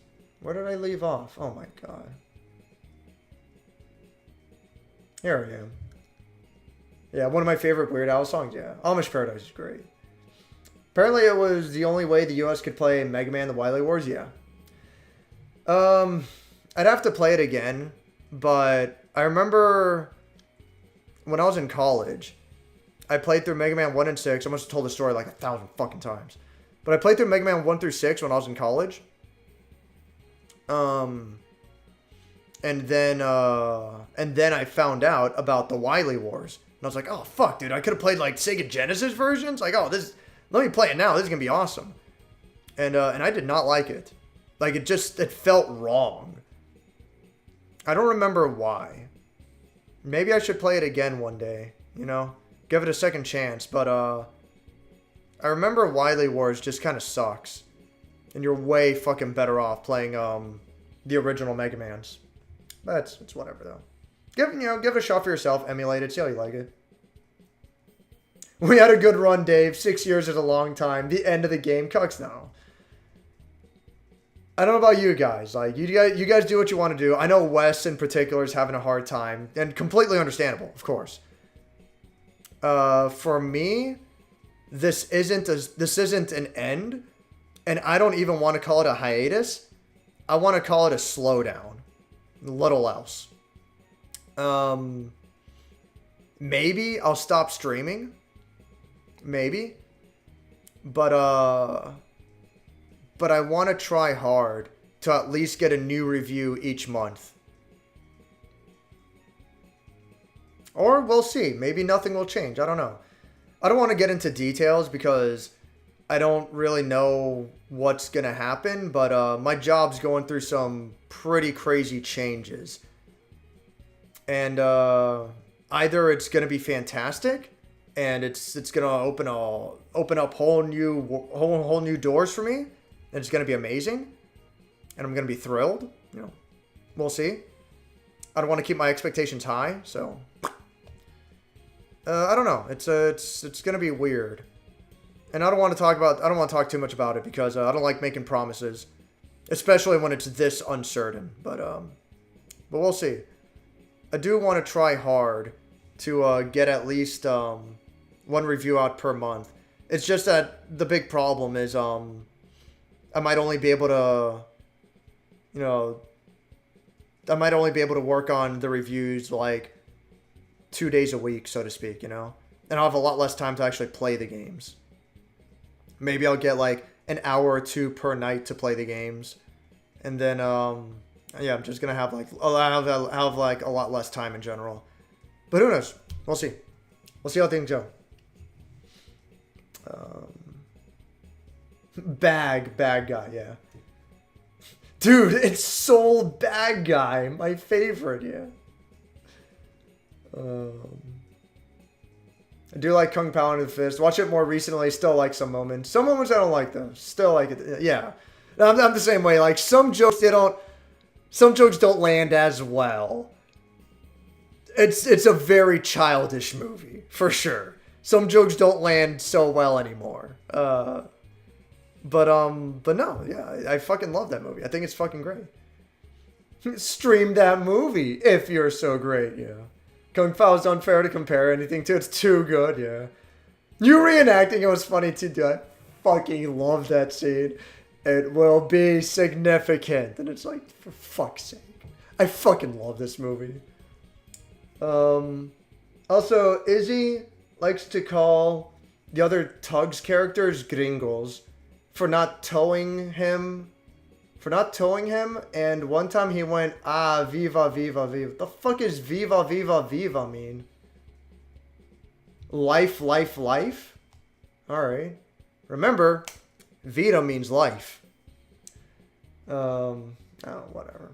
Remember some guy talking how Mario jumps like a black guy and collects money like it? Yeah, I've heard that. I heard that joke. It's racist as fuck, but it's kind of funny. How's it go? Like, Mario is an Italian character made by Japan who lives in Brooklyn, America, jumps as high as a black guy, collects money like a Jew, and has a mustache like a Mexican. Like something like that. It's like Mario's like the most culturally inclusive character ever made. And yeah, it's racist. It's not even that good of a joke. But yeah, I remember. I've heard that joke before. It's okay. Bill Burr's ranting against the city of Philadelphia is the best shit, dude. Fucking, if you can find it, link it to me. I've probably heard it before, but maybe not. But yeah, link it to me, dude. I'd like to listen to it. 2 cents has been added to your account for the Dr. Pepper sponsor. Oh, man. Nice Bloodborne reference. Oh, Gurman? Yeah. Oh, man. Actually, I like Dr. Pepper a lot. It's not my 100% all-time favorite soda brand. That might be, big maybe, it might be Jones Soda. Look up Jones Soda, a very unique brand, but delicious fucking soda. So fucking good. A little expensive though. But Jones Soda, that's where it's at. Get some fucking green apple flavored Jones Soda. Get some blue raspberry flavored Jones Soda. It's like, that's good. Man, dude, it's been like a fucking decade since I've had Jones Soda. But goddamn, like I still remember, like, never tasted anything that good. Maybe one day I'll treat myself. They sell them at my local grocery store. It's just like, you know, why am I going to get a fucking 4-pack of Jones Soda when I can pay like half the price and get a 12-pack of Dr. Pepper? You know, it's like, doesn't make sense. But man, Jones Soda's fucking good. I would recommend it. Weird shit starts on social media like TikTok. Just a literal arm of the CCP to stir up division in democratic nations while tyrants profit off of clicks and destabilize markets and politics. Maybe. Wouldn't be too surprised. TikTok is owned by China, from what I understand. Zoomer language and its consequences have been a disaster for mankind. This man single-handedly gave sometimes you the equivalent of millions of advertising. Oh, me? Oh, man. I don't know. Maybe there's no such thing as bad publicity, I guess. I don't like using the new words they're inventing. Yeah. Maybe we should ban top 10 talk. Everyone got pissed that night. Nah, I don't care. I didn't mean to get pissed. I didn't mean to be an asshole. It's just I was trying to get my point across. Oh no. I can understand that people take me the wrong way. I didn't want to be rude to Max. I was just trying to say that, like, you know, like put it this way. We've had conversations about this before where, you know, someone will join the group. I get Puffy as a good example. Been a long time since we talked about Puffy. You know, like, Puffy will join the group and, like, will argue some ridiculous point. And then, you know, we'll discuss it among ourselves as well. And we're like, man, you know, sometimes people just can't read the room, you know? I guess that's kind of what I wanted to get at with Max. For example, I say a million times, fucking Skyrim's like one of the worst fucking games ever made. Anything made under Bethesda's creation engine is just a fucking waste of time. I'll fucking die on this hill. I don't give a fuck. That entire entire engine is a fucking it's a fucking blight on the industry. All right.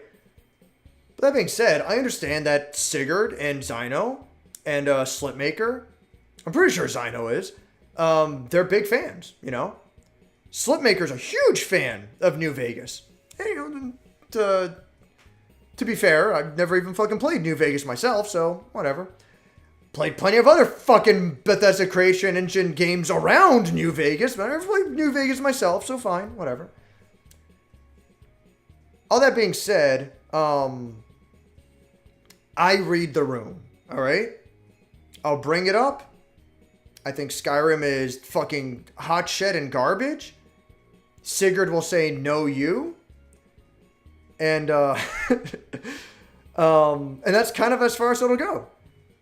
Because I'm talking to a group of people, and I, quote unquote, I know my audience, so to speak. I'm not gonna fucking win, you know? Who am I arguing with? Fucking Doomed and West, they don't really give a fuck. And Sigurd and Zyno and Slipmaker, like, they're gonna die on the other hill where they're gonna defend that game, you know? Which is fine. So I'm like, alright. I'm picking my battles. I can read the room, and I will not pursue this any further. So that's what I was trying to tell Max at the end, where it's like, I'm not gonna tell him that he's wrong, because he's not, you know? He was saying, like, can you understand my frustration where I'm trying to argue this point? You know, and like no one is seeing it my way, you know? And I told him, like, look, I'm not going to tell you you're wrong, but I think what's more important is that you're trying to argue your point to a group of people that made up their mind years ago.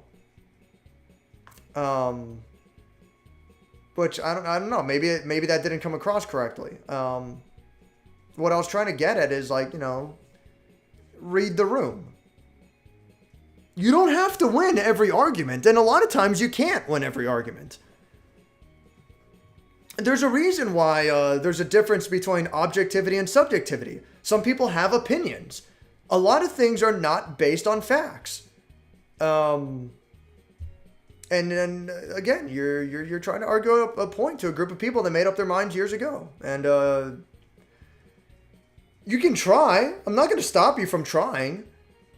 But, you know, don't, I hope he wasn't getting upset, but, you know, don't get upset just because people don't see it your way. Simple as that, you know. I don't know. Max is a cool guy. I don't have any problems with him. He's cool. I really hope he didn't take it the wrong way. I must have missed that discussion. I mean, yeah, you don't have to look into it. It's not a big deal. I think like yeah, Doom saying it was bad, you know. Effort has no correlation to views, and that is true, you know. I feel like in general it was made a bigger deal of than it actually was. It really wasn't that big of a deal. I say we're all still friends in the end, and we're fine. Like it's fine. It's not a big deal. Not to complain more than I already do, but I should know it's fine. Don't worry. I'm not saying don't make proper reviews, but if you can tweak a thumbnail or a title to make it reach more people without compromising on the content, then I don't see the issue, and that's fine. And that's fine that you don't see the issue. I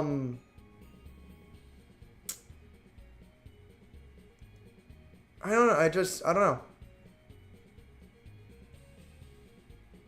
So like I said before, I want to put the kind of content out there that I myself would want to see. All right? And what I mean by that is, just going to open the YouTube front page real quick and See if I can find something. So, like, dude, fucking Core A Gaming is a decent example that I like. Like, this video that's right on the front page for me. It's just a photo of the Evolution fighting game tournament venue. Huge crowd of people. And in big letters, it says, "What Evo is like." And the title is, "What Evo is like," in parentheses, "the world's largest fighting game tournament." That's it. It's all you need to fucking know. Extremely simple, to the point, you're good to fucking go. That's the end of it. It's the kind of shit I want to make. I don't want to fucking... I don't want to attract people, you know? I don't want to, like, fucking overemphasize or do other stupid shit. I'm trying to find another example that, like, I find a little more annoying on the front page, but, you know, maybe I won't be able to find it after all. It's whatever.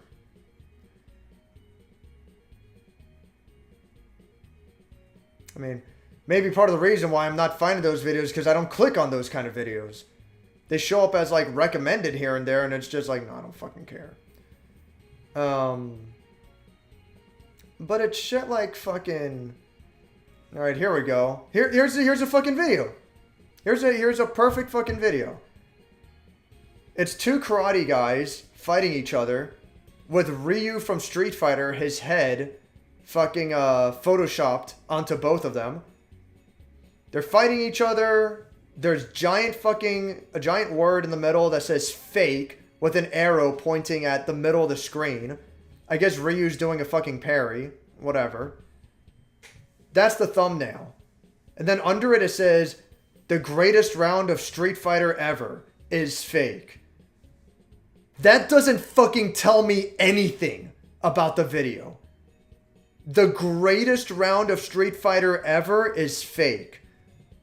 The only thing I could imagine is that he is referring to Evo Moment 37, which is the ultra famous battle between Daigo Umehara and Justin Wong.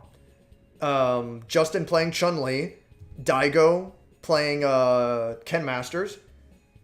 Daigo had a fucking pixel of health left, and Justin Wong, in his infinite wisdom, decided to do a Chun-Li super move, which is fucking like 15 hits in a row. I think it's like 15 hits.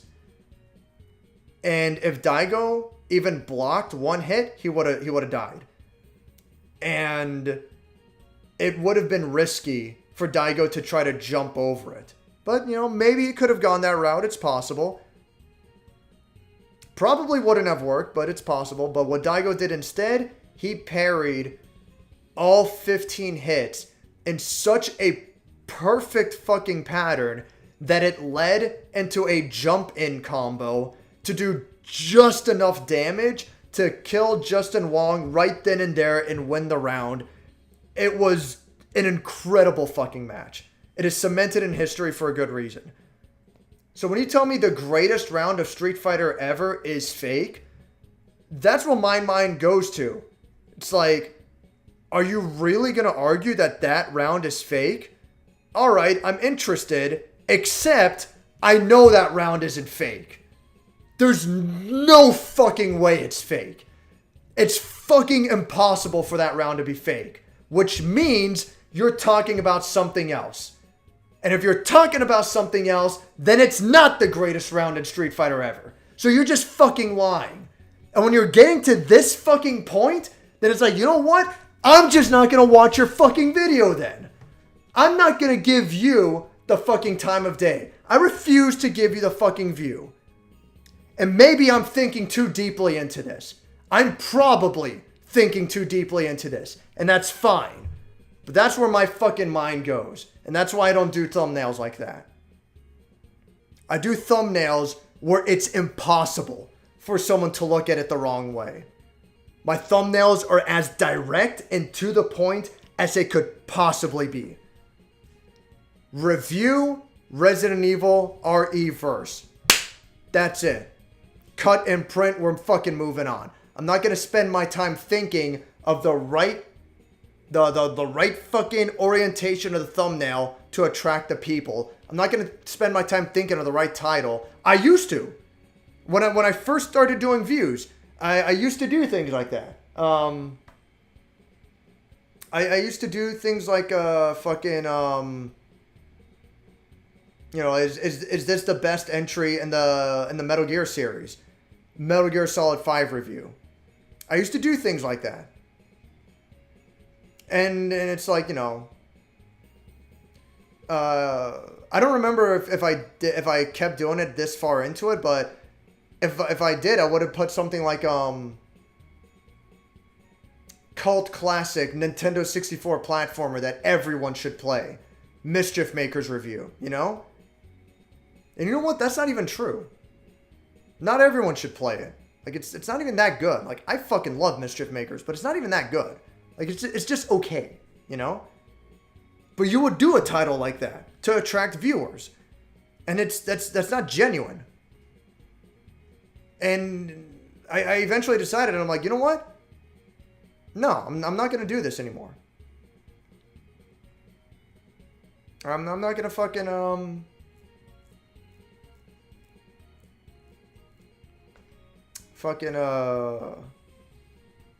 I remember for my review of Galgun 2, one of them, what was it that I did for that one?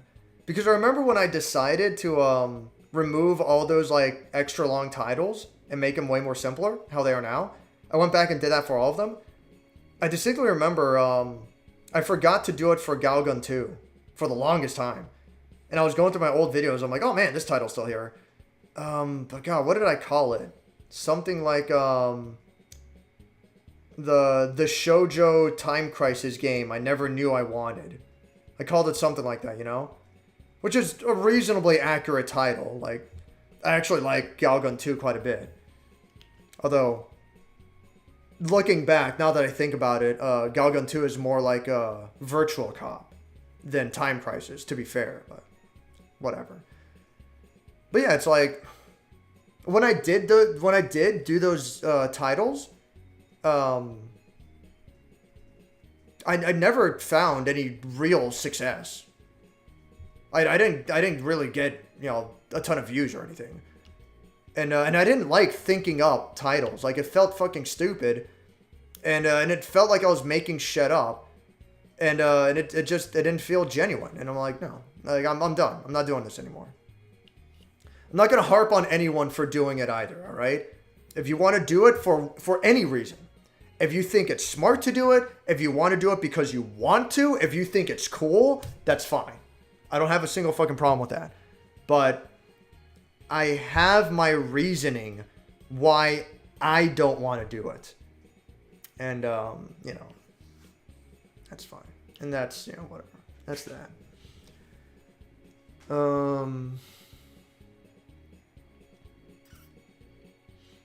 I feel one dead YouTube channel, despite how I tried so hard and got so far. But in the end, I used to listen to that song when I was in high school, so fucking, middle school and high school. I listened to, God, what was the name of that album? The Linkin Park album. It's like probably their most famous album. Linkin Park albums. Hybrid Theory, yeah. I listened to Hybrid Theory so fucking much. Hybrid Theory, Linkin Park, and The Offspring, Conspiracy of One. And no, yeah, just those two, really. Those were big childhood albums for me. Those were a big deal childhood albums for me, and I listened to them over and over so much. Conspiracy of One is still a big favorite of mine. I really like that. I like that album a lot. And then, like, later high school, you know, getting into college. I'm ranting about stupid shit now.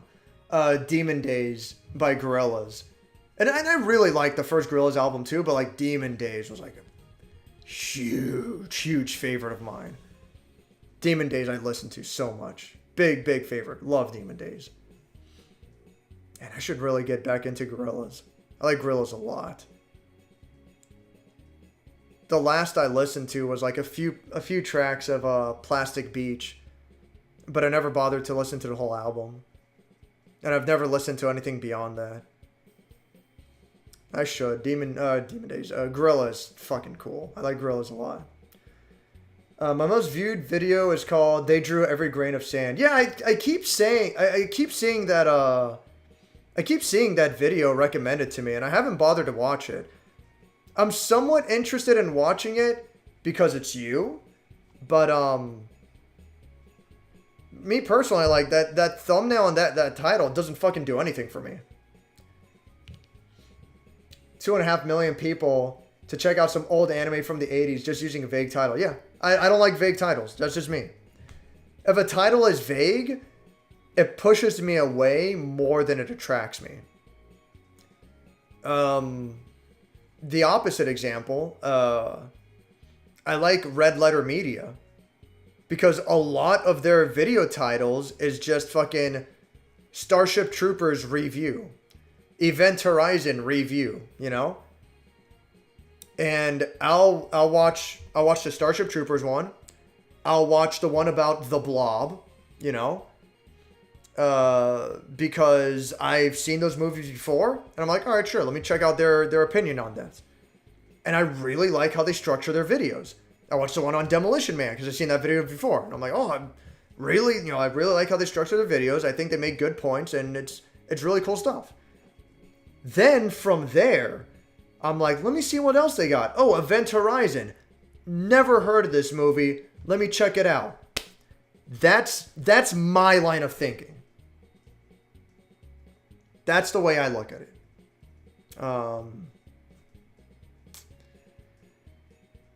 You know, and you know, if any of you disagree, then like that's fine. Like I don't mind. There is no right or wrong answer. It is what it is, but that's my line of thinking. I usually don't like top 10 videos because the substance is rarely there, especially when they try to make it so short. Yeah, basic. I agree. Yeah. YouTube Shorts sounds like an exploitation of people's short attention spans. Oh, of course it is. I mean, no, that's exactly what it is. It's, you know, fucking... First of all, that's what TikTok is. TikTok is it's an exploitation of people's short attention spans, you know? That's what TikTok's entire model was. Just like Vine before that. That's what their entire model was based on. All YouTube Shorts is ripping off TikTok. But I mean, like, yeah, like that's what it is, you know? And they do it because it works. So, it's whatever. I'd never do a top 10 anime video, but something like an hour video called Rarest Anime would be cool to do. Just cover increasingly weirder releases. That's fine. Now do what you want to do. The only boxing game I played are the boxing bosses in Wonderful 101. That's stretching it. I know. Yeah, that's stretching it. I didn't like those bosses. I didn't think they were super well done. Man, Crazy Mosby, I'd recommend Punch Out. Punch Out on Wii might be the best. Yeah, it might be the best one. Yeah, Punch Out 3, which is just called Punch Out, but it's made for the Wii. Highly recommended. Easy to get into, extremely fun, awesome fucking game. Super good. And then if you like Punch Out on the Wii, highly fucking recommend that you try out Super Punch Out for Super Nintendo and the original Punch Out for NES. Those games are like way fucking harder. But all three, the whole series, like they're fucking awesome. Highly recommended. Really cool stuff. If I were to do top 10s, I would make a separate video about number 10 to 1 and go more into... Well, that was actually the argument that I was trying to tell Max, is like, like, I do a quote-unquote top 10 videos. I do one of those videos every year. It's at the end of the year, and it's an overview of all the reviews I did in the previous year. You know, it's fucking, it's a list of these are the worst movies and the best movies, the worst games and the best games that I did, you know, the past year. And my plan, the original plan was, so far I'm at like 130 reviews, just video game reviews, not counting the movies, but the movies will be its own separate thing. But anyway, I'm at like 130, I'll look it up right now. I think I'm at like 130 video game reviews. Because I number all my reviews, so I just have to open up my hard drive and see where I'm at. But my plan is, like, once I get to a total of 300 reviews. Nice.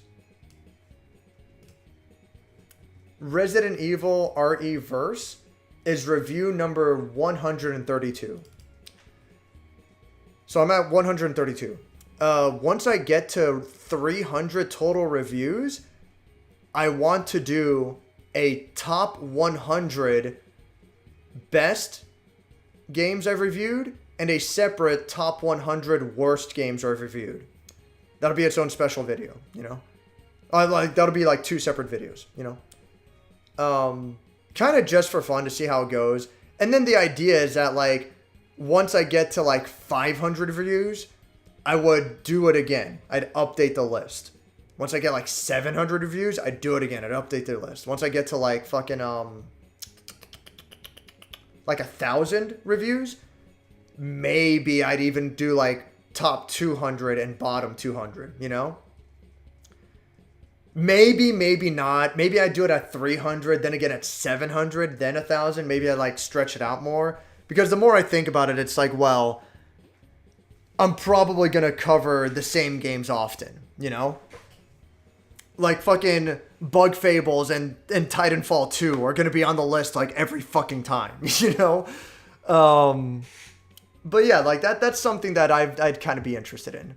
But yeah, the point is, better than doing a list, each game on the list should be its own separate video, you know? That's something that I told Wes a long time ago. He had an idea for games in a series that are very similar to each other. One of his, you know, earlier reviews was he reviewed Uncharted 1, 2, and 3 all as a single video. And it's smart because he can talk about all 3 games as a group and go into detail in each game individually. And what's nice about this is he doesn't have to go over the mechanics each time for each game, you know? And it's a smart idea. But I suggested to him, I think it would be better to cover each game individually. Part of it, you can game the system because this is back when I was like thinking more about how to get more views. Nowadays, I don't fucking care as much. I hardly care at all, whatever. But part of it is you can game the system. Having 3 separate videos is, you know, better than having one. You know, you're pushing the algorithm in your favor a bit more. But the other thing is, I feel like even games that are fairly similar to each other, at the end of the day, they're still separate games.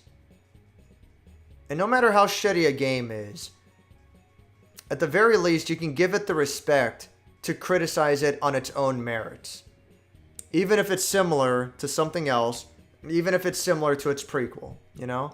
At the very least, you can give it the respect to criticize it on its own merits. Again, if I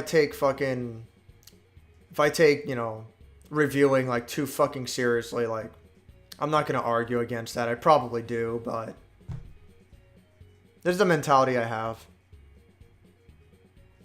I fucking love video games. Like, I really fucking do, dude. Like, this is my favorite form of media. This is my favorite art form. It is art. It's an expression of art. There's no fucking getting around this. I fucking love video games, and I want to show the whole medium the respect it deserves, both the good and bad. So I don't know. That's if you think I fucking if you think I take shit too seriously, like that's fine. I'm not gonna argue against that. You're probably right, but that's the way I look at things. While you're here, Kenny, did you ever do an in-depth review of Eureka 7? Eureka 7's pretty popular. One of my favorites back in the Adult Swim days. Yeah, I think it deserves more attention. I have a few friends who like Eureka 7. I never got into it. I don't know anything about it. Probably not. Yeah, keep in mind, Kenny is mostly into like really old anime. Anything after the 80s, like anything from like 1990s going further, it's gonna start being a lot more rare for him to cover. Anything that's popular, he probably doesn't bother, which is cool. You know, I definitely respect that. I just don't shit on people. What do you mean I'm not allowed to screech at the Walmart cashier? Like, I'm not going to tell you how to live your life, but I feel sympathy for those people more than hatred. I don't know. But, you know, you do what you want. It's fine. Mecha anime I'm looking into are 5-star stories, Birth, Doogram, VFam, maybe Big O. Big O's one that I'd be interested in. I like Big O a lot. They might still not. I used Mall Music 3 and All Survivor and it's still monetized. Yeah, sounds about right. I refuse to use copyrighted music in my videos though. Yeah, same here. I'll do it for a review because by its very nature, the song, the music used in a video game or in a movie is part of that product, you know? It's part of why I used the soundtrack of the 1982 The Thing. I used that soundtrack as background music in The Thing review. The movie, not the game. And, you know, and it got fucking copyright claimed for it, which is fine. But I appealed it. And I will continue to appeal it until they get it dropped. And, you know, however long that takes, I don't mind. I'm not in a rush. But yeah, I totally understand and I agree. Like, it's simpler to just not use copyrighted music. And there's plenty of good background music to use for free that YouTube themselves provide. Like, there's a lot. If you've ever seen the YouTube audio library, like, there's a lot of free, royalty-free music to use, you know? Some of it's actually pretty good to listen to. It's not bad. But, what's it called? Yeah, like, I get it. Like, I totally understand. Like, you're better off not using licensed music for sure. Even though I'm sure it would be 100% fine, and the videos would do better if I just use a bunch of Super Nintendo tunes, yeah. That's what Doom does. But no, like, you're definitely right. For fewer headaches, like, you're better off not using copyrighted music. People really don't like Mecha and Magical Girl series for some reason. I don't know. I think they're cool. They have their place. That or I'm horrible at making thumbnails and titles out. Well, that's the other thing. Like, I don't want to think about that. Like, oh, why wasn't this video successful? Is it because the video sucked? Is it because the thumbnail wasn't good? Because the title wasn't good? Did I just get unlucky? Like, I'm not gonna fucking bounce those thoughts around. Like, you know what? Fuck it. I'm just putting the video out there, and if people watch it, great. If not, that's fine too. I don't fucking care. At the end of the day, I'm proud of the video. I'm not... I don't want to come off like I'm doing this entirely for myself, because I do appreciate it that, like, other people watch my shit. But a big part of the reason why I'm putting it on YouTube at all is just because it's easy to upload. And it's very convenient to have like my whole library easily accessible on any platform, you know? If for whatever reason I want to show a friend, I just, oh, hey, yeah, go on your phone and go on YouTube. And there you go. There's all my shit. I mean, if you're younger, you might not understand, but I grew up in a generation where there wasn't streaming. I grew up in a generation where if you wanted to share a video with someone, you had to like download the whole fucking video.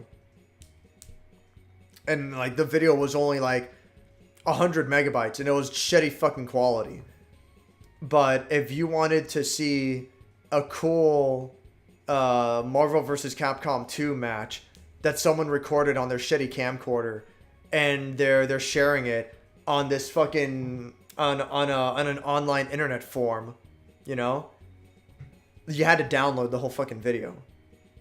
And even at like fucking 100 megabytes, 150 megabytes, it's gonna take like 3 fucking hours. And it's like, oh cool, I want to check this out. And you let it download, and then you walk away and do something else, and you come back an hour later. It's like, oh good, it's like a quarter of the way there. I'm gonna be able to see it today, you know. And it's like, it's fucking wild.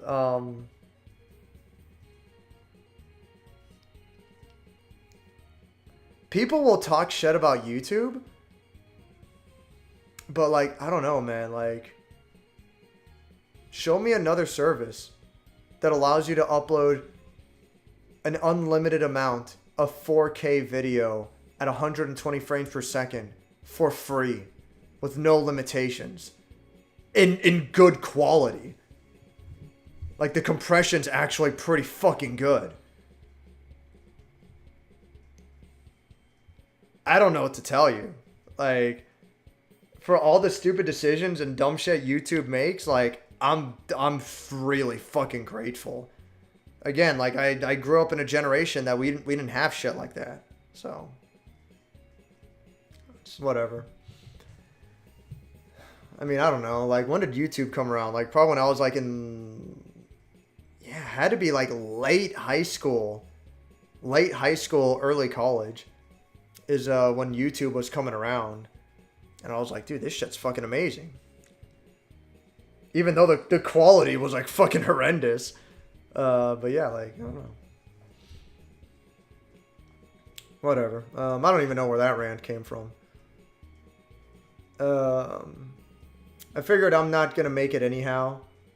So now I just put Yoshi. Oh, you're not gonna make it on YouTube anymore. You just put Yoshi music, yeah. And all my videos, I think it's funny. You keep putting fucking athletic theme. Oh my god. It's so fucking funny when you're talking about a horror movie and then like Yoshi's Island athletic theme just starts playing and it's like, what the fuck, dude? Oh man, it's pretty great. I can understand why people don't like Magical Girl series. It can be cheesy or cringy. Of course. But you know, you go into it for that. It's whatever. When the hell did I get teleported back in time in the stream? I don't know. YouTube can fuck up sometimes. Having a car is pretty base. Not gonna lie. That being said, get a 10-year-old Challenger in orange with a black stripe because it's cool as fuck. 100K new. Oh my god. Used like a decade old. 25,000 easy peasy. Jesus.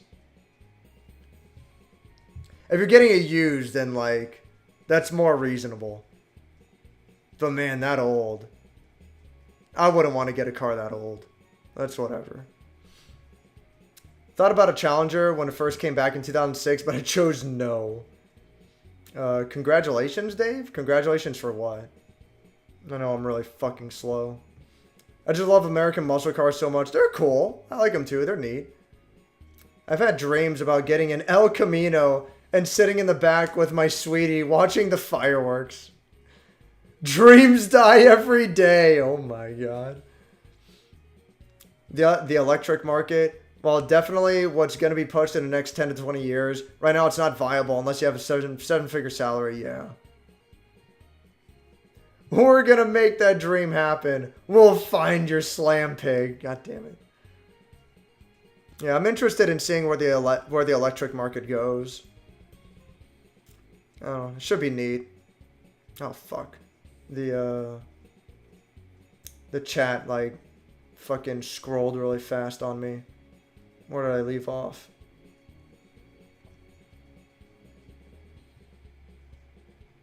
God damn, where the fuck I left off? There I am. Do game cooks dream of the shepherd sheep? Okay. Sometimes it's amusing to watch a shit show. What, like fucking reality? No, I'm good. Reality TV is fucking garbage. Those cutbacks are literal. It's when the film crew know they have nothing to work with. Shonen anime suffered from that a lot. When it catches up to the manga and has to invent filler, risk a rerun. Oh, sure. Yeah, I don't know.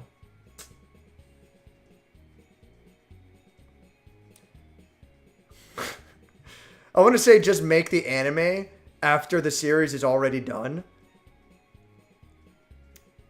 But I guess JoJo's Bizarre Adventure is getting dangerously close with catching up to itself. We'll see how that goes. The only reality show I liked was Meteorite Men. Just a show about people walking the salt flats with sticks, picking up little pieces of metal they'd sell for a mint. I don't think you can even watch that now. I never heard of it. Oh, it's whatever. If we're talking about dead subscriptions, anyone remember Hotel N64 controller systems? Oh, of course, yeah. They often have demos you'd never see anywhere else depending on where you went. Yeah. Yeah, those, it wasn't just N64. Fuck. When I was really young. I remember seeing one. I want to say for Super Nintendo. I'm pretty sure I saw a Super Nintendo Hotel controller. Might have also been Sega Genesis, but I'm pretty sure it was Super Nintendo. And yeah, like that kind of thing. It was, they were doing their thing for a bit. And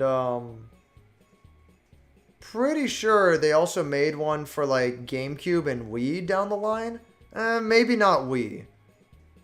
Yeah, I don't think Wii, but I'm pretty damn positive there was one for GameCube as well. But it seems like the N64 Hotel controller tends to be the most popular. Maybe I'm wrong about the GameCube one, but I don't know. That one sticks in my mind for some reason. But the N64 Hotel controller, like, yeah. I saw plenty of those in my time when I was younger. Parents would take me to Disney World and shit like that. Do they have specific N64 joysticks that controlled like a GameCube? Yeah, well, there was that too. That was another model. I have Mega Man Wily Wars on Genesis Mini 1. I kind of want to get a Genesis Mini, but not really. I probably won't. I won't stop until Silent Hill 3 In-Depth is done, basically. After that, it's whatevs. I mean, you know, don't feel obligated to continue. Just, as it always should have been from the beginning, do what you want to do. Jones made the limited edition Nuka Quantum. Oh, did they really? I didn't know that. That's cool. Huh. That candy they had in Grave of the Fireflies is about to go extinct. The company's going out of business. Gonna order 5 tins. I need to watch Grave of the Fireflies sometime. I think I'd like that movie. I remember really liking... Yeah, Bubblegum. Oh, man. Bubblegum wasn't my favorite, but that was a good one, too. Really liking Bubblegum Jones Soda back in middle to high school. Jones Soda has 6% alcohol. No wonder you say it's good. No, it doesn't. It's not alcoholic at all. Yeah, no, it doesn't, Mosby. What is the brand name of it? Yeah, no, it's Jones Soda. You got the name right. If Jones had 6% alcohol, that shit would be stronger than most beers. Jones has alcohol? No, it doesn't. Guess every vendor around here is breaking the law then. Yeah, exactly. Like, no, it does not. To be fair, Dave, Max was also being rude. It's... like... I can understand how people would see it that way. Like, you know, obviously it was typing, but the way it was being typed, Max was being loud and obnoxious, you know, for sure. I understand how people see it that way. But the things Max was saying, I wouldn't say that they were wrong. I wouldn't say that they're outright wrong, you know, not by any stretch of the imagination. I think there's a fine line between being rude and passionate. And I think more than anything, Max was just, he was just very passionate. And he was getting really frustrated that people weren't seeing things his way, you know? And I completely understand that perspective. I really do. And to be fair, I'm giving him the benefit of the doubt, partly because, you know, he's my friend, you know? But really, like, I understand where he's coming from with that. I understand that perspective for sure. It can be really frustrated to be in a position where you're like, you know, I know I'm right. How could you say I'm wrong? Like, and you really believe that. And, like, no one sees it your way. Like, I understand that. But, and it's easy to get, like, swept up and lost in the moment, you know, for sure. I didn't see him so much as being rude. I saw it more like he was just passionate. And he was getting frustrated. Which is fine. Like, I understand that perspective. I do.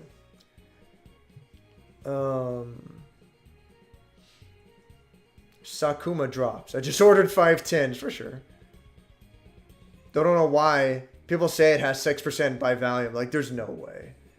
You got a source for that? Puffy, yeah. Dave, Skyrim bad. Me, Skyrim fun. That's fine. Look, man, Skyrim's a fucking piece of shit. I don't give a fuck what anyone says. I put my review out there. You know, I'm done. I'm washing my hands of this whole thing. But if anyone else wants to enjoy it, you know, go ahead. Skyrim, as much as I hate it, I can see the potential of why people can enjoy it. But it's an extreme niche market, and I'm surprised at how well that game sells. That's what I find confusing, but fine. Then we start getting to extreme levels, like Awesome P. It's like, I'm pretty sure I ranked Skyrim lower than Awesome P, mainly because, like, Skyrim's a AAA game that barely fucking works, so that's just not excusable. Awesome P is just a stupid fucking indie game, so whatever. But that being said, like, if you're a fucking Awesome P fan, it's like, yeah, you got fucking problems. You need to get yourself fucking checked into a mental institute. Then you got fucking shit like Amy. And it's like, what fucking world am I living in that anyone could possibly enjoy Amy? Like, there's just no fucking way. But fuck it. Anything can happen. Apparently, 25 to Life has a shockingly huge fan base. So, like, whatever. Whatever people are into.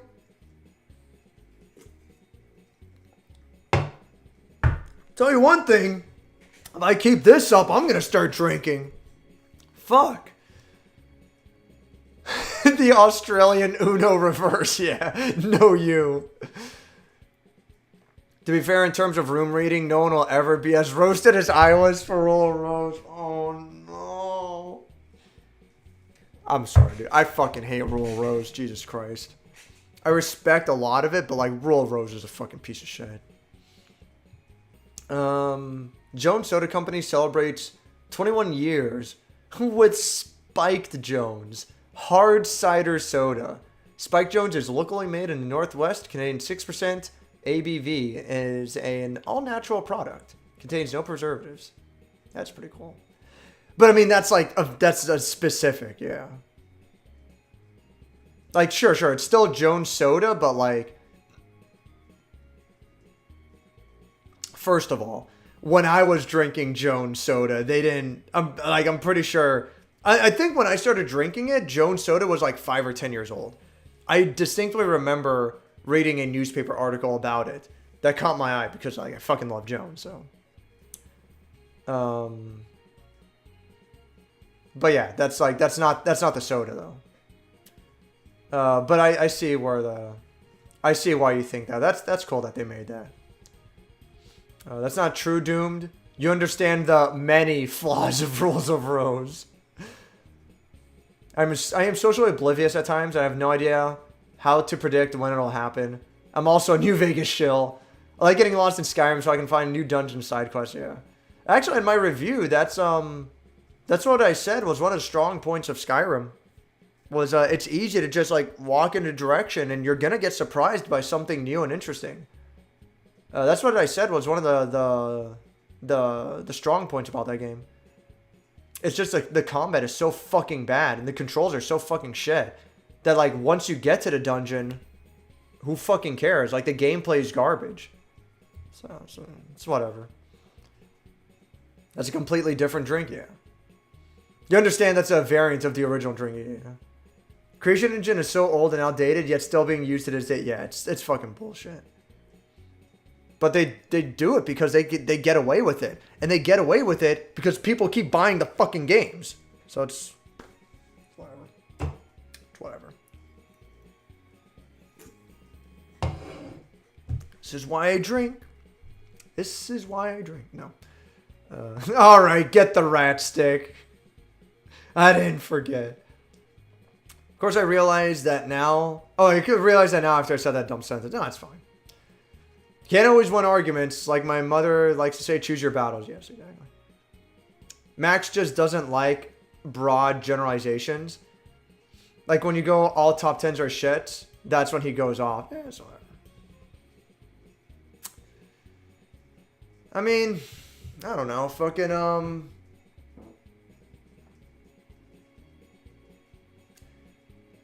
like, I'm trying to think of an example. It's like, you know, fucking, you can say shit like, all farming simulators are shit. Like, all farming simulators suck, you know? Alright, give me some examples. Harvest Moon? Harvest Moon's not great. It's not terrible, but it's like, Harvest Moon's stupid. It's not very good. Stardew Valley? I don't even think I need to go too far into that. Farming Simulator 2000 whatever. It's like, the fuck? You know? It's like, Farming Simulator games are like fucking dumb. All Farming Simulator games are shit. And then, well, what about Rune Factory? You get the one exception. There's nothing wrong with broad generalizations, all right? If I'm saying like, yeah, I mean, I don't like top 8 video or top 10 videos because like a lot of them are shit. I don't even think I ever said all of them are shit. I said most of them are stupid and lazy and garbage. So I don't even bother with them anymore at this point. And I don't think that's inaccurate. Like most of them are fucking stupid. They're a waste of time. They're low effort and dumb. You know, it's whatever. But even if I said like, yeah, all top 10 videos are shit. And then, like, the rebuttal is, well, that doesn't mean they have to be. Like, they can still be good. It's like, well, yeah. You know, like, I don't know what to fucking tell you. Like, I mean, it's like, you know, all video game journalists are fucking shit. All video game journalists are fucking terrible. It's like, well, technically, if you really want to go down that route, remember, you need a license. You need to go to school to be a hairdresser. You don't need a license to be a journalist. It's one of the few major careers that you actually don't need any formal training for.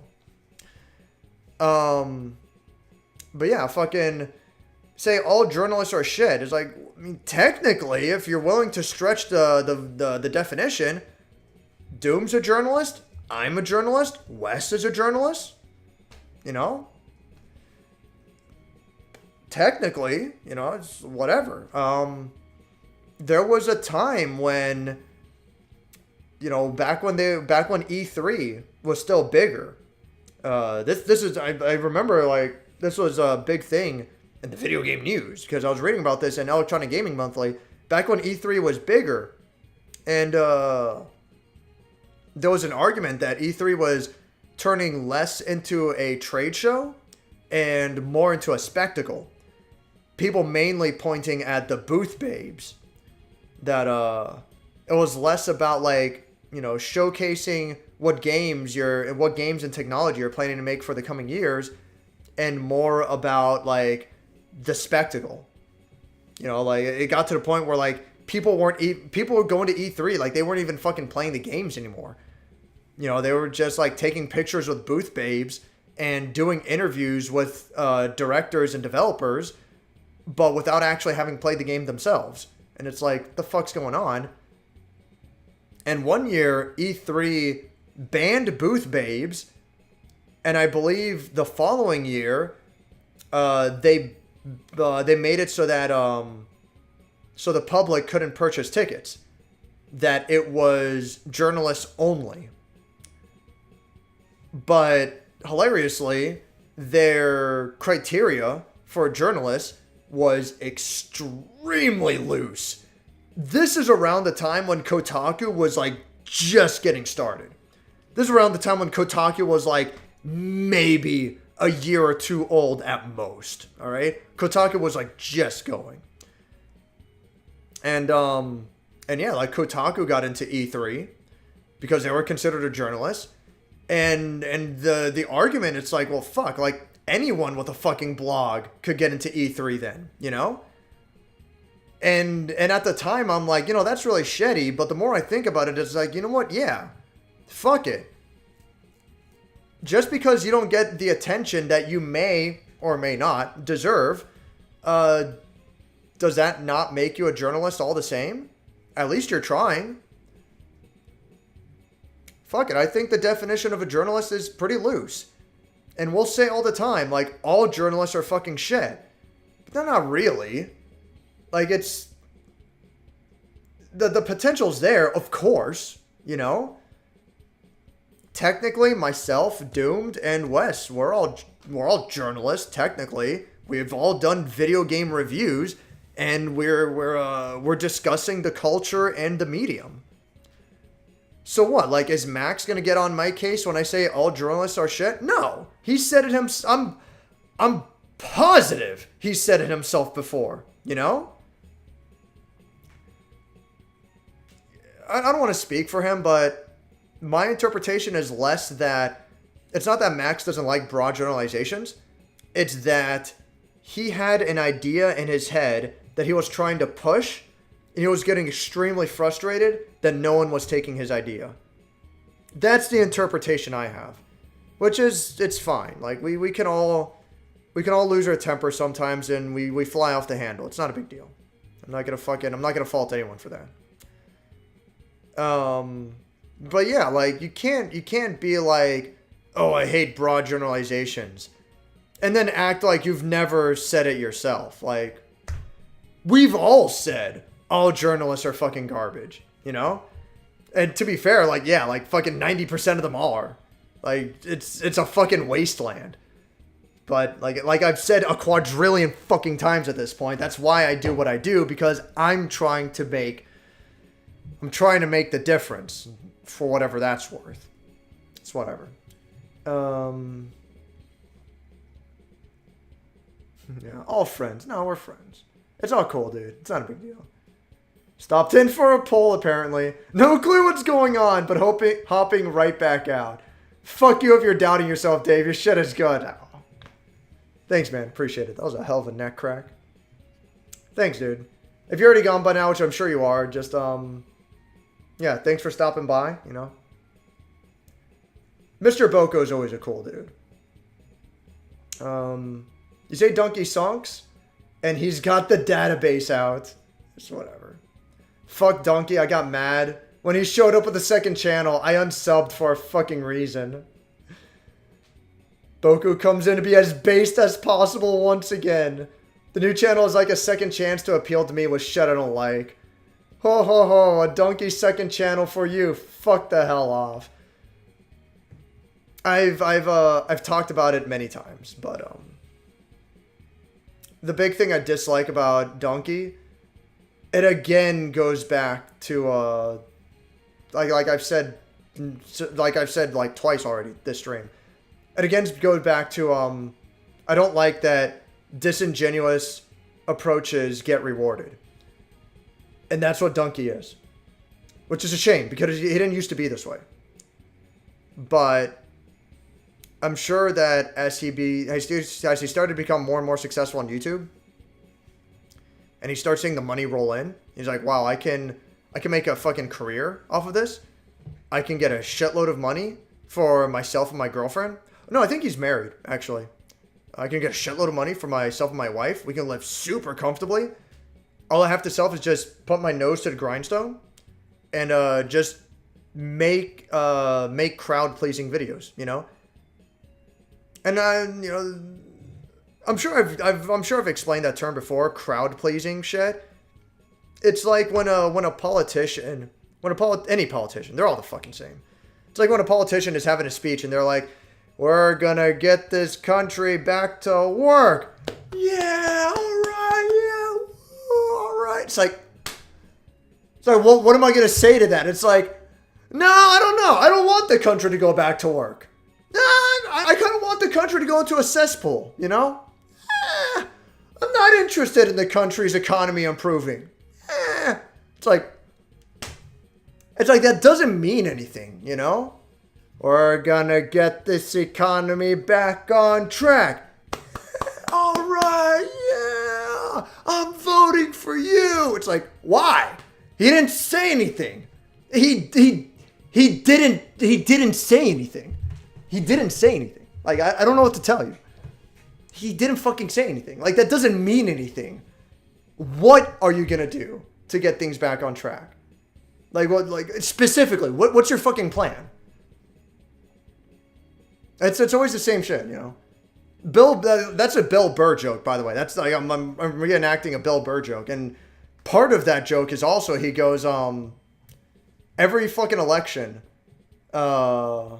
every fucking politician is like, you need to vote for us because all the good things over the past 4 years was because of us and everything we did, and all the bad things was because of those guys. So don't vote for those guys. Then the other guys come on and they're like, no, all the good stuff because of us.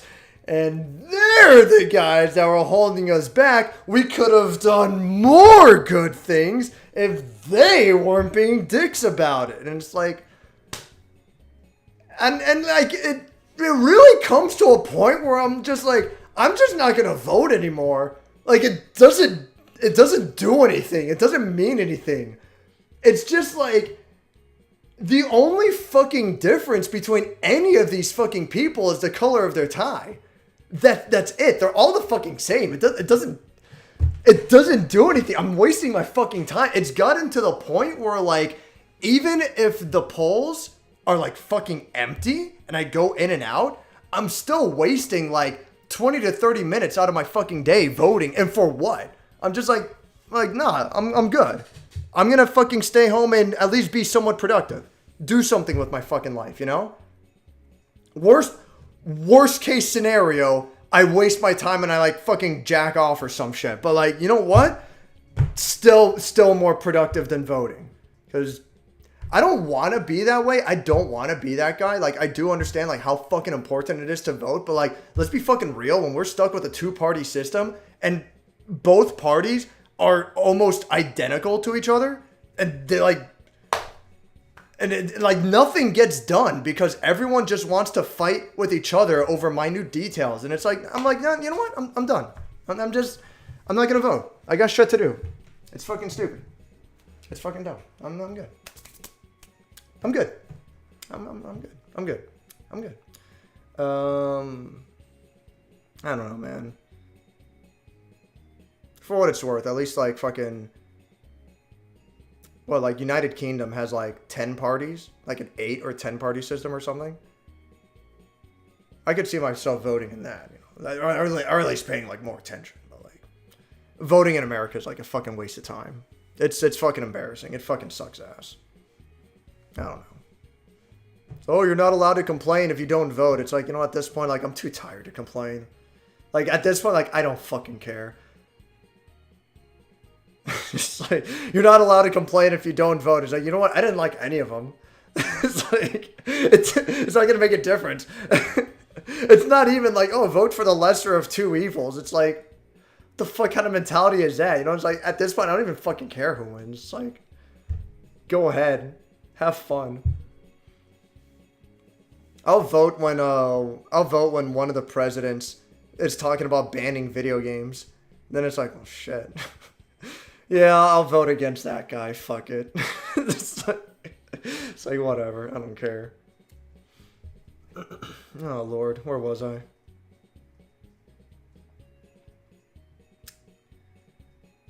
Oh yeah, and then yeah,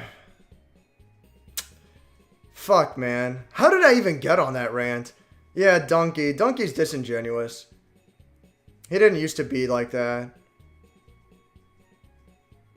He had a pretty good video about like why video game reviews are in popular media and mainstream media is really bad. You know, like IGN, GameSpot, shit like that.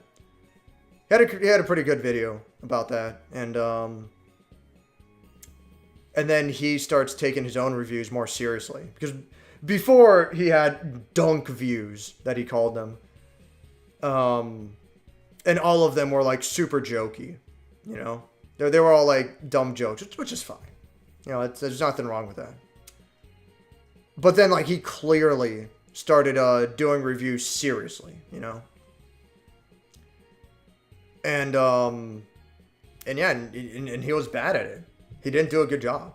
It's like he didn't follow his own advice on his own, like why fucking game reviews are bad now. Like, it's like he didn't even follow his own advice. Like, his reviews were fucking bad. And which you know, that's fine.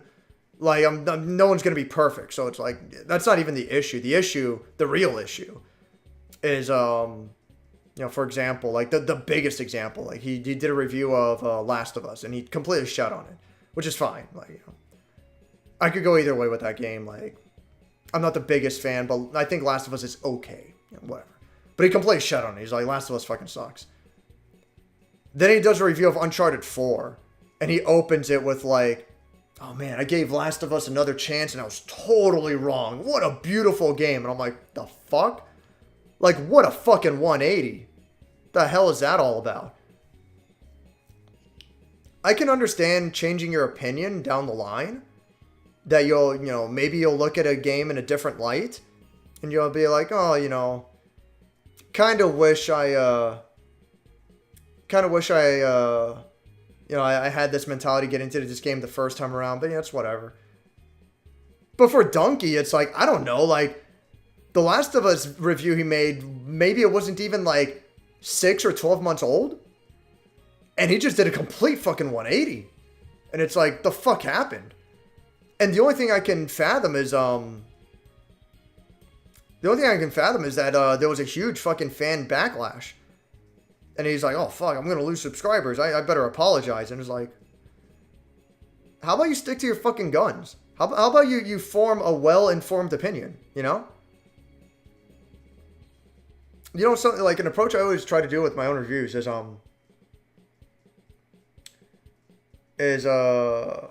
like, I'm always kind of scared. And I always double, triple, quadruple check. I'll read my review script like 10 times over and over again. Because I'm always scared of like putting a review out there and someone poking flaws in my argument, you know? Not necessarily because I'm insecure or anything like that, but when I make an argument, I want to do it right. I don't want to waste someone else's time. I don't want to waste someone else's time watching my video just for the sake of me having a poorly made argument, you know? So, I'll go over my script many, many times, and I'll read certain sentences where I'm like, well, you know what? Maybe if I look at it from this perspective, like, there's that as well, you know? Maybe I don't like the game like this, but I could see how someone would like it, so let me word this a little differently, and I'll do shit like that. Like, I'll really fucking pour over my own script until I'm truly happy with it. And it's never perfect, but at the very least, it gets to a point where it's at least a little better than good enough, you know? So, and yeah, the reason why I brought that up, I feel like I'm getting a little tired, sorry. The reason why I brought that up, the point that I'm getting at is no matter what argument someone might have against me, which is why I usually don't take comments saying my review sucks, which I get those every once in a while. But the reason why I don't take those seriously is because I am confident in how I structured my own review. I'm happy with how I did my own review. If you want to have a discussion, if you want to say, well, I saw a different way, and, you know, this is why I liked this the way I liked it, and whatever shit, then cool. I'll totally hear you out. Absolutely. But yeah, like fucking, you know, I personally, I think I put a lot of work into making sure that my argument is at least somewhat solid. And of course you can disagree, and that's fine, but I never want I never want myself to regret a review that I made just because I didn't think about it enough. And I kind of regret my reviews of Metal Gear Solid 5. I think I should have been harsher on that game. I kind of regret my review of Stranger Things Season 1. I kind of feel like I want to be harsher on that. But I did like both of those a lot. I kind of wish I was a bit harsher. Maybe like a couple other games, you know, here and there. But I regret those a little bit. Not a ton, but I regret them a little bit. And, yeah. Like that's one of my bigger fears is, I don't want to regret that an argument that I made down the line. Which is why I really pour over my fucking script and I try to make sure that my argument is solid. So then I see what Donkey does, and it's pretty fucking clear that he did not put a lot of thought into his argument. It's pretty fucking clear that he's just describing the surface of the game. Wow, isn't it cool that Kratos tears people apart? Doesn't this game look beautiful? How? What makes it beautiful? When I did my review of Gravity Rush, I said the game is beautiful because it has a very unique and interesting art style. The way the elements in the horizon fade into view, a kind of fog effect that it's, you know, very common in video games. You know, it's a kind of technology that got itself started in games like Silent Hill 1 and Spyro the Dragon. Elements in the background like coming into focus. But the way that Gravity Rush does it is very interesting. The comic book cutscenes I liked a lot. I thought that was creative. Most people would find that lazy, but I thought it looked cool. The way that the panels weren't always uniform, that they were like, you know, jumping around and turning and shit. I thought it was fun. And the fact that the art style is clearly inspired by French artist Mobius. Which is like a really unique aesthetic, you know? This is called forming an argument, by the way. Why do I think the game is beautiful? Because X, Y, and Z. This is called forming an argument. This is the fucking basics. If you don't understand this, it's because you're a fucking child. It's because you're a fucking child and you say grape flavored soda is the best because, and that's the end of it. It's like, well. What does Donkey do? God of War looks fucking amazing. Moving on to the next point. Like, don't get me wrong. Yeah, it does look amazing. And I can see that it looks amazing. I'm looking at your video and I agree. Yeah, it looks amazing.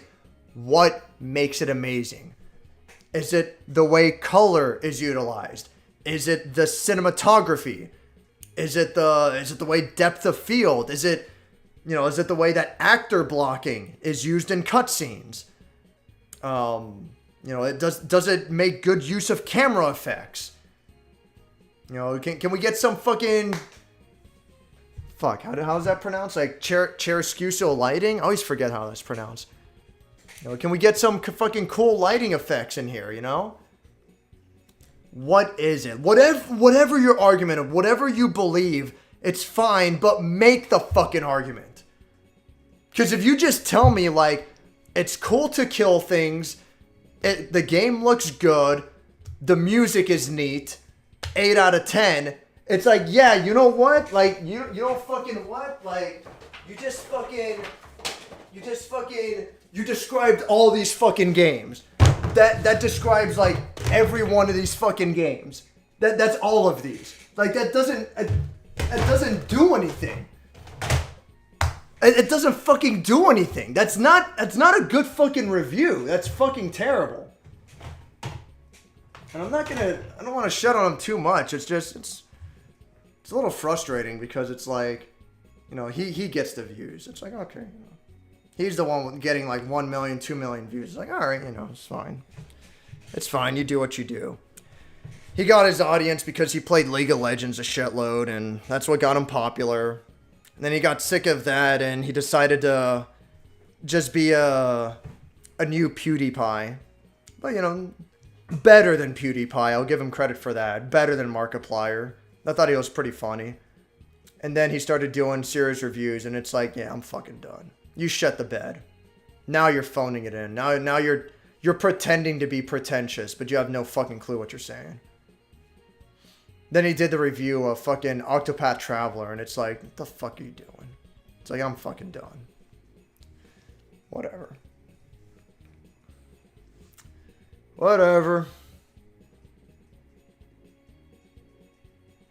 I got an extension to block whole channels because a lot of thumbnails and titles are just getting obnoxious.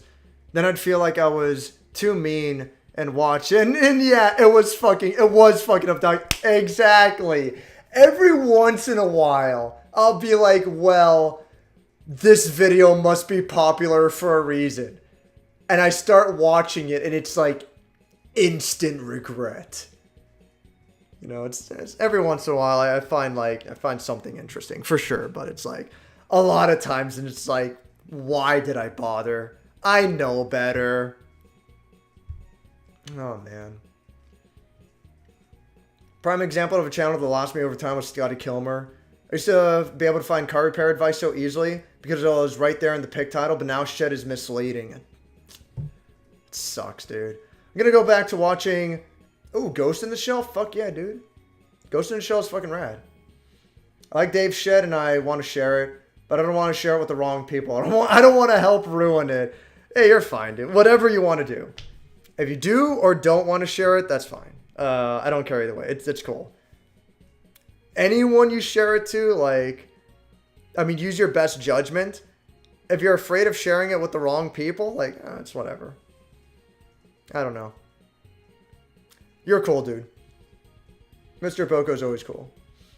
Or Dave's too stubborn to fall for the YouTube game? Yeah, I mean, I don't like the YouTube game. That's whatever. Totally hyperbolic, like, my final message to the world. Prepare for nuclear war. When I'm just trying to see how to swap out cam timing sensors on a Mini. Fucking hell.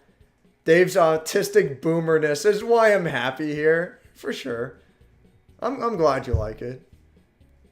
In my experience, the videos that do best are titles that describe the video without telling people exactly what they're about. Yeah. The problem is it's much harder to build a reputation like that. I don't know. Again, I'm not going to think about it or bother. We are all 30-year-old autistic boomers here. Hate it when people have questions like that in their title. Is X the best X in the world? Is X as bad as everyone says it is? It's like... It's actually the same exact way. It's actually the same exact...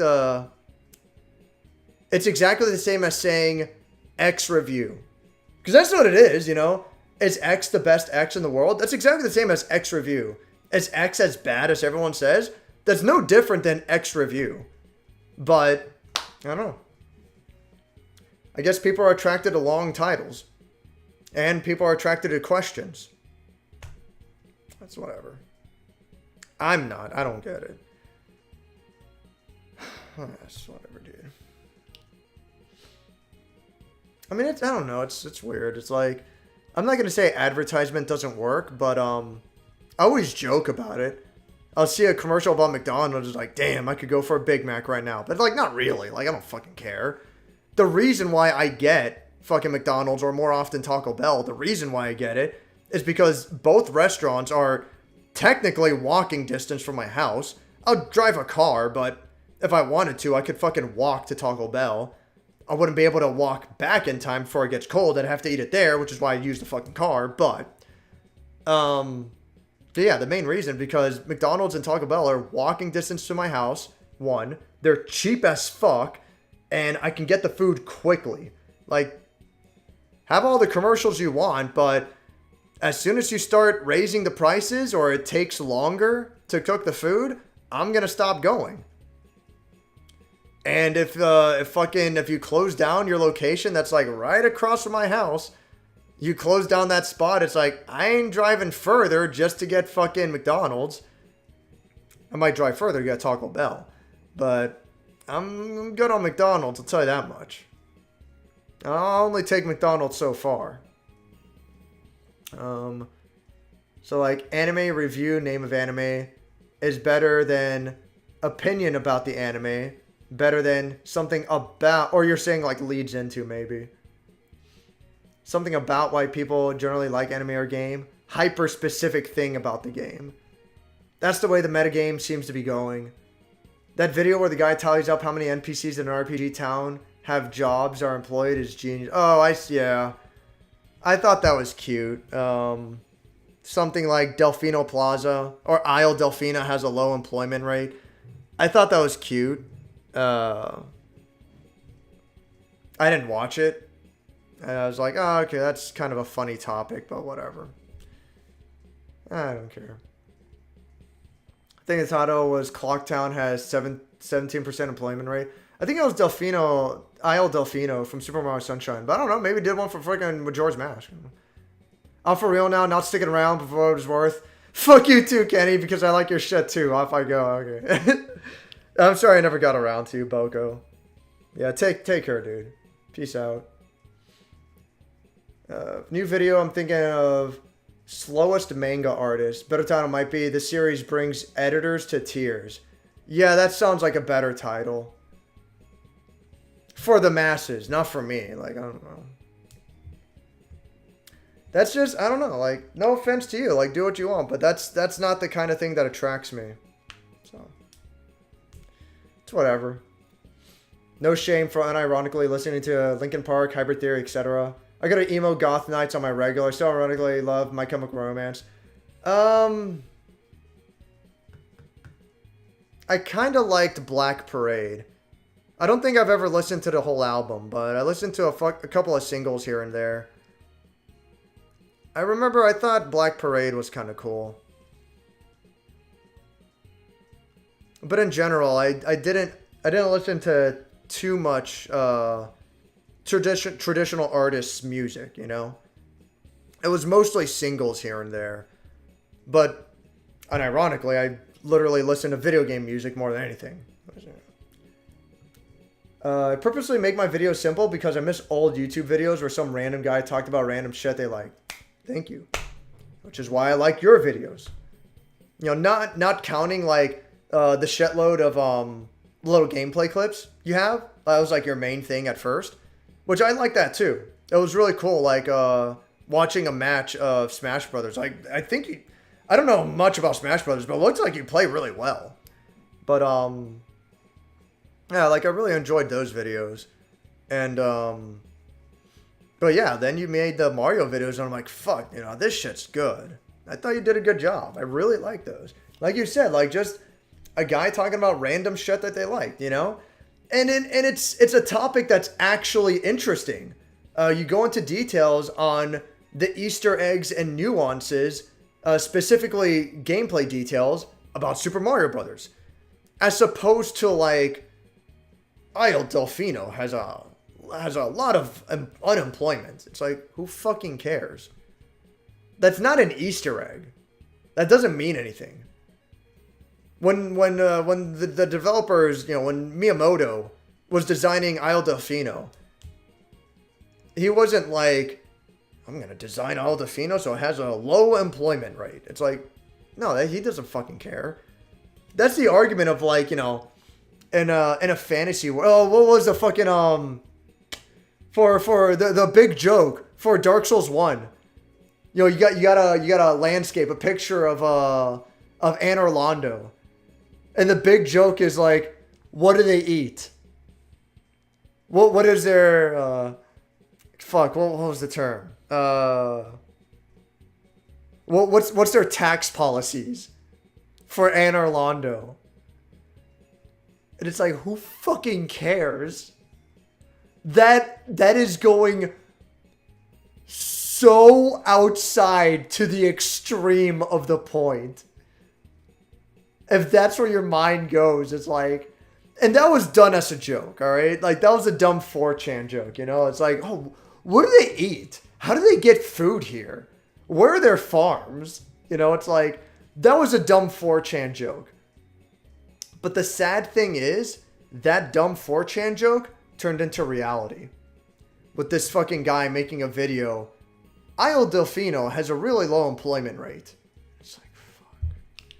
And then it has like a shitload of views, and it's like, dude, like, I'm tired, dude. I'm tired. I don't know. I don't want to talk to people anymore. I don't want to go outside.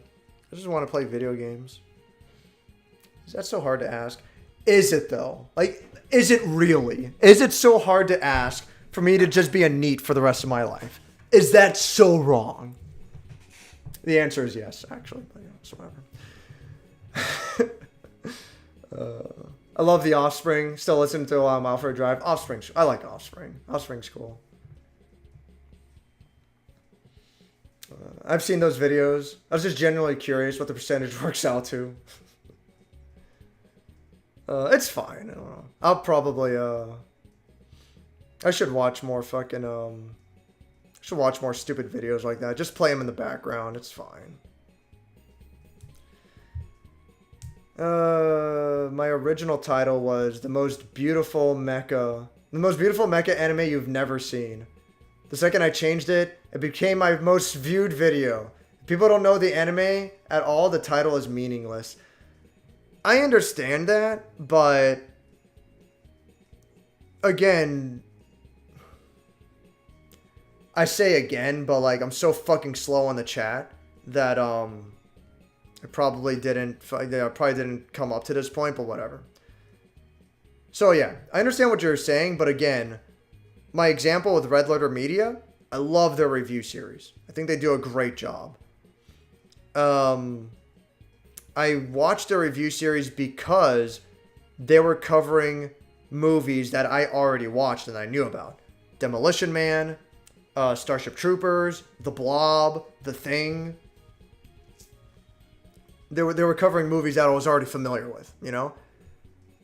And after watching the videos on movies that I was already familiar with, I came to the conclusion of, I like the way these guys construct their arguments. I like the way they pace their videos. This is cool. I really like this stuff. Let me see what else they have. I never heard of Event Horizon before. I'm going to go ahead and watch that video. I never heard of, God, what was that? The Weird Al Yankovic movie? UHF? Yeah, because it's called Ultra High Frequency. I never heard of UHF. Let me go ahead and watch that video, you know? That does a lot more for me than, if they titled the video the Weird Al Yankovic video, or the Weird Al Yankovic movie that no one's ever seen. The Weird Al Yankovic movie no one's ever seen. It's like, all right, I'm slightly curious because, you know, I'm a Weird Al Yankovic fan, but like, I don't care. It's like, if I see that thumbnail in the wild, like, I'm not gonna watch it. I don't give a shit. You know, fucking, this movie was the original Hellraiser in space. It's like, fucking, I don't fucking care. Whatever. If I see that title in the wild, like, I'm not going to click on it. Like, I don't fucking give a shit. But I watched it when it was just Event Horizon review, UHF review. I watched it because I saw their other stuff in the same review series, and I wanted to watch more. But after going through their playlist, I'm like, man, like everything else that's here, I don't recognize. So you know what? Let me expand my horizons. Event Horizon. This looks interesting. Fuck it. Let's see what this is all about. I see a spaceship on the poster. Looks kind of cool. Let me check this out. That's how I go about it. That's how I go about it. I'm not trying to shed on anyone. I'm not trying to say that anyone's practices are incorrect. Obviously, Kenny's not just doing something right. He's doing a lot of things right. Kenny gets a crazy amount of fucking views. So clearly you're doing something right for sure. And you actually make good videos. I like Kenny's videos. But yeah, just, you know, the argument that I'm trying to make is this is why I do what I do.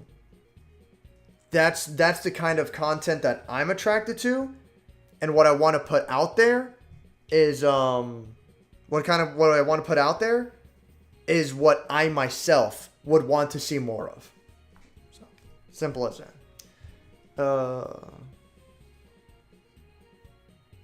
Oh, what's going on, potatoes? Notification. Also, Hot Fuzz is better. That's fair. It's pretty close. The percentage. Pretty close. I don't know what I'd decide myself. Between Shaun of the Dead or Hot Fuzz. That's fucking hard. Yeah, what's up, potatoes? Thanks for stopping by, dude. Hope everything's going good in Guilty Gear Land. Kenny, there's no way to know whether or not changing the thumbnail or title has any adjustment to your video success. Sounds like confirmation bias to me. It's also possible. It's very possible. It could go either way. If Kenny wants to believe that that's what led to the video success, and you know, his argument isn't completely unreasonable. A video wasn't doing well initially. He changes the title. Then it does a lot better.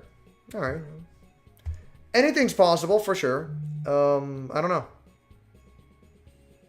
But the point is, if that's what he wants to believe, then it's fine. He can believe it. I don't mind.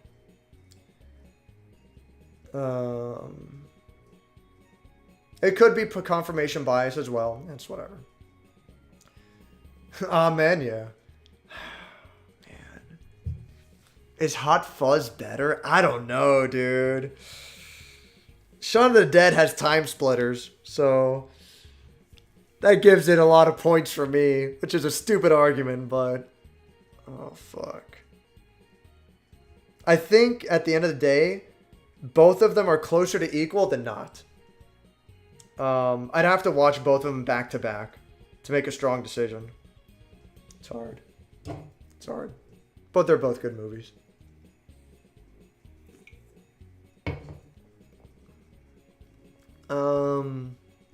All three Punch-Out games. All three Punch-Out games are some of the top games on their systems. Yeah. Yeah, actually. Interestingly enough, funny enough, yeah. Punch-Out on Wii is one of the best Wii games. Super Punch-Out is one of the best Super Nintendo games. And the original Punch-Out is one of the best NES games. Yeah. It's an interesting point. Arcade Punch-Out kicks my ass. Yeah. Oh. I wouldn't. It's not that I don't recommend Arcade Punch-Out. It's just that it's really fucking hard. Arcade Punch-Out's like a real fucking pain in the ass. But, it is really fucking cool for the novelty, at least. Mike Tyson's a top 5 NES games. Super's a top 20 SNES games. And the Wii is probably the best Wii game? No. Absolutely not. Top 5 NES game? I mean, maybe. But I want to say no. Just because you've got fucking... Not even counting sequels. Because otherwise, you know, there'd be a bunch of Mega Mans and 2 Castlevanias repeated, which is just silly. Not even counting sequels. Castlevania, Mega Man. Like, they're way fucking up there. I'll put Super Mario above Punch-Out as well. I'll put Punch-Out. I'm sure this is like super hot take, insanely controversial, but I will put Punch-Out above Legend of Zelda and Metroid 1. But I don't know. NES isn't my field of expertise, but I'm sure I could think of something, you know, other games better. I wouldn't put Punch-Out in top 5 NES, but I'll say that it's close. It's a good game. And Punch-Out Wii being the best Wii game? Like, no fucking way, dude. Not when Mario Galaxy 1 and 2 exists. Fuck. I almost said Pikmin, but Pikmin's a GameCube game. Pikmin doesn't count. But Mario Galaxy 1 and 2, like, alone.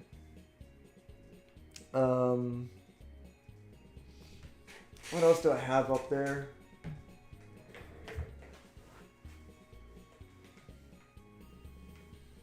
Not allowed to count Resident Evil 4, unfortunately. Man.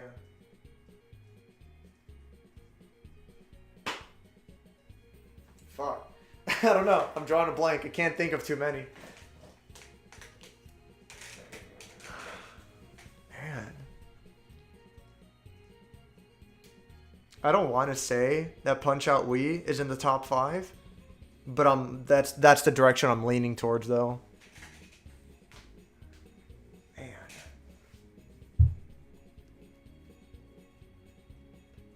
Punch-Out's fucking good. Punch-Out's fucking good. Oh, what's up, Kimkey? How's the stream been? Stream's been retarded. I spent like, I don't know, 3 hours on this pause screen because I'm a big fucking idiot. It's fine. It's fine. It's fine. I mean, if I want to talk about my favorite games of all time, definitely don't want to super summarize my thoughts in 3 minutes. Yeah. Yeah, I'm sure, like, I think we're referring to SNES Drunk. That's whatever. I still think my SPM? I still think SPM is my favorite Wii game. What the fuck is SPM? Oh, Super Paper Mario. No, fuck you. Punch-Out's better. Super Paper Mario is not bad. And I respect a lot of the creativity that it does. It does do a lot of really interesting things. But nah, it's way better fucking games than Super Paper Mario. It's whatever. Super Paper Mario is pretty good, but Punch-Out Wii is tight. I mean, it's really fucking good. No, I want to explain more about why I really like this. Why I really like this, or why this works. Yeah. Yeah, I mean, you know. Makes sense to me. It's whatever. Any game similar to Punch-Out or the franchise is one of a kind. One of a kind, to be honest. In my opinion, the idea of a best worst I've reviewed is like a last second to last video for a channel. Yeah, well, exactly. Like, I like to do it just because I like to reflect on what I did in the past year, and actually feel really fucking bad about the previous one I did, because I think the first video that I did of that year was the video on Rose Blight. And I actually liked Rose Blight quite a bit. I thought it was really cool that was a really cool game. Even though I was just like an initial impressions video because I only played the demo. But I thought Rose Blight was really fucking cool. In fact, I'm going to look into it in a little bit after I'm done ranting. I'm going to see if there's any progress made on that. But anyway. So that was like the first video that I did that year. Then I got to the end of the year and it's like, all right, time for the yearly roundup. Time for the yearly wrap up. And what I always do is I go through my list of reviews and then I write down, I list out like each game I reviewed. And also, like, next to it, like, what score I gave it. And I'll start, like, organizing them, and it's like, yeah, I thought this game was better, and I thought this game was worse, and so on and so forth, you know? But I completely forgot about Roseblight. Mainly because it wasn't a review. I didn't categorize that as a review. I put it in a different category, under impressions. And I completely forgot about it. And I didn't even remember about Roseblight until, like, several weeks after I uploaded and published that video. And I was like, I felt so bad because I think Roseblight's a really cool fucking game, and I would recommend it. It's only the demo, but what the fuck? Roseblight on Steam? He made it? Oh, he made it! Oh, it's done! No way! Oh, that's amazing. And it's only $8. That's a reasonable price. Oh my goodness. It came out September of last year. It came out so long ago. Oh my goodness. Garbage writer who derailed their own story in the second half. This guy is basically another Yandere dev. He needed to get a fucking proofreader. I always have to take a guess because Steam censors curse words. I'm going to abridge this review because Steam has a character limit. Oh, whatever. I'm not going to read more. I got the idea. That's unfortunate to hear. But I mean, to be fair, from the demo I played, it looked like it was going in that direction. The whole Yandere dev thing, where like, it seemed like there was something extra going on. Something like outside of the game. I didn't quite expect it to go to the extreme of Yandere dev, or like, as another example, Inscription, you know. I didn't expect it to go to that extreme, but I did figure that like, there was this overall greater mystery that was going to get uncovered. So, that's pretty funny. That's pretty funny that this guy's like, this game fucking sucks because of that. Man, only 9 reviews. Unfortunate. I guess this game didn't get a lot of attention. It seemed really cool. I don't know.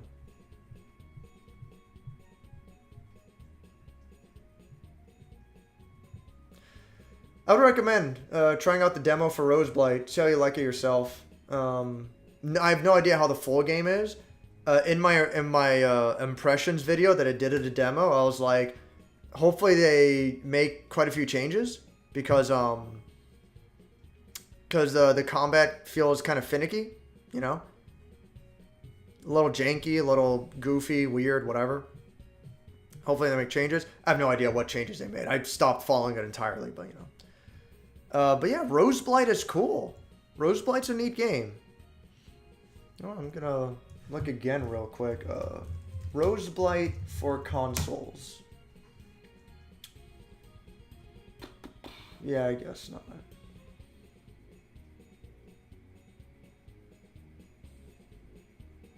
Yeah. I guess there's probably no plans for a Roseblight on consoles, which is unfortunate. But it's fine. Hopefully down the line. Probably not. It doesn't seem like it was very successful, which is very unfortunate, but that's the reality of the world. But who knows? Hopefully the future goes well for him. There we go. Wonderful 101 having a callback to that franchise. Oh, I don't know. I wouldn't consider Wonderful 101 that being a callback. I mean, sure. I understand where you're coming from, but I don't know. I think Kamiya was just being goofy and doing stupid shit like he always does. Bayonetta 2. Oh, Bayonetta 2 also had a Punch-Out reference. Kamiya loves doing that to disastrous results. Yeah, DMC 1. Oh, maybe it was a direct reference. Devil May Cry 1 and Bayonetta 1 I know have like a Space Harrier type shit. Bayonetta 1, it's like really blatant. Fucking, the hell? Why the fuck is an ad playing over my video? God damn it. fuck out of here. Kamiya loves making references, it seems. Bayonetta 3 has... No way! Bayonetta 3 has elevator action and rolling thunder. That's pretty great. Yeah, no, to be fair, yeah. Those boxing segments in Wonderful 101 are definitely Punch-Out references. That is true. He does love doing shit like that. My anime cutoff point's 2007. I just didn't feel like keeping up past that point. That's fine. Big O's hype as shit. Big O's fucking cool. I like Big O. So I never liked when people review games and say it's not worth touching because something else later did it better. No shit, review this for what it is. Not like if it came out this year. IGN reviewed Star Fox 2 and bitched about it like it wasn't an SNES game. That's so dumb.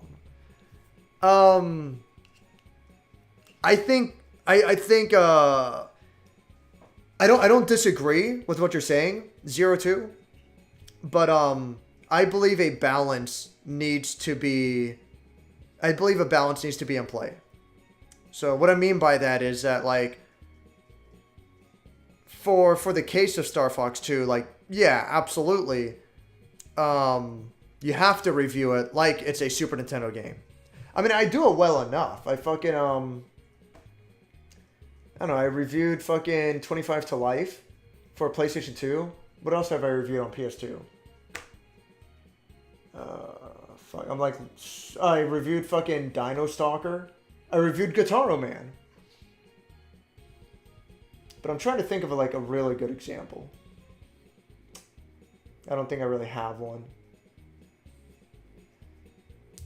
But,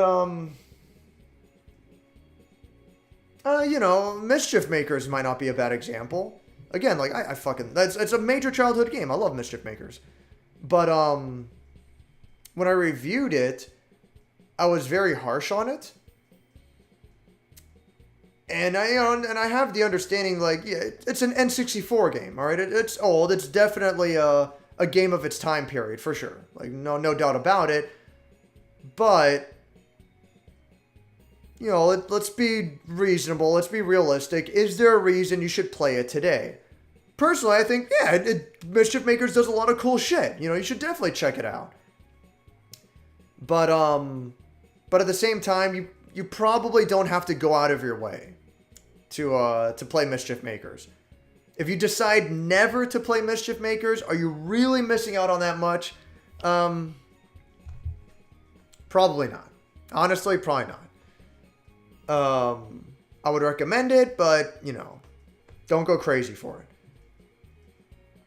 And I think I said something similar about Star Fox 2. I think when I reviewed Star Fox 2, off of my memory, I gave it like a 6 out of 10 or 7 out of 10. And I'm like, this game is really fucking interesting. This game is really fucking cool, and I would recommend it.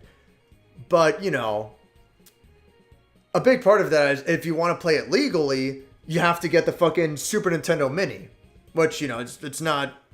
Is it worth that price? It's like, not really. But I did think it was a cool fucking game, and I would recommend it. But again, if you decide, like, not to bother with it, are you missing out on much? You know, not really. But yes, I do believe a balance needs to be in place. You do have to go on with the consideration that it's an older game. 100%. But you also have to be realistic about today's audiences and general expectations, you know? So that's whatever. Star Fox 2 is legit fun, though. IGN Return. Star Fox 2 is cool. I like it. Even the unfinished SNES ROM that I played on ZSNES back in the day. I never played the unfinished version. Hell no, I want quality, not cheesy, cringy girls playing magic. Oh, that's whatever. I think it can be fun. I think Sailor Moon can be funny. You know, I wouldn't... It has its pretentious moments, but for the most part, I wouldn't take it too seriously. I think high school girls being fucking stupid-ass goofballs, I think that can be funny. I like... Fuck. Is Serena the American name they gave her. I don't remember. Maybe. But I like Serena getting called Meatball Head. I think that's funny. I like Serena holding a floppy disk and having a stupid fucking look at her face. And she's saying, I'll warn you now, I know nothing about computers. I think that's funny. I don't know. It's kind of a niche and retarded genre that I like. Is because like half of Sailor Moon is basically slice of life, you know? And I kind of like that genre. Half of Sailor Moon is slice of life, but it's definitely categorized as magical girl for a good reason. But similar to Azumanga Daioh. Where's my book? Where is it? Oh, I probably have it like stored too far away, or maybe this is it. Yeah, I gotta get some shit out of the way, but I got it well enough. Azumanga Daioh is fucking great. I love this book. Osaka, like the big character on the back, best fucking character. God damn it. If you never read this shit, like, this is the fucking best. It's just, it's so funny and so innocent and so cute. And it's so like I just turned to a random page, that one fucking comic, and it's like Osaka staring out the window and there's a thunder goes off. She's like, oh, my heart. And she stares out the window again. It's like, and then thunder again. She's like, oh, my heart. And her friend is like, I can't tell if you're loving it or hating it. It's just stupid fucking, like, really dumb jokes. Azumanga's fucking great, dude. I don't give a fuck what anyone says. Azumanga's good.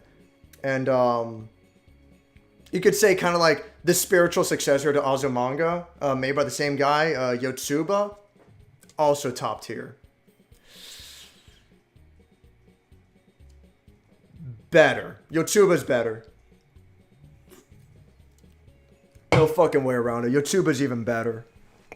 I don't know. I like that shit. It's fun. I don't know. You know, stories about dumb kids being fucking retards. It's fun.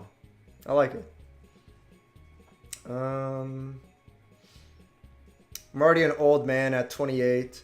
I just want an SUV like a 4Runner or a RAV4 that does just about everything I need. RAV4 Prime has 30-40 miles EV range, which is enough for me most days. Yeah. Yeah, I would like an electrical vehicle as well.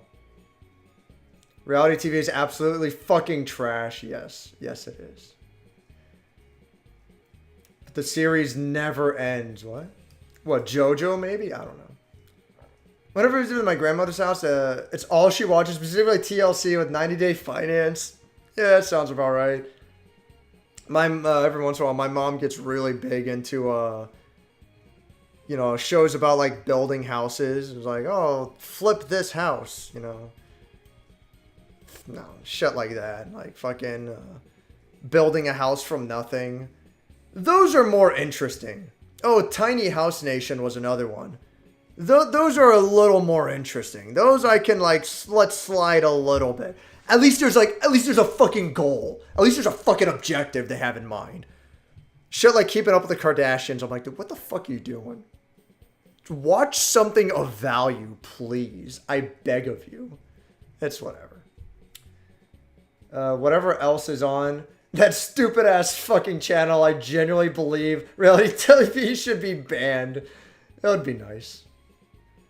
I enjoyed being on Amy's Speedrun world record holder. Are you still? Fucking hell.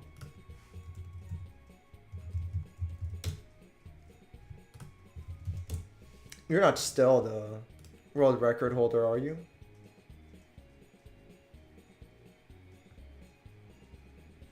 Where are you? Oh my god, Wes, you're in last place. Amy percent? Okay. Damn, you're in last place for both Amy percent and hard percent. To be fair, you're also second place hard percent, but you're in sixth place on Amy percent. But damn, you did well though. You're right there. 48 minutes and first place is only 37 minutes. Only beat you by like 11 minutes. You definitely knew what you were doing. Good shit, Wes. I should know. It's not easy to tolerate Amy. Jesus fucking Christ. Would you revisit PS5 version of Skyrim? That version actually works. Just don't have a follower playing in the Dark Brotherhood quest. That will soft lock a couple of quests if the follower vanishes. So, first of all, just by you telling me that, like, yeah, I'm definitely not gonna fucking bother. At this point, like, Skyrim shouldn't have any fucking problems with it. The fact that it still has soft locks and crashes is fucking wild to me. It's over a decade old at this point. Like, Jesus fucking Christ. But anyway, would I revisit? It's like, no, I wouldn't. I wouldn't. Because, like, it's not my fucking responsibility to play a game multiple times just on the off chance that they finally fucking fix it. It's not my fault. How about you make the game good the first fucking time? Not only that, I didn't even play the original version of Skyrim. I played the VR version on the PS4. By that point, Skyrim was like 7 or 10 years old, you know? They had all this fucking time to get it right, and it still runs like fucking shit. So like, you know what? Fucking suck it easy. I'm fucking good. No thanks. You can't get it right at that point. I ain't got any fucking faith in you as a whole fucking company. I'm good. No thanks. I would play Skyrim using a DDR pad over Awesome P. Oh my god. You're wild, Metacami. Jesus Christ. Skyrim may be niche, but the mainstream market got it. Same with Witcher. Yeah, that's another one, Witcher. Never heard of the damn IP, let alone CD Projekt Red. Now people can't stop talking about them in the Cyberpunk 2077 launch. Yeah. Witcher's another weird one, dude. The only time I ever heard of... Well, the first time I ever heard of Witcher was a Penny Arcade comic. Back when I used to read Penny Arcade all the fucking time. I read a lot of webcomics when I was in high school. I read a fucking shitload. Jesus Christ. Penny Arcade, Adventure, Sore Thumbs, RPG World. Fuck. Oh my god. I'm picturing so many in my head, I just can't remember the names. Oh, fucking the comics by, actually, I was such a big fan back in the day. Looking back, I don't like them nearly as much now, but, I like the comics by Josh Lesnick. That's his name, right? Yeah, Josh Lesnick. I don't know. I don't have the full series, right? This ends up sooner than later. Oh, dude. I forgot he did that. That's so fucking cool. I forgot that he signed my book. I never met him. I ordered his books online. Oh, wow. Yeah, looking back at this, like, man. This really takes me back. Holy fuck. But yeah, this is, I remember how it ends. This is not the whole series.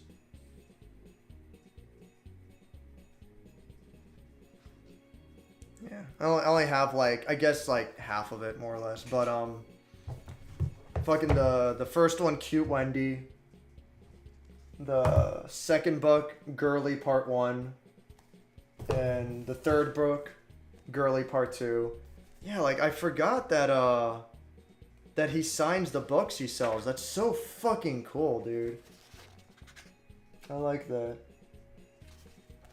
And, what else have we got here? This one bled through. Oh! You know what? Yeah, that's why he did that, huh? When he made this book, he has a separate page dedicated for signings on the back. So he has a separate page, but he didn't do that for this one. So, like, it bleeds through on the back when he fucking, did his shit in marker. But yeah, fucking, I don't know. I don't know why I'm showing off my stupid fucking comics tonight, but this is part of my childhood. Aw, did he not fucking... I guess he didn't sign the Cute Wendy one. That's fine. Working on Cute Wendy helped me truly enjoy making comics. I hope you enjoyed reading it. Yeah. I would recommend it. Cute Wendy and Girly. The comics are over. They finished like long fucking time ago. Over 10 years ago at this point, I think. I'm like, yeah, easy over 10 years ago. I recommend them. Cute Wendy and Girly, they're kind of cool. Kind of feel like reading them again. Oh, man. Oh, yeah, so, yeah, fucking, I never heard of Witcher until I read about it in a Penny Arcade comic. And then, like, I never paid attention to it again. And then all of a sudden, Witcher 3 is Game of the Year. And I'm like, the fuck happened? I'm like, all right, I guess the game's good. Cool. And then I talked to someone about it. I don't remember if it's Zino or Sigurd or one of you guys. But I talked to one of you guys about it. I'm like, I'm thinking of getting Witcher. It seems like a cool game, you know? And I forget who, but someone's explaining to me like, oh, yeah, Witcher's really good. The story is great. It's really interesting. I'm like, oh, well, how's the gameplay? Oh, the combat's pretty basic. Kind of sucks. The story's amazing. And I'm like, yeah, I'm good then. Whatever.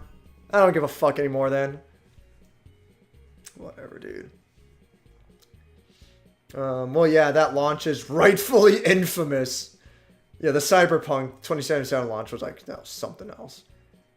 If you can ever find it, Hank's Root Beer is my favorite drink. Never heard of it before. Never heard of it before. Never seen it before. Wow, alright, yeah. I've heard of Virgil's Root Beer. And I've had Virgil's Root Beer. Virgil's is pretty good. I'd recommend Virgil's. Never heard of Hank's. Got a pretty unique bottle design. Seems interesting.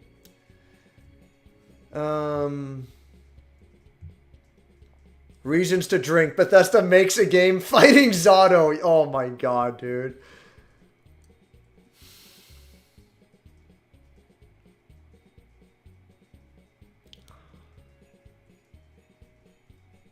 I'm thinking like, I don't know, dude.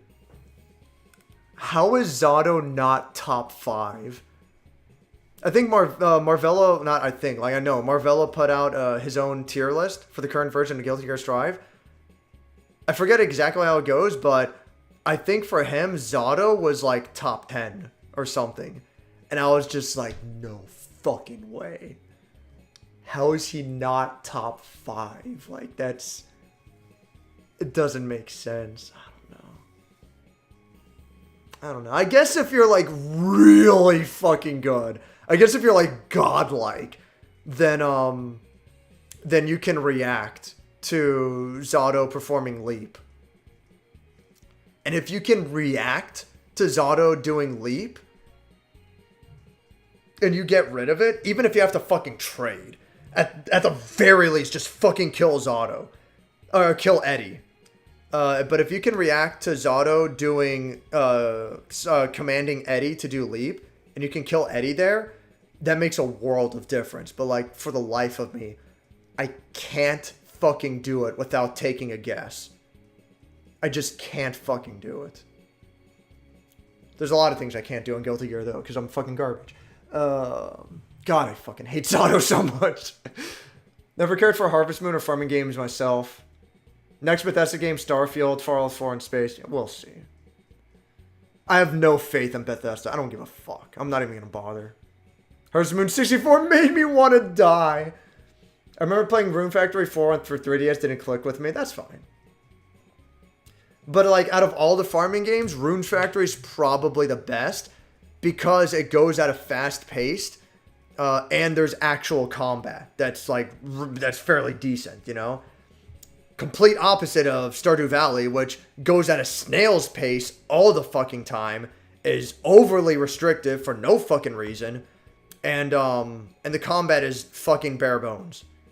Rune Factory is like the complete opposite in almost every fucking way. I'm a big shill for Rune Factory 4.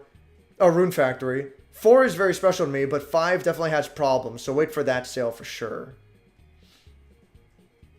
I never played them, but I've seen Metacami. Everyone should watch Metacami's video on why Stardew Valley sucks. Really good video. He put a lot of work into it. I found it very enjoyable. Highly recommended. Watch Metacami's video on why Stardew Valley sucks. Very in-depth. A lot of work and thought went into it. Highly recommended. So, to be fair, I've never played Rune Factory, but I feel like and also, like, I don't really think the game would be for me, but I get a strong impression out of it from how Metacami's described it. And it seems cool. Seems like a cool game. You're really making it clear how you hate gaming journalism. Well, you know, gaming journos are pretty fucking gay. So maybe if gaming journos weren't so fucking bad at their own fucking job, maybe if they weren't so bad at the only fucking job they had, I wouldn't have anything to complain about. No, it's whatever. I play video games, good or bad, simple as. Yeah, there you go. It's kind of a stupid argument to make, but I do believe it's important to also play bad video games. Don't necessarily seek them out, but, I mean, kind of. Like, I feel like everyone should play Sonic 2006, you know? Going in the direction of Amy and Vampire Rain, that might be a little extreme, but I feel like everyone should play a game like Sonic 2006 because it'll give you a much stronger, a really good appreciation, you know, for what you've got.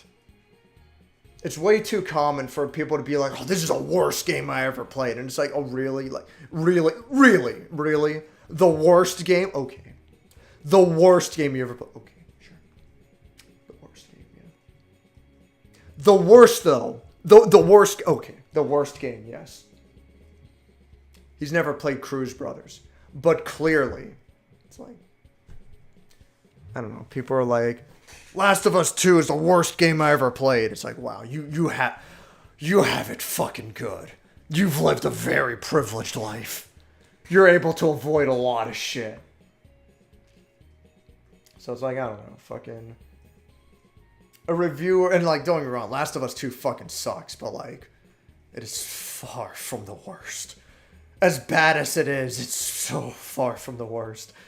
But yeah, like, I remember someone who works on the IGN staff had an argument of like, yeah, the average of our game reviews are like much higher, you know, overall. Like, yeah, we give a lot of 7 out of 10s, we give a lot of 8 out of 10s for sure. But, you know, consider that there's a lot of games that we don't review on purpose because we know they're going to be bad. And it's like, you know what? Honestly, fair. I'm not going to say you're wrong, for sure. I'm not going to say IGN needs to be reviewing fucking Awesome P. I'm not saying they need to be reviewing Cruz Brothers, okay? I get it.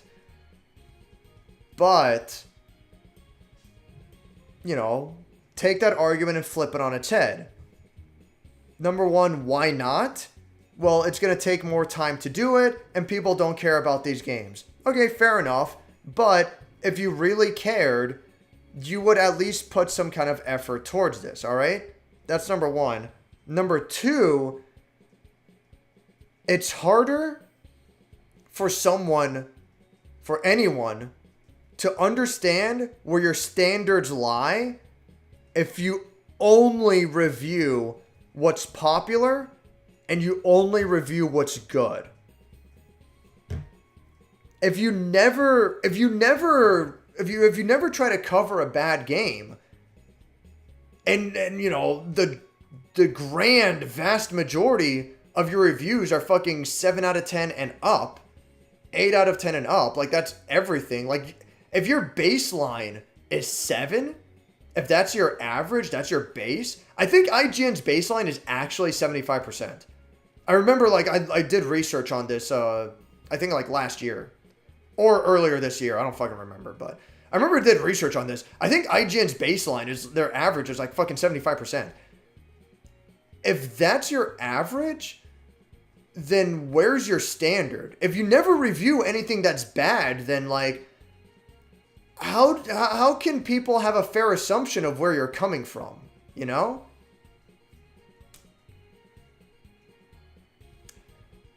I think it's important to cover bad games, just as it's important to cover good games.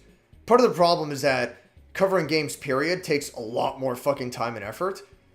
I don't want to say it's easier to review a movie, because I don't think it is, but without question, it's a lot less time consuming. And the time it takes to watch a movie 3 times, you might not even be finished playing through a game once. In that sense, it's most definitely easier to review a movie, you know? So, when it comes to reviewing movies, it's like, yeah, fuck it, might as well review them all, good and bad, you know?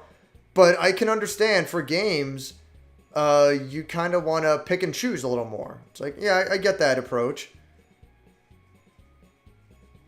But when you're a company as big as IGN, when you have the resources to do more, I would appreciate it that you made that effort.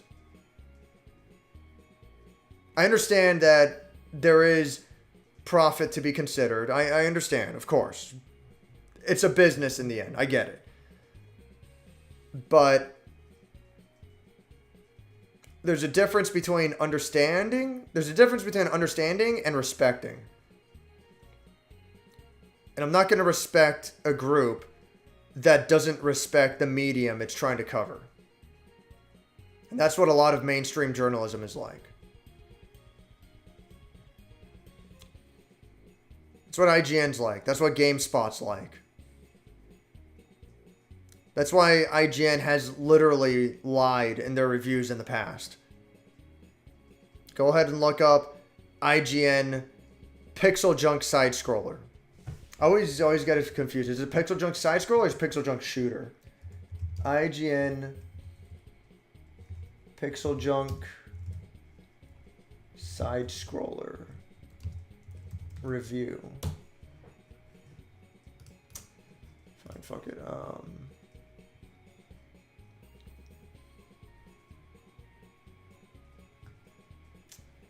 Jesus Christ, I guess they, here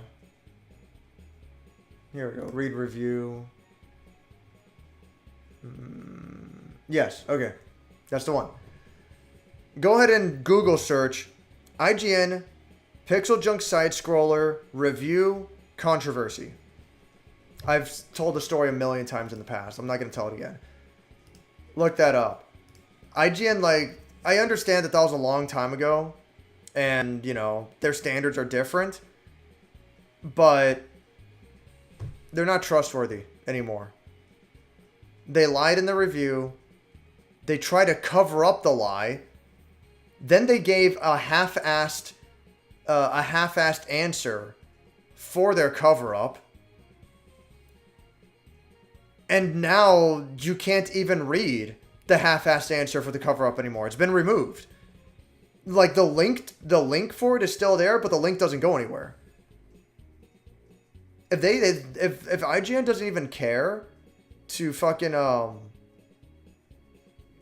you know, to continue holding themselves accountable for their old mistakes today, if they don't even care to do that, then no, they can't be trusted. That was the one that was the one that they got caught on. Who knows how many others fell through the cracks? There's a Dead Souls plagiarism, you know? To be fair, they caught it early and they took appropriate action. I'll give them credit for that. But again, like, that's the one they caught. I can't trust these fucking people. GameSpot literally directly, they denied it at first, but it came out years later, and it's so embarrassing that, like, they don't even care to fucking hide it anymore. But GameSpot literally fired someone over a review for Kane and Lynch. Like, well, like they're just like, you gave this game too low of a score, you're fired. Like, that was it. And it's like,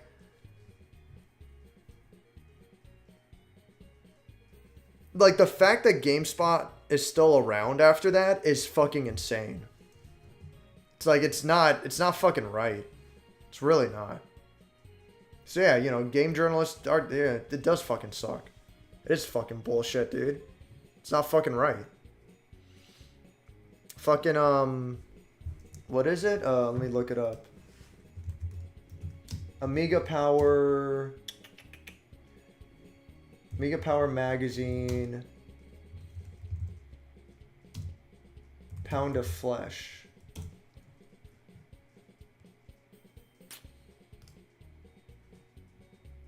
No, that one's gonna be hard to search. Oh, there he is. Yeah. It's a little harder to search, but you can find it. Amiga Power Magazine, Pound of Flesh. What? I wish I knew what year it was. I want to say... Oh, is it said right here? Yeah. Amiga Power, September 1995, Pound of Flesh. Go ahead and look it up. Read the article. It's not very long. Good article from 1995. Video game journalism is nothing new. It's as old as 1995 and well before that as well. Corruption in video game journalism is nothing new. And it's unfortunate. It's embarrassing. Of course, it's not just video games. Every industry has this. Movies, music, they're all fucking, you know, prop up the popular guys and shed on the unpopular ones, you know? Either you're with us or you're not getting your review copies. You have to buy your own copy, and by that point, everyone's already beat you to the punch because we gave them review copies because they promised to review it well. And it's fucked up. And it really is. But it's nothing new. And it happens in every industry, but video games is the medium that I care about. That I care about the most.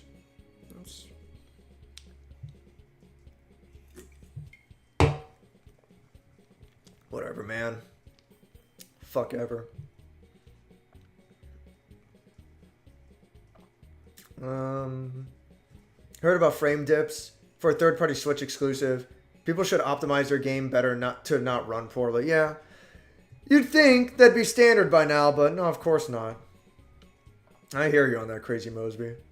I feel when you're technically a game journalist, yeah. Unfortunate, but listen. We can be the good ones, alright? Some game journalists are infamous for poor reviewing or game playing. Yeah, the Cuphead guy, yup. The Doom Eternal guy. I think there was another one for the new System Shock game. Like someone was just like playing, like he just could not land his fucking shot. He was playing so fucking bad. I don't get it. I wouldn't even call it dips. The whole game runs at like 25 frames per second outside of indoor space. That sucks. That's an issue for the type of 3D games Rune Factory 5's going for. That sucks, man. 90% is really fucking kind. I think it's closer to 99.9 infinity. Jesus Christ. Yes, yay. Yeah, these jokes are really accurate. Oh, but now it's talking about voting, yeah. I don't vote in general. I haven't applied for that when I got my license. It's whatever. Unproductive? Who else is going to charge these crystals? I'm not, yeah, I shouldn't even joked about that. I'm skipping. I ain't getting there. Remember listening to comedian Lewis Black? Made a big deal about voting. Apparently he thinks it does make a difference, and we should do it because people died for the use to vote. Don't get me wrong, man. Like, I honestly feel kind of bad because you're right. People died to secure, to make sure that future generations have the right to vote and that it wouldn't be taken away. And then you have, you have fucking, countries like Cuba. My whole family's from Cuba. I have a history with that. And Cuba they have a pretend voting system. They don't have a real voting system. The dictator, he pretends to set up an election, but it's rigged. And there's nothing you can do. Like, that shit fucking sucks. I'm not kidding. Like, I feel kind of ashamed that I don't vote in my own country. But at the same time, like, it doesn't fucking mean anything. It doesn't make a fucking difference. It's not my fault. It's the way that things ended up playing out. The problem is that politicians and the system as a whole, they've turned it into a game. No one is actually campaigning for what they really believe in. Like, they don't. They don't actually campaign for what they really believe in. They just go with they go with safe options. They go with what they know is popular and what people want them to back, what people want them to back up. They stick with their party and they stick with what works. And like, that doesn't solve anything. That doesn't make sense. It's a waste. It's a waste of time. It's unfortunate. Like, I distinctly believe it doesn't matter who you vote for. It doesn't make a difference. What makes more of a difference is contemporary events, you know? People made a joke about, like, yeah, Obama's first year wasn't that great, but look at what the guy had to deal with. He had to pick up the war that George W. Bush started. And then there was that whole thing with fucking pirates off the coast of Africa fucking with people. Like, how do you think that fucking meeting went off? It's like, Mr. President, we have pirates to deal with. He's like, the fuck are you talking about pirates? Like, you're fucking kidding, right? I forget what comedian said that. I want to say it was Chris Rock. He did it better. He did that joke better, but it was pretty funny. But yeah, honestly, like, it's less about, like, the decisions the president makes. Like, yeah, they have impact, of course, but it's less about that. It's more about contemporary events. You know, like, sometimes, a lot of times, they're just shit outside of your control. You can't fucking do anything about it. You just gotta roll with the punches. And you can't vote for you can't vote for a volcano to not erupt. You can't vote for pirates not to show up, you know? You can't vote for fucking Japan to not have a tsunami. Like, shit's gonna happen. You can't fucking deal with that. It's like, whatever. Oh, was that this month? I'm just skipping this shit. I'm not getting into it. Ranked choice voting is desperately needed. Alaska and Maine both do it, and they don't seem crazy. Yeah, you don't hear about those places a lot. That's the way I usually look at it. It's like, if you don't hear a lot of bitching from certain places, they probably have it good. If you're not hearing any news about Maine, you probably want to live there. Maine sounds quiet and comfortable. Meanwhile, Florida, man, is in the news every fucking day. So, you know. Actually, I kind of like Florida, though. But it's whatever. God damn it. I'm not talking about NoFap. I'm not getting into that. God damn it. Like, I didn't ask for them to put down their lives. I didn't make any promise about voting. It really doesn't seem like it makes a difference. I like that guy less after seeing that part. No, but I just explained. Like, I do feel bad about not voting because you have other countries that, like, they got it fucking bad. Like, I don't know about the whole world, but I mean, Cuba's got it fucking bad, dude. Cuba fucking sucks, and that I feel bad about it, and it blows. But at the same time, like, I feel even worse about people who really sacrifice themselves to secure voting, not because I'm not voting, but because of what politics has devolved into. And I'm sure it was bad back then, don't get me wrong, but like, it's got to be even worse today. It's got to be pretty fucking bad today, dude. To get Dave's vote, you gotta buff May. Listen, that's the fucking ticket. Now that's a campaign I can get behind. Oh, man. Canada's like 3 big parties that have a large number of seats in parliament. Then we have a bunch of small parties that still hold a bit of seats between all of them. At least that is my understanding of things at the federal level, but it could be wrong. See, that sounds nicer. America is like 49.5% one party, 49.5% the other party, Democrats and Republicans. And then you've got like, if you're lucky, 1% is every other party. And if you're lucky, you're gonna get like a fucking you're gonna get like people who are gray, you know, neither red or blue, just whatever they believe in. You'll have like one or two of them in seats of parliament, and it's like, it's so dumb. It's so dumb. I don't know. Another thing about politics is that, like, in order to get a bill passed, it's like, hey, I want to raise funding for schools. And then, like, you know, other people show up and they're like, oh, dude, we'll support your bill to raise funding for schools, but only if, as part of your bill, we get this bridge built for the city that's gonna help with city and infrastructure. It's like, okay.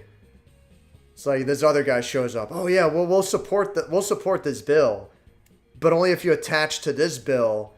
We want to secure fucking oil rights in this part of Texas or whatever shit, you know? And it suddenly becomes like, this is the bill to raise funding for schools, and to build this bridge, and the oil, and fucking, and to ban video games, and to fucking put a tax on buying comic books.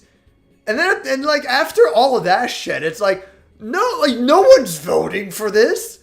And it happens all the time, and nothing gets done. And it's just so fucking stupid. It's so dumb, dude. It's whatever. Donkey barely talks about how the game really is. I don't get why he thinks that. Yeah, like what? He likes it? Great, fine, no problem with that. Whatever you think. I think the game sucks, but if you like it, that's cool. But explain to me why. And he doesn't. I think the last Donkey video I saw of his was his review of Death Stranding. And I already unsubscribed to him. But after that, I'm like, I am fucking done. I have never been more done. It's like, at that point, I'm like, wow, you're actually dead to me. Now I'm like, it's whatever, dude. It's so strange. Now that I think about it, oh man, I might be conflating it. Fuck. I don't remember if he even reviewed Death Stranding at all now that I think about it. I think I fucking mixed up Donkey with Angry Joe.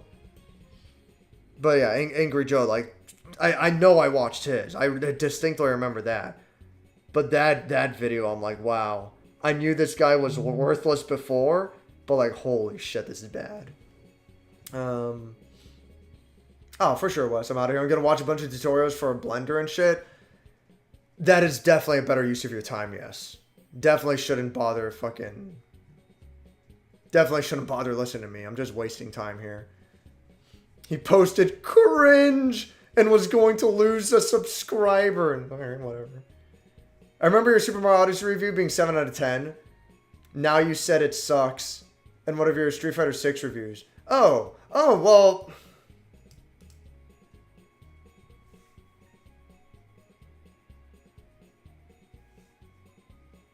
I mean, if you go over my Super Mario Odyssey review, you listen what I have to say. Like, I'm clearly not happy with the game. I'm very disappointed in it. But it's fine. I think it's the weakest 3D Super Mario game by far. But it has good points. I really like how Mario controls. I think his physics and his jumping and his speed and all that, I think it's some of the best out of all the 3D Mario games. And Lost Kingdom is actually a really good fucking level. And then the Cooking Kingdom and Wooded Kingdom, those are okay. New Donk City is, yeah, it's fine, whatever, it's fine. And then a lot of the other worlds are like, dude, these kingdoms fucking suck.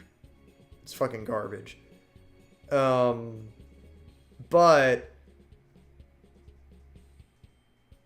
it was worth it enough to play through the whole game. Not only played through the whole game, I actually 100%ed it. I found it fun enough for that.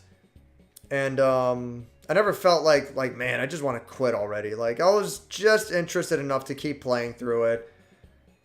I wasn't thrilled with it, but I'm definitely not a fan of Odyssey at all. I was very disappointed in it. And I think that comes out clear in my review, you know? I gave it a 7 out of 10 because I don't think the game's bad by any means. But looking back, maybe I should have given it a 6 out of 10. I don't know. But I think the game's fine. It's whatever. Fun things are fun, and people died when they're killed. 10 out of 10. It's like, yeah, cool. No, David. No, Dave. Elden Ring won 2 awards because redacted. It's like, no. Dave, you should audition to replace James Rolfe. You have the energy. I don't know. I don't think I write as good as James does, which is such a shame because I don't know. Does James even write his own shit anymore? I'm not even sure, but oh my god, like I watched his episode. I watched his Dark Castle episode for like the 20th time the other day, and it's so fucking funny. Man, when James is really into it, he's such a good actor, and he's such a good writer. You have more control over the weather than you do the character in this game. It's like, dude, man. I wish I was as good as James in his prime. Fuck, like that shit is just, man, he's great. Well, he was. I still watch every new Angry Video Game Nerd video when it comes out, but it's like, oh shit, Vanquish is on sale. Yo! For how much? Get the fuck out of here. I can't fucking see. Thank you. What? God fucking damn it. Yo! $10 fucking dollars? I'm probably gonna buy it. How long's the sale for? Oh, it's like the whole fucking month. Nice. Yeah, I'm probably gonna buy it. I was considering getting Bayonetta and Vanquish together, but I was like, I don't know. I already have Bayonetta on the Wii U. I don't need to get another copy. Like, yeah, but I've never played Vanquish. Nice. $10? That's not bad. I will heavily consider getting Vanquish. I just might go for it. Man, I don't know. I mean, that's what bugs me is that, like, what if I never get around to playing it? And then it goes free on PlayStation Plus. I'll see. I'll see how I feel down the line. But, I really want to play Vanquish one day. One of these days. Man, 80% off for Marvel's Capcom Infinite. Kind of want to get that too. Kind of, but I don't know. I don't know though. While I continue reading the chat, let's go ahead and fucking play an embarrassing fucking trailer for one of the worst games I've seen recently. People prefer humor over genuine critique of games. Yeah, which is fine. That's not the audience that I want to attract, but it's fine. I get it. If I got to reboot my PC because of keyboard error and I couldn't joke that you would vote for banning games instead of against. Yeah, no, you're not wrong. I probably would. I want critics with good critiques, not just humor, which is hit and miss. Yeah. No, I agree with that. Donkey will say some goofy shit and then say it was a joke after getting a bunch of pushback. Yeah, no, it's fucking... You can't trust the fucking guy. It sucks.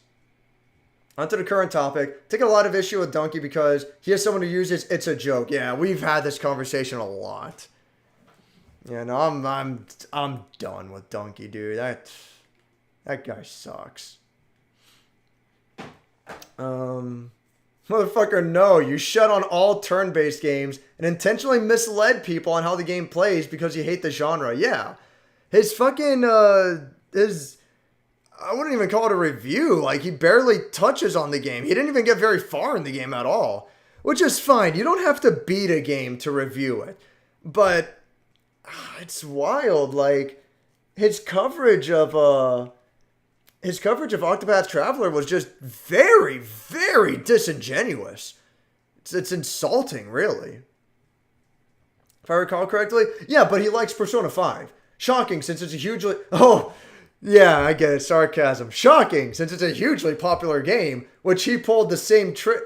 Which, if he pulled the same tricks, he would be rightfully torn apart for. Exactly, dude. It's fucked, man. That's what I'm talking about when, like, I don't like that a disingenuous approach gets rewarded. It's kind of fucked up. Like, it really is. You know, like, it's not cool, dude. It's not cool that he's I don't want to use a meme word, you know. I don't want, you know, flavor of the month kind of terminology, but, like, really, honestly, he is purposely spreading misinformation and he's getting away with it. And it sucks.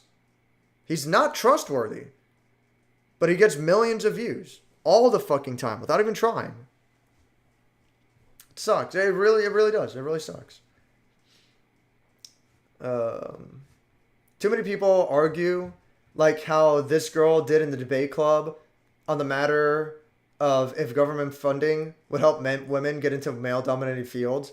It would help women because women have problems. Hold on, you could try to miss any other chat, yeah. Then someone challenges her and asks someone to expand her view out. Then she restates her fucking original view for her reasons. And what I'm getting to is that too many people argue on the surface level. Exactly. Then they can't give a reason to back it up. Exactly. No, yeah, it sucks. That's a good example. It is. And actually, like, man, so I came a little bit close to joining my high school's debate club. And I decided not to just because I just wasn't interested in it. But doing a good review is not that far off from giving a good debate argument. Just like it's not that far off from defending a client as a lawyer. It's all about making an argument, backing up, defending your points, making the other party understand your perspective, you know, and I do that a lot. Like, my family often jokes, or like, man, you really should have gone to school to be a lawyer. And it's like, that's not what I'm interested in. That's not where my interests lie, regardless of my supposed perceived skills. It's not what I want to do with my life. But yeah, there is similarities to all of those. Yeah, I already saw the fucking sale. You're slow, PlayStation. Get your shit together. There's similarities to all of those avenues. Making a review is not that dissimilar from being a lawyer, from being in a debate club, you know? And all of that stems from one source that they're supposed to teach everyone in school. I'm pretty sure they do, but no one takes it seriously and they don't reinforce it. it's too easy to pass class. It's too easy to pass grades. And then once you move on, like, they never get back to it. But the term is called critical thinking. Critical thinking is like, 2 plus 2 equals 4. Okay, but why? Well, in that example, like, you don't have to go far to explain it, but that's the idea of critical thinking is, okay, but why? And really explain why, It's like, fucking, I don't know, fucking, this city needs to hire more police officers. It's like, okay, sure, but tell me why. Well, because crime is on the rise. All right, and how will more police officers help this? It's like, well, we can have more police on the streets in order to, cover more of the crime. For sure, I see where you're coming from, but would it be possible instead to get the police officers we have now, provide them with better equipment, pay them better so that they work longer hours? Are any of those possibilities? That's where critical, yes, you're right, that's a good perspective, or no, because our officers are already working 50 hours a week. We can't push them any further. They already have the best equipment. There is nothing left to buy, And then you come back like, okay, for sure, I see what you're saying, makes sense. Or, no, according to my research, only half of the officers are working overtime, and the other half actually seem to be working part-time hours. This might be an issue of management. This is just a random example I'm coming up with, but this is critical fucking thinking. This is how shit gets done. It's not, like, I shouldn't have to explain this. This is fucking obvious. And it's like, the world doesn't get it. Like, this is a fucking mystery to people. Like, they've never heard of this shit before. Like, really? It's like...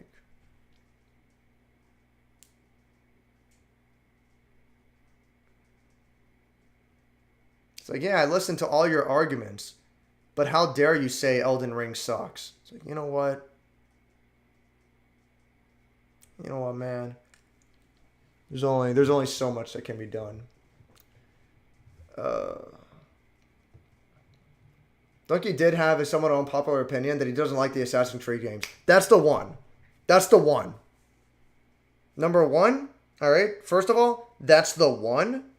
And number two, I would argue it's because Assassin's Creed is in this, like, little gray area, this, like, middle point where, like, yeah, it has its fan base for sure, but it also has a shitload of people that think the game's trash. And Donkey sees that there's enough people who think the game is fine to make fun of. And that's his fucking one that he's like, I'm allowed to make fun of this game. I'm allowed to make fun of this game because look at these goofy glitches and I'm going to make fun of it for X, Y, and Z reason, And that's the one he can get away with because it's not universally praised enough. And then you have odd cases like fucking Skyrim where, like, even the fans are like, yeah, it's glitchy, but that makes it funny. Which that works into Donkey's favor as well.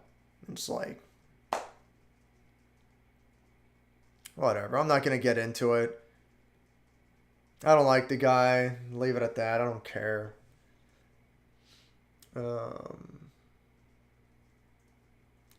You must choose Poverty Burger or Shark Taco. Well, I'm going Shark Taco the whole way. I don't give a fuck.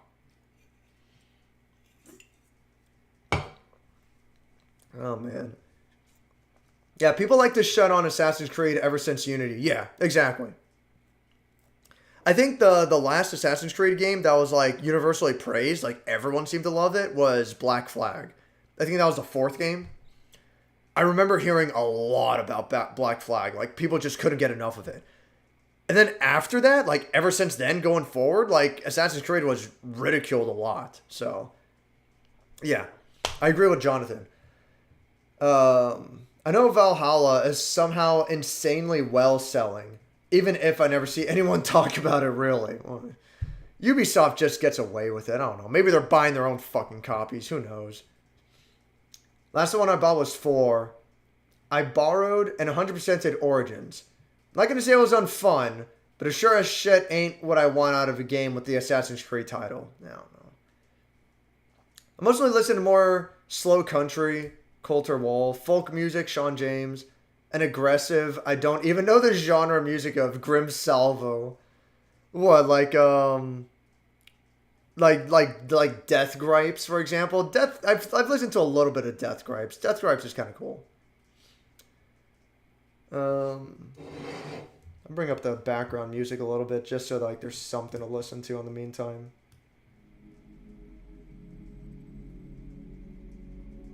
That should be fine, I guess.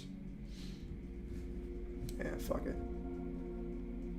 You let me know if the music's too loud, and I'll turn it down like tomorrow morning. Boom. Once I catch up in the chat. Boom. I don't like it when people take fiction too deeply, describing this is how they are or they are like this when it wasn't written, when it wasn't the developer's intent. It can go both ways. You can argue that the developer probably intended this. You know, I won't go into it, but you know, I have interpretations of movies like Fight Club. I mean, I was going off about Fight Club earlier, for example, but I have interpretations about movies like Fight Club and what's it called? American Psycho. Well, okay, like I'll say one thing. Like, one of my favorite scenes of American Psycho is when he's having sex with this one chick, and while he's having sex with her, he has a large full body mirror in the room. And while he's having sex with her, he looks at the full body mirror, and he points at it. And he's smiling and he's celebrating, and then he like flexes while he's banging this chick. He's like, yeah, and it's like that one scene tells you everything you need to know about that character, about the whole fucking movie, and it's a fantastic fucking scene, and it's so fascinating because the whole movie is about. The whole movie is about Patrick Bateman, played by Christian Bale. He's conforming to society's norms because he feels like it's what he should be doing.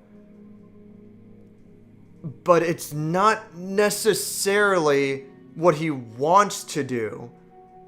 And he gets upset and confused at how other people how other people present themselves in society. You have the super famous business cards scene where he's like, oh god, I forget the guy's name, but he's like, I can't believe he likes his business card more than mine. And it's like, who fucking cares? And what I love, that scene, everyone is like showcasing their business cards and everyone's taking it super fucking seriously, as if their business cards are their very livelihood. But if you rewatch the movie and you watch this, you know, after you watch the whole movie and you get a strong understanding of the plot, you rewatch that scene and it's like, you know what? These guys most likely, like, they don't really care. This is all from Patrick Bateman's perspective. It's Patrick who thinks these business cards are a fucking life and death situation. His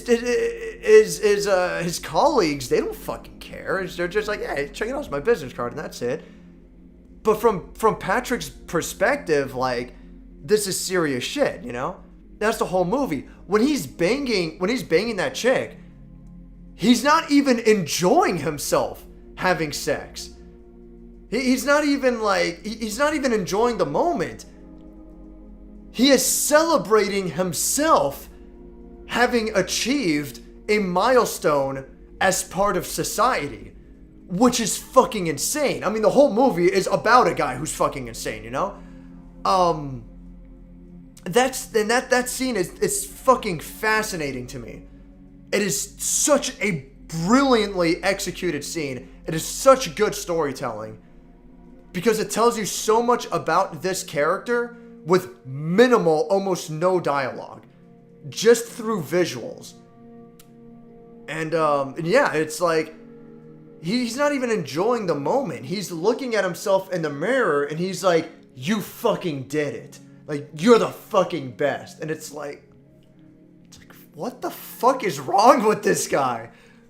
And that makes him such an amazing fucking character. If you haven't seen American Psycho, like, dude, it's such a good fucking movie. Highly recommended.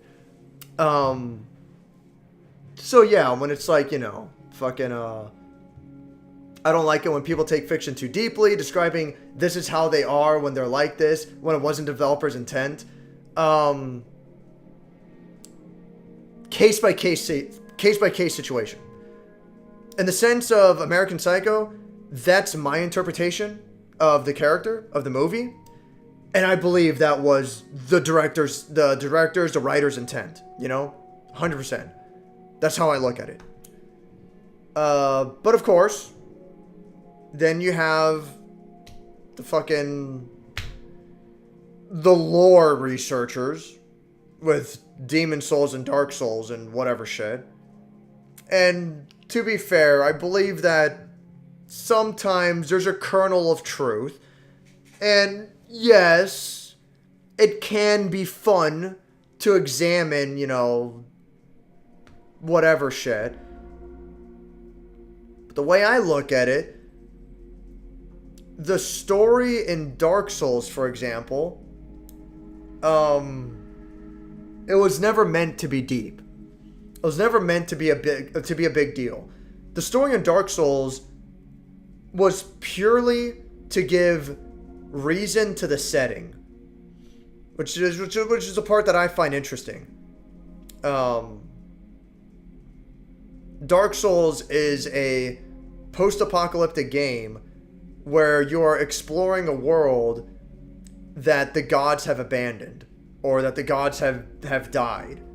And you're exploring a world in ruins, you know? And that's it. Like, there's not much of a story, you know? There was never meant to be any real deeper meaning.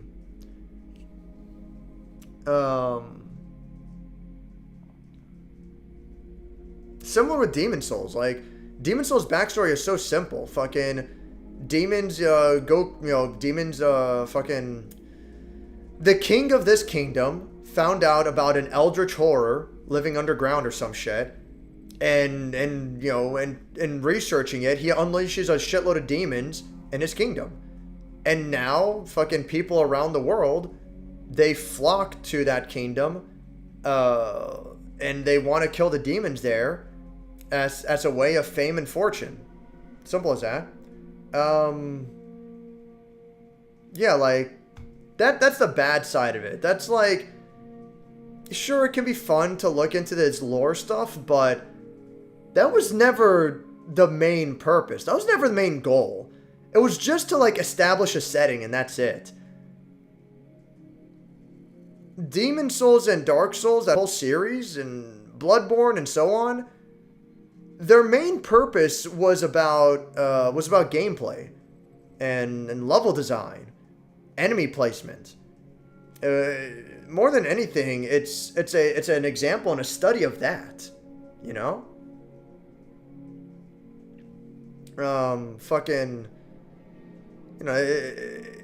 It's about, like, how far can we allow a player to express their creativity, you know? How much can we emphasize, like Dark Souls is heavily balanced around, you know, you're going to want to level up 2 out of 4 specific stats. Strength, dexterity, intelligence, and faith.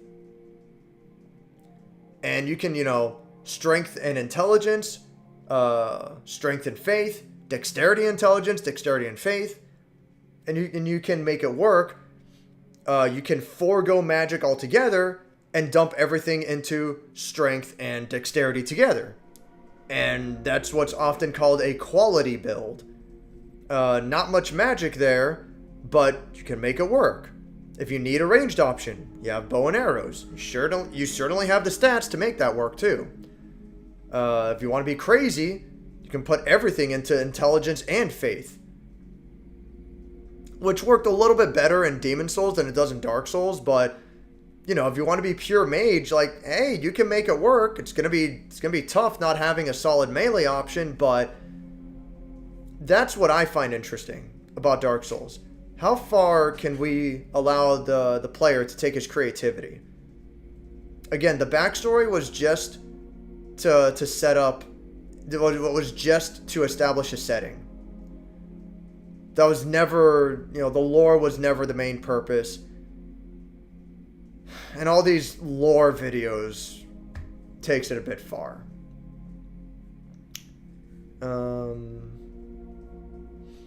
Had to edit those Smash videos with YouTube's editor in high school. Oh no. Was tedious, but fun to see the finished product. Good art is worth suffering for, man. YouTube's fucking video editor, like the online editor, like fuck off. But yeah, you do what you gotta do. I respect it. Gonna pop outside, see if I can see the eclipse yet. Yeah, that's right. There's gonna be an eclipse soon, a blood moon. Should be pretty cool. I guess I'm up late enough. Might as well see if I can see it myself. See if I take a picture of it. Legit couldn't care about unemployment in Delfino. It's crazy how jokes become reality. Like, yeah, whatever. I won't get into it again. I already explained it the first time around. But yeah, I know. Same. That's stupid. Maybe if you get good enough at Strive to win Evo, you can live off of like the 10,000 a year you will win. I mean, it's funny. Fucking what's it called? Hotashi was already pretty big from Guilty Gear Xrd. Like that was his main game before Strive. He played a lot of Xrd. He played God, what's that bitch's name? He played Elfelt. So it's like ultra high tier. So anyway, Hotashi was already like well experienced from Xrd, but he was never massive. He was never tremendous. All right. By the way, just to be clear ahead of time, like I'm not talking shit about Hotashi. Like he's cool. He's a cool dude, you know. But anyway, he would go to the weekly local tournaments every week, all the time, and he would perform well. He was a good player. Man, I kind of wish he would still go to the locals, but whatever. But he would perform well. Then Evo 2021 happened, and that Evo, it was online only. All right? This was, you know, pandemic, whatever shit. Evo 2021, Hotashi wins first place. He won Evo 2021. He beat Sonic Fox in grand finals. So, a lot of respect. He won Evo 2021. Immediately after that, he like disappears. Not that he disappears, so to speak, but stops showing up to locals. Why? His fucking streams are flooded with new viewers. It got to a point where streaming became his full-time job, and he could make a living off of it. It's fucking wild. Yeah, fucking, honestly, if I were to win Evo, I'm good. I don't have to work a day in my life again. I'm just gonna stream. But that ain't gonna happen. Before I can even think about that, before I can even dream, I'll have to beat Marvello and Creator first. Both of them. Marvello gave me a lot of encouragement last time we fought. And It really boosted my self-confidence a lot. Because, like, Marvello's, like, an insanely top player. He's, like, insanely high-level player. He's really fucking good. But, Marvello will play against Pluto and Koridachi, and rarely, sometimes, rarely, as well against Slash. Which those three are, like, I'd say they're the top 3 Mei players in the world. Maybe I'm forgetting someone else, but, like, Pluto, okay, in order. Slash is number 1, then Pluto, then Koridachi. Those are the top 3 Mei players in the world. He'll play against all of them. And what Marvello said to me is that, like, he has experience against Mei from those players. And the way he sees me play, he's like, your offense is on point. And your neutral's not bad. Your neutral can be better, but it's really good. And my aggression is very good. Like, I mix up my options. I try to play randomly. I force my opponent to guess. He's like, you do a really good job. But he says that my big weakness is my defense is not on point. I need to react better to certain things. And I need to panic less. I need to mash less on defense. Or rather, I need to mash at the appropriate times. And just hearing that from him and just have it in my head, like, yeah, wow, I'm kind of close. I just need to work on this thing. I just need to work on making my defense better, and it'll make a world of difference. That made me feel really good. I'm hoping that I do better at the next tournament I go to. I don't want to make excuses. I don't want to be that guy, but like at the last tournament I went to, I got 5th. But there were, and I mean, you can see it on stream. Like, it happened especially against Turb. Turb, the Potemkin player, it especially happened against him. But 2 times my super move did not come out on wake up. 1 time it did, and then that's when he blocked, and it's like, Jesus fucking Christ. But 2 times my super move didn't come out on wake up, and 1 time, maybe twice, I could be wrong, but I know for a fact 1 time I wanted to do grab, and I got dust instead. And I don't want to make excuses. I don't want to be that guy, but I swear to God, I swear to fucking God, dude, it was the controller. The controller's, it's fucked. It's done now. I have to retire that controller, and I already have a spare one set aside. So I'm moving on to the next controller now. So I'm hoping I do better at the next tournament. I don't remember if I had like major control or like major drops. Maybe I did against Beefy Manatee. I don't recall. Maybe I did, maybe I didn't. I don't remember, but against Turb, like, that was really fucking bad. But Turb's such a cool guy though. He told me afterward, it's like, you know what, even with your controller issues, you still kept it really fucking close. So, you're gonna do better next time. And that made me feel better. Because he was right, I was struggling, but I try to keep it really close, and yeah, he was right. It hurts so fucking much, because if my super move came out when it did, if I got the grab when I wanted to, both of those situations were round-winning situations. Both of those situations would have won me the round. It fucking hurts. It sucks. Hopefully the new controller, it'll be better. I guess that Anne Orlando joke was either ahead of its time or a response to when Fallout 4 released, and some people were turbo actually about the logistics of the game world. Oh, maybe. Yeah. Fallout 3 or 4, because both have the same issue. Yeah, maybe that's what it was. I don't know. I really like UHF. Obscure one, sure. Really good one people slept on. I haven't seen it, and I really want to. It seems really interesting. The videos themselves are what you don't compromise. The title and thumbnail are just rapping on the candy. That's how I view it, and that's fine. I'm not going to argue against that. That's fine, you know. You're cool. I just remembered, I watched Kenny's Nothing About This Is Okay video, where it used to be titled Best Worst Anime, I think.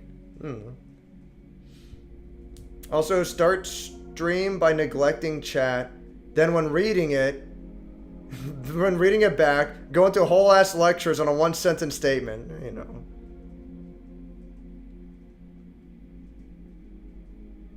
Should I just not do that? Should I just ignore chat? I don't know. Should I just read chat and just be like, yeah, that's funny, and then fucking play the game?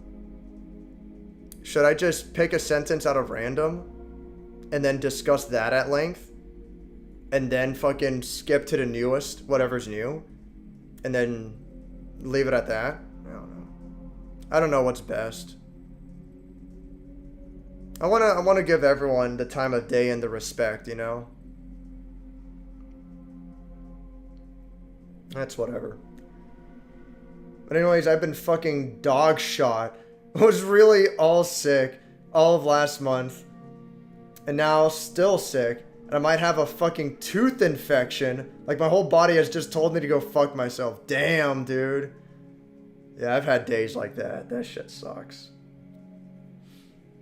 Yeah, hope dog shit was really sick all last week, yeah. Hopefully you get better, man. Don't listen to him. He doesn't understand the difference between his favorites and what's better. What, me? I don't know. You're probably right.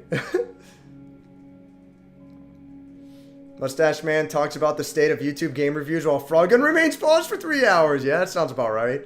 God damn it, why is Top Chat a thing? Yeah, I hate that shit, dude. And if you end up reloading the page or some shit, then like, yeah, it goes back to Top Chat. It's fucking dumb. Oh, fuck. The fucking chat zoomed by. There we go. Yeah, Inscription, yeah. I'm going to bed. Yeah, take care, Crazy Mosby. Have a good night. I haven't been able to eat shit outside of, like, yogurt and soup because of how much it hurts to chew. I know that feeling well, yeah. Kind of want to watch the OG Sailor Moon. Heard it's been... Yeah, right? I've only seen, like, little bits here and there. I really want to watch the OG Sailor Moon. It seems stupid, but it's I think it'll be my kind of show. I think I'll like it. Retardation is my cup of tea, right? Oh, like I have a paperback omnibus for Azumanga Daioh. Oh, dude, it's the fucking best. I fucking love this, man. It's so fucking great. Oh man. Autumn, the season of appetites. It feels like there's no way this is like the original Japanese, but it's like, I'm willing to bet. Hey, Sakaki, you ever eaten a matsutake mushroom? Yeah. Well, I haven't. Are they good? Yeah. And like,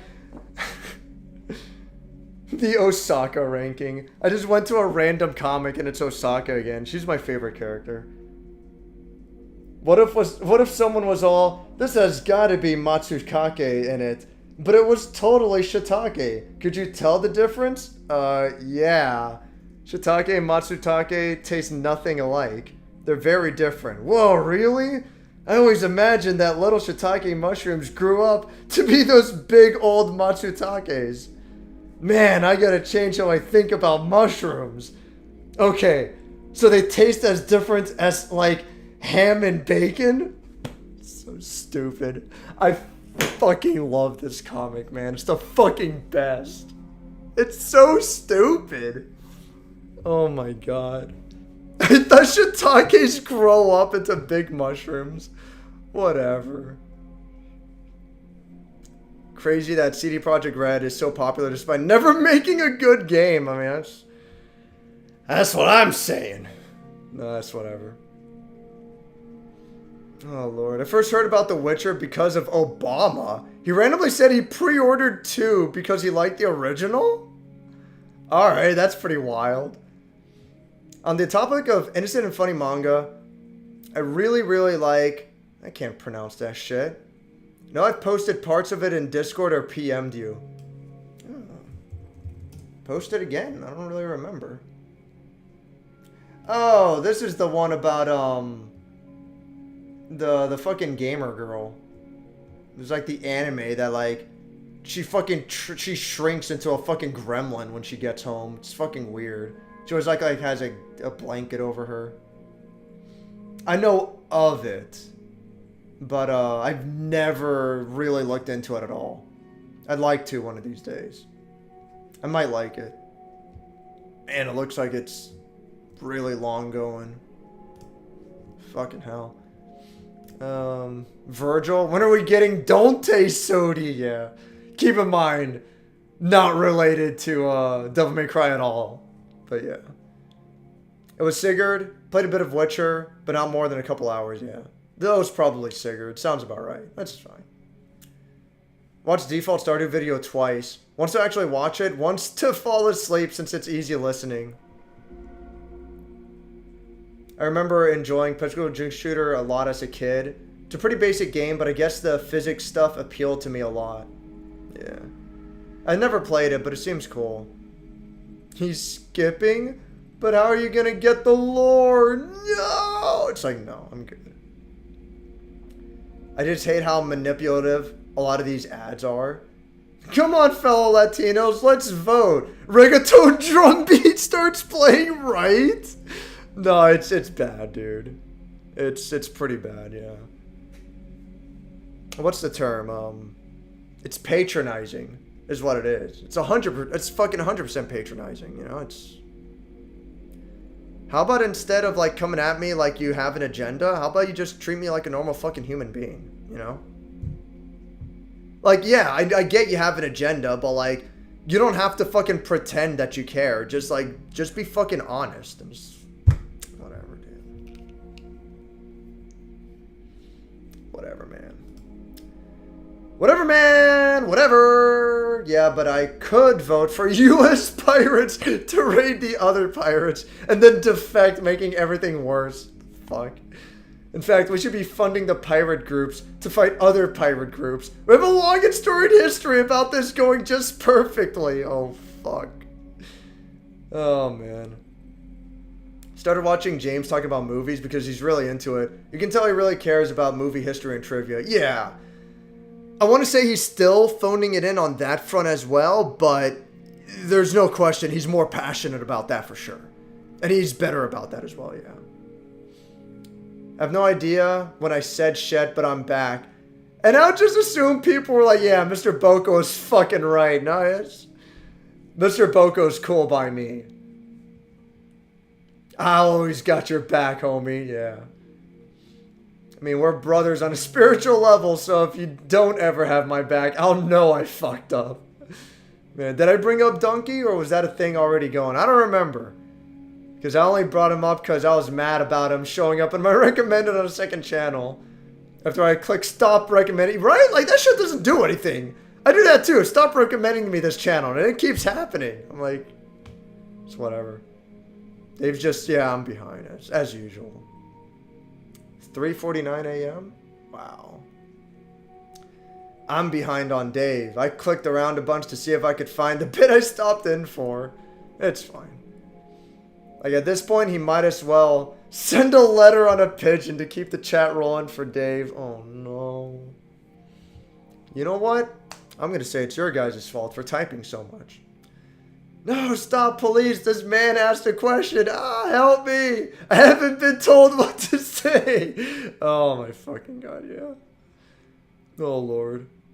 I could rent a car and drive out there to talk to him. Florida ain't that far from Texas. Oh, you're in Texas? For sure. Oh, man. If I ever go to Texas for a video game tournament, for a Guilty Gear tournament, hopefully I'll remember to hit you up. You know, depending on, like, you know, the fucking, I don't know the fucking map of Texas. Well, I know where dumbass Texas is, though. When I was traveling a lot for work, I had to stay at a hotel in the city of Dumas. Dumass. One fucking letter from dumbass. I don't care what anyone says. That the name of that town is Dumbass, Texas. So, if the tournament's in fucking Houston or Dallas and you're all the way in fucking Dumbass, Texas, then it's like, yeah, that's obviously that's not gonna work out. It would take you like the whole fucking day to get to where I'm at, you know, but whatever. If I ever go to a Guilty Gear tournament in Texas, then hopefully I remember to hit you up. And we'll see if it's possible to coordinate, you know, just to hang out for the day or whatever shit. That's what I did when I visited Vancouver, Canada. That was more to visit friends, but also they have a local for Guilty Gear tournaments. And I was like, might as well. And then turns out that I got first place twice. I was like, yes. I cleaned house. Canada is free. Yeah. I don't know. It was just a local. It's not a big deal. But it was kind of cool.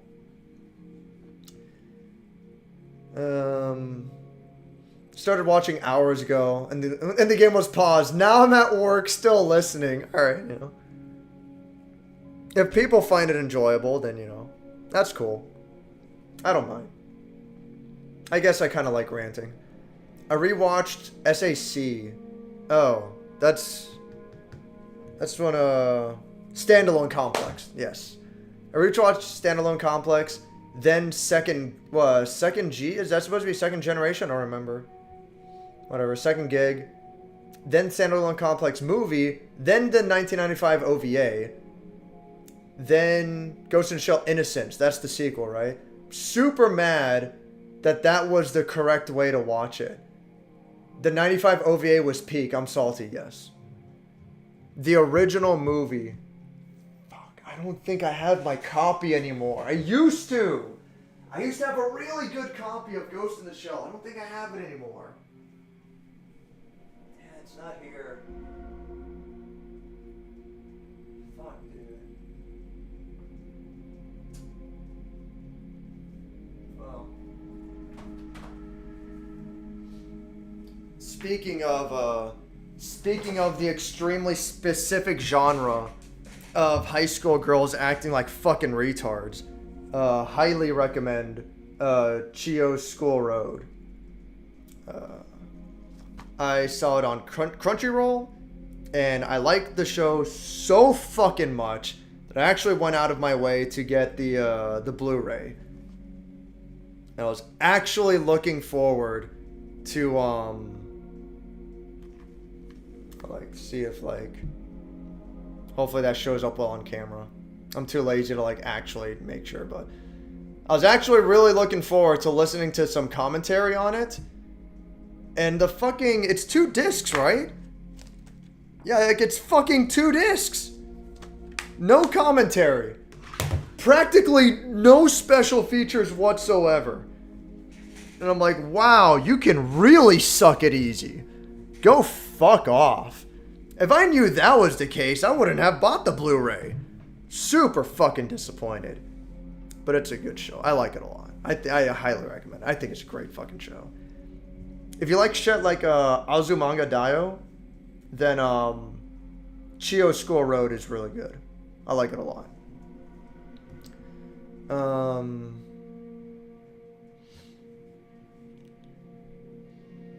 I live in the middle of nowhere on unpronounceable street on the 1st floor. There's only 1 floor. Oh man, everything was good. 95 OVA was so dirty and cyberpunk. Yeah. No, the original Ghost in the Shell is fucking good. Oh, you know what? Wait, but I do have something else though. Fuck, where do I have it stored though? Oh man, I hope it's not. Oh, there it is. Yeah. I got the original Ghost in the Shell Omnibus though. This thing is fucking wild. Let me go ahead and YouTube can't catch me. I'm too smart and wise. Let me go ahead and put some porn on YouTube. No one's gonna watch this far. But yeah, this thing is fucking insane. It's like, when I first found out about this, like, I didn't even know it was in here. I just started reading the book, and then I'm like, okay, so I guess fucking lesbian orgies are part of Ghost in the Shell. I don't remember that from the fucking movie. Like, it's fucking crazy. Yeah, here it is. Yeah, like, dude, it's fucking wild. And, oh, fuck, Doom's not here. But, when I went to visit Doomed, they had, like, a very similar omnibus. I remember it, like, being a very similar cover. And they actually took out these pages. And I'm like, dude, fuck, how are you gonna, you know, I mean, they probably should have. But, like, yeah, like, this shit just has, like, straight up fucking porn. I'm like, what the fuck is wrong with these people? It's fucking wild. But, really took me by surprise. Now, the point of that inclusion in here is that, like, it's a story about cyberpunk and how you could live any fantasy world in your fucking virtual reality goggles, and like that was an example of it, you know. By the way, that was fucking the main character, Major Kutaragi. What's her name? Fuck, Major Kutaragi? Why does that not sound right? Ghost in the Shell main character. Kusanagi, that's right. Major Kusanagi. Motoko Kusanagi. Yes. Yeah, that was Kusanagi having a fucking lesbian orgy. You know, just doing her thing. It was her time off. So it's fine. But yeah, it's like, alright, I guess this is in the book. Fuck it. Whatever. It's fucking wild. And in the version that I saw when I went to visit Doomed and I was shopping around Vancouver and we're in a comic book shop, and I saw it, I'm like, oh, dude, you gotta check this part out. This part's fucking crazy. And then I'm like, they got rid of the pages. It's still implied. Still gets the idea across, I guess. But, like, wow, alright. I just remember seeing that for the first time, and I'm like, I don't remember any of this from the movie. What the fuck? It's fucking wild. It's crazy. But yeah, the original Ghost in the Shell movie, fucking ace. That's a good fucking movie, dude. God damn, dude. Fuck.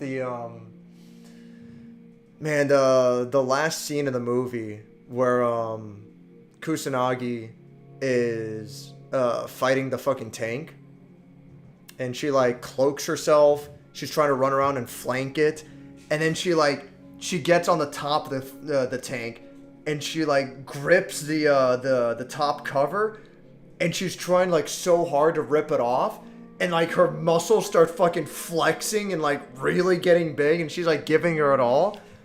And what ends up happening, I mean, sorry, spoilers.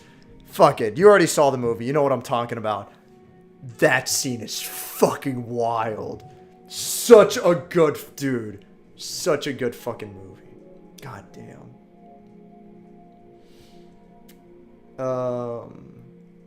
The Major's skin folded like cloth to show how unnatural she was. And it was the best shit. I know this isn't my platform, but man, dude, I'm fucking right with you. It's so fucking good. Oh, man. I need to watch that movie again. It's been a long time since I've seen that movie. I need to watch it again. It's so fucking good. Fuck. Sorry I'm drunk. You're good, dude. There is no story. Thank you. Now, can we please execute all these lore keepers pretending FromSoft can write stories? Yeah. That's what I'm saying. It's whatever. The last quarter of the 95 OVA was garbage. Aww, I liked it. I love the battle against the tank. That's fucking awesome. Bring back Gunwife. I think From falls into traps I'm familiar with, where you have a bunch of cool ideas, then most players don't care, but you can't let the players who misinterpret it down either. Yeah. They kind of wrote themselves into a corner, so to speak.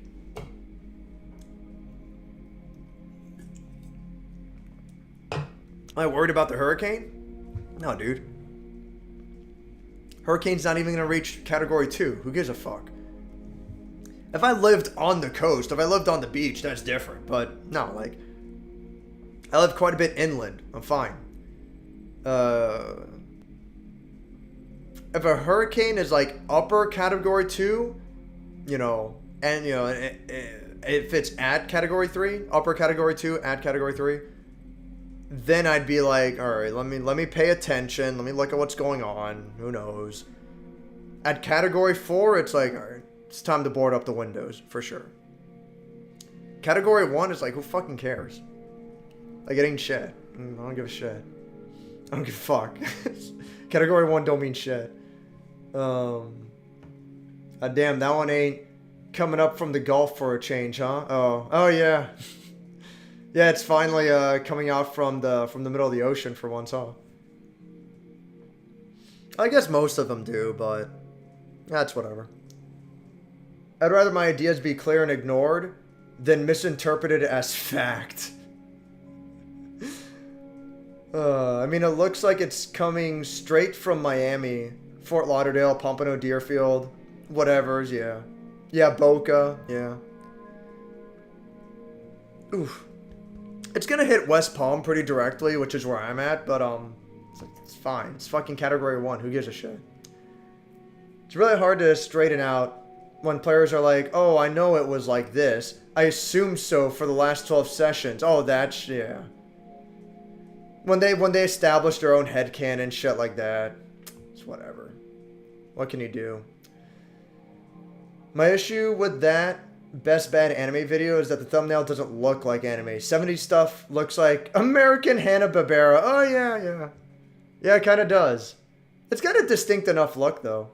I like that 70s anime look. It's really cool. When it comes up in search, nobody clicks it, but it gets insane subs despite that. Probably needs a new title. I just can't figure that one out. You do what you gotta do. Yogi Bear versus Akakabuto?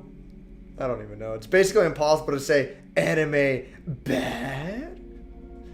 OG Sailor Moon was directed by the same person who did Goldfish Warning.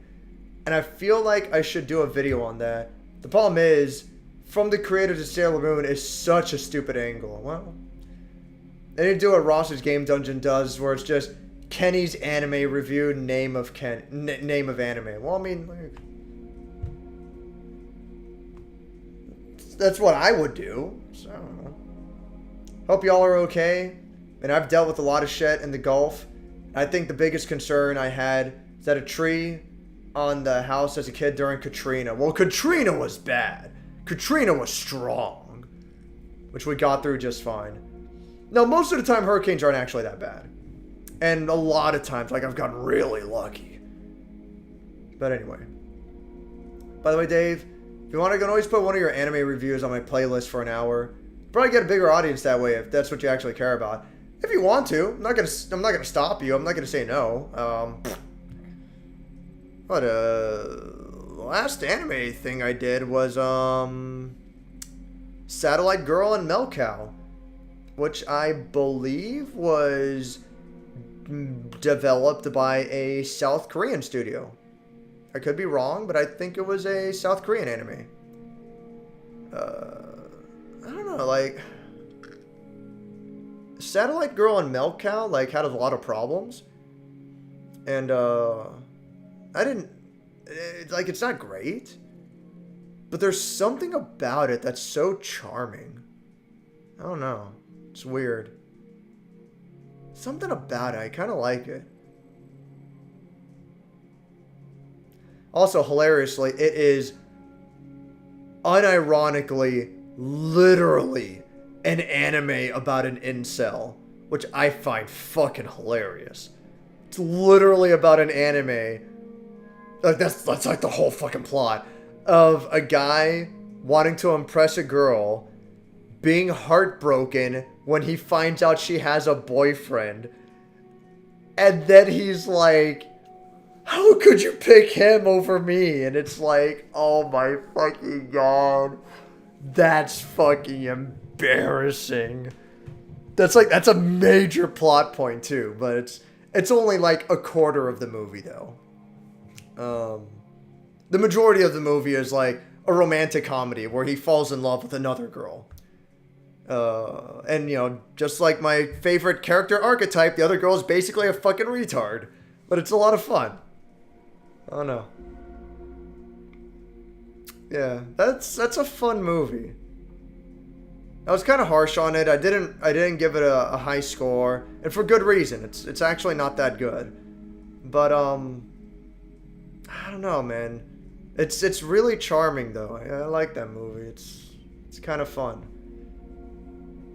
Otherwise, it's all search engine optimization stuff that's really boring. Keywords, description, title, thumbnails. Yeah, I mean, if you want, you know, you can fucking go through my shit and take whatever you want. You know, go for it. I'm not gonna stop you. You can. You can take my review of fucking of Galgun 2. You know, that's an anime video game. But yeah, fucking Satellite Girl and Melcow. It's an anime movie I reviewed recently. Is there anything else that's anime that I covered? I don't even know. I don't know, it's not coming to my head. I would really like to review Chio School Road and High Score Girl. High Score Girl is like, fuck my life. 9 out of 10 easy. Not even trying. Both seasons. 9 out of 10 fucking easy. I don't think I'll give it a 10 out of 10, but motherfucker, it's like borderline. It's right there. High Score Girl is one of my most favorite shows of all fucking time. So fucking good, dude. Fuck, man. And then Chio's School Road, it's like 8 out of 10. Maybe 7 out of 10, but I'd give it like an 8 out of 10, I think. But Chio's School Road is just, it's a ton of fun. It's really good. I like that. I like that show a lot. Pretty sure I found Dave because Kenny had one of those cool channels you should check out lists way back. Oh, really? Oh, that's cool, dude. Well, thanks, Kenny. I appreciate that. Especially since Mr. Boko's turned out to be one of the coolest fucking people who stops in here. That anime is not the Orange Gremlin anime. Oh. I did read that, but I didn't care for it. Oh yeah, that's Umaru. That name sounds familiar. So what the fuck's the other one? You're gonna have to send it to me later. Don't vote, go to a soup kitchen or do something that actually matters. Honestly, yeah. Like if you actually like wanna, you know, if you actually want to come closer to making a difference, a soup kitchen, you would have more impact on society if you spent your day in a volunteering in a soup kitchen than if you went to vote. You really would, but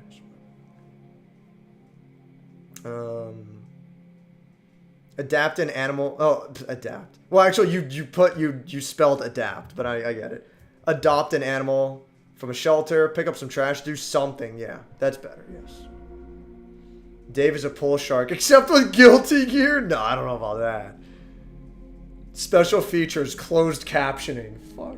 I wonder if it actually says that. I want to be fucking surprised.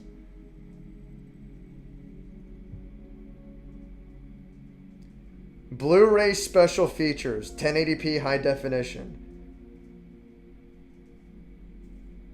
Audio in English and Japanese. Subtitles in English. But hey, the disc was made in Mexico. How fucking I remember, I don't have it anymore. Fuck.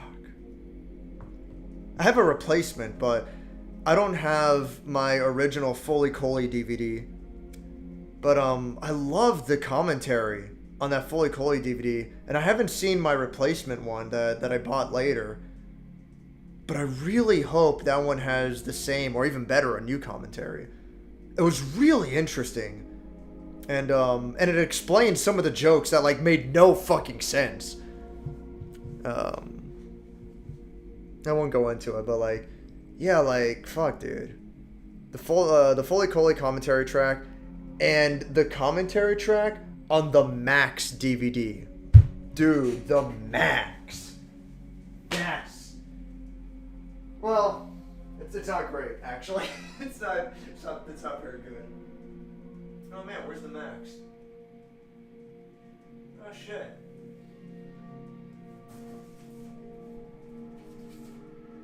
There it is. Yeah. I won't bother bringing it out, but I have the full comic series of the Max too. The comic is like way better. But yeah, the Max. This is such a cool fucking show, dude. The Max is fucking great. Well, I say that, but like in reality, like it's kind of okay, but whatever. I like it. I'm a big fan of the Max, but that's my subjectivity talking. But anyway, the commentary track on the Max is fucking fantastic. Commentary is fucking great, man. Gets you insight, gets you behind the scenes kind of shit, you know? It's like, fuck. It really disappoints me when, I don't ask for a lot in special features, right? But like, at the very fucking least, like, do that. If I really love a show or a movie, like, I really fucking love it, and I have the DVD or the Blu-ray, I'll watch it again with the commentary, you know? It's whatever. Fuck. Speaking of which, I watched some of the commentary of, which one was it? One of the Resident Evil movies. Resident Evil 1, Apocalypse, Extinction, is it? The third one? And then the fourth one is Afterlife? Yes. Yes.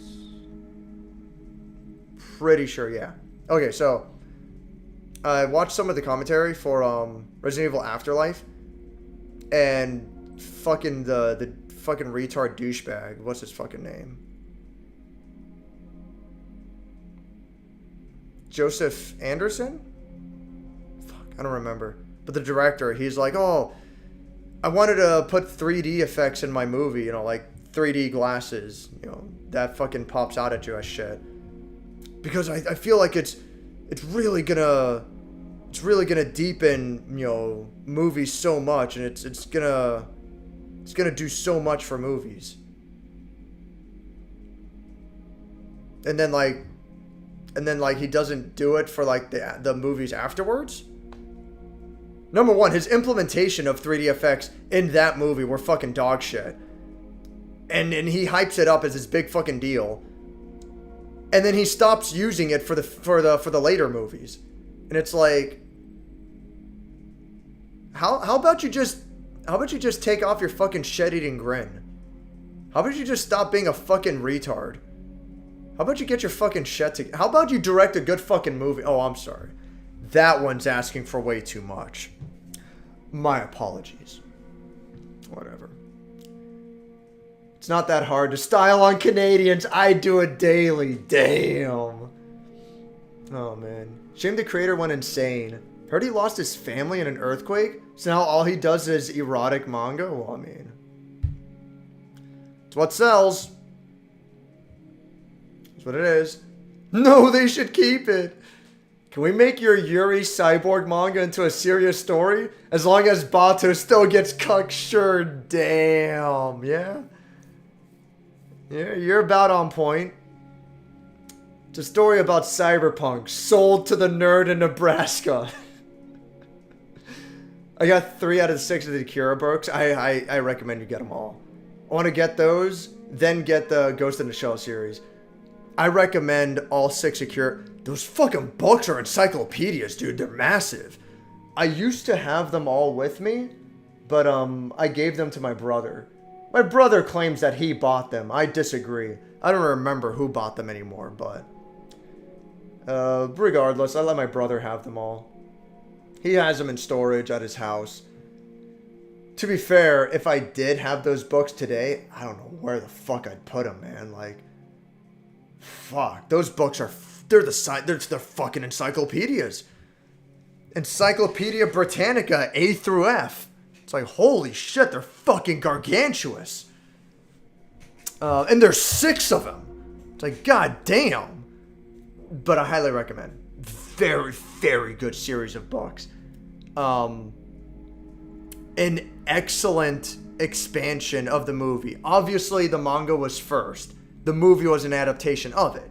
But obviously, you know, clearly more right wording I'm looking for is like, without a doubt, more people saw the movie than read the manga, you know? It's interesting to see who were just side characters or background characters in the movie that were actually really important characters in the manga.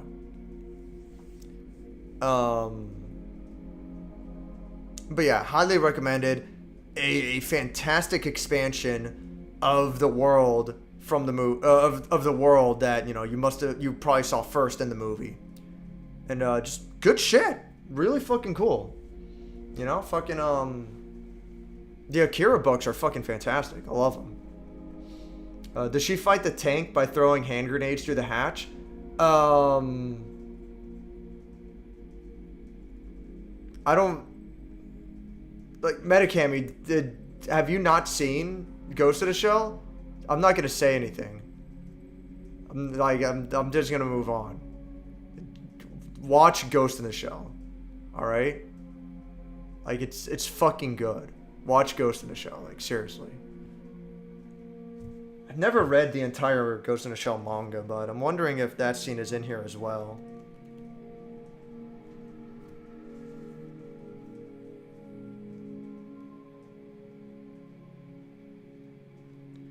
Yeah, I'm seeing, like, the ending. Yeah, okay, yeah. Like, it seems like it ends in a very similar way. Sort of similar way, so to speak, but I'm guessing they went in a slightly different direction for the movie.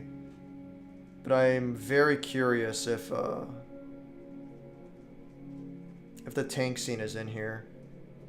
I haven't read this whole thing yet, unfortunately. I'd really like to take the time to do so at some point. But it doesn't look like... It doesn't look like the tank scene is in here, or at least like it's not at the end.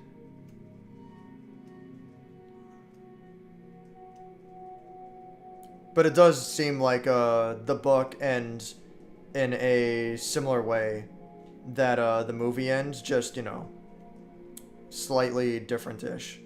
But yes, no spoilers. Especially if Metacami hasn't seen it yet. Like, dude, just watch Ghost in the Shell. It's such a good fucking movie. It's so fucking good. The tank shit is the last good bit. Then it's up its own ass. And it says has a part like that too. I mean, I'm not going to argue against you on that for sure. I like the way the movie ends. I think it's alright.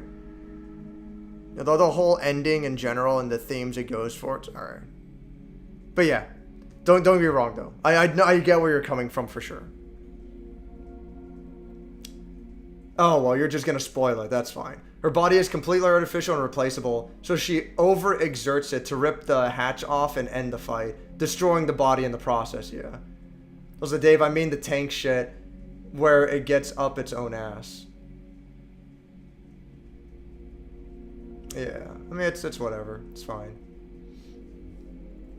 Oh, Paul W.S. Anderson, yes. I paid for emotes, I'm gonna use emotes. That's not very cash money of you, G, dude. That's the cool goddess from Half Minute Hero. I need to do a review of Half Minute Hero one day.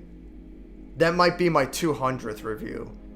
Half Minute Hero is actually, like, really special to me. That's, like... I played it when I was, like... I'm pretty sure when I was in college, I played it. It's one of my favorite games of all time. Like, that game's incredible to me. It's so fucking fantastic. Sayaka, that's not very cash money of you, yeah. Much like video games, I got so many books and comics to read, yeah.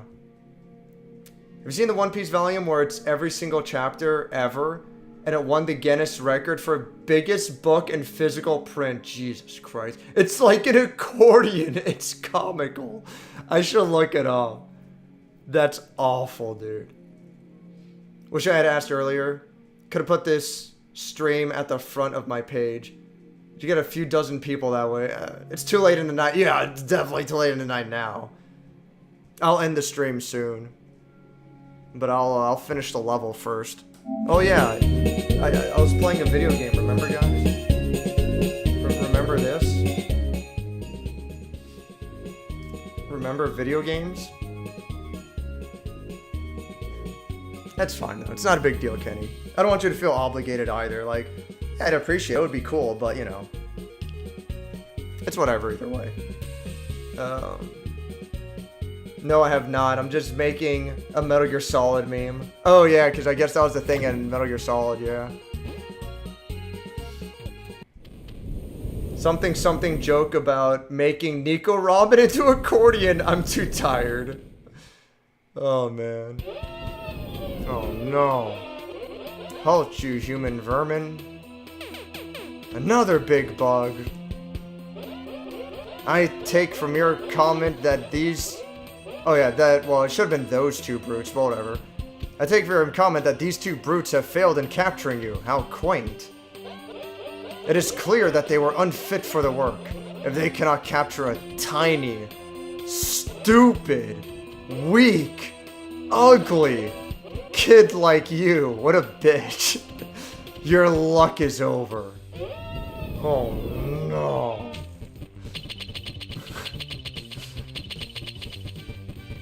It reminds me of that Strong Bad joke from the Homestar Runner episode of Hygiene. If you haven't seen that episode, I highly recommend it. It's fucking great.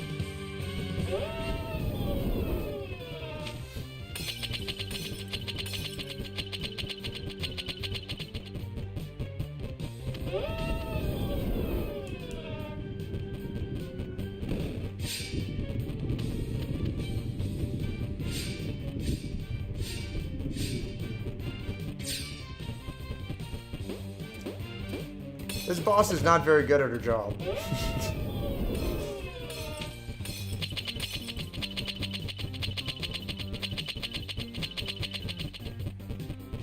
This boss is kind of garbage. Oh, here we go. Yeah. I gotta use these walls as a shield.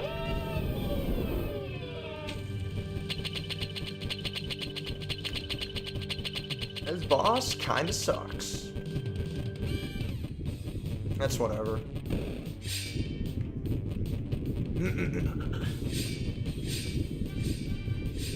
The game is still fun for the most part.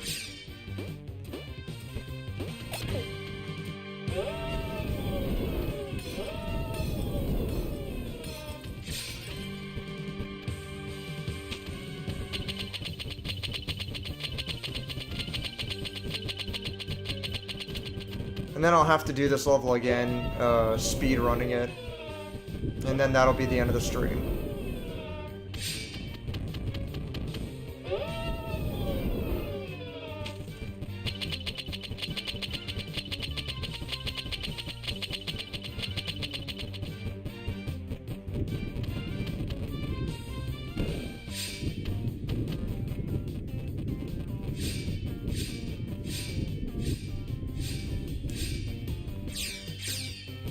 Oh, jeez. That's it? There we go.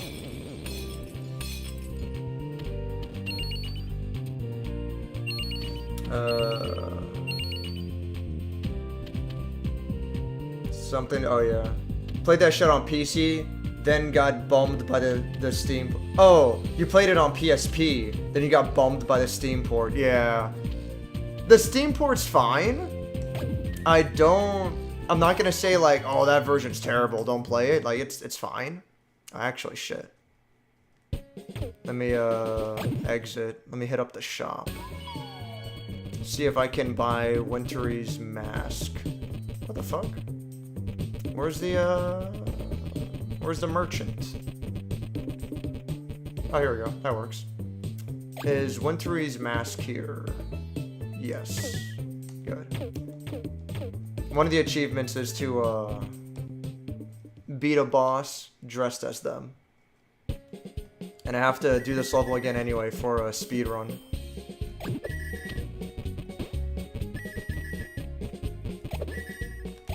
fuck me. Oh my fucking god.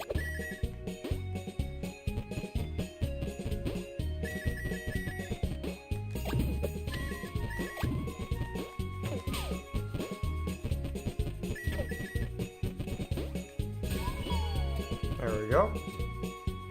That went well. The One Piece book is 21,450 pages long. Fuck that. Yeah, I actually like, I really love Half Minute Hero. It's an incredibly good game. I don't want to hype it up so much, but like, holy fuck, dude. That game is actually really special to me. And I think the Steam port is fine. You know, like, it gets the job done, it's whatever. And thankfully you can choose between the original graphics or the new graphics. So that helps a lot. You know, that's a big plus for me. But I think if I remember correctly, they removed the gallery from the Steam port, which is really shitty to me. Not that it's the biggest deal in the world, but like, that gallery was really cool. All the artwork and shit. It's whatever. They also got rid of a couple of levels in the Steam port for some reason. I don't remember why. It's just unfortunate. So I don't know.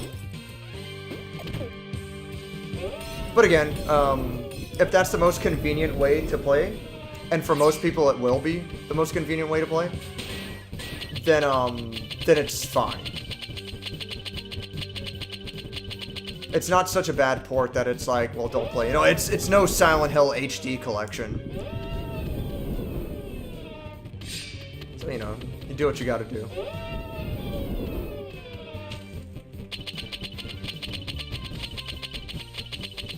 Alright.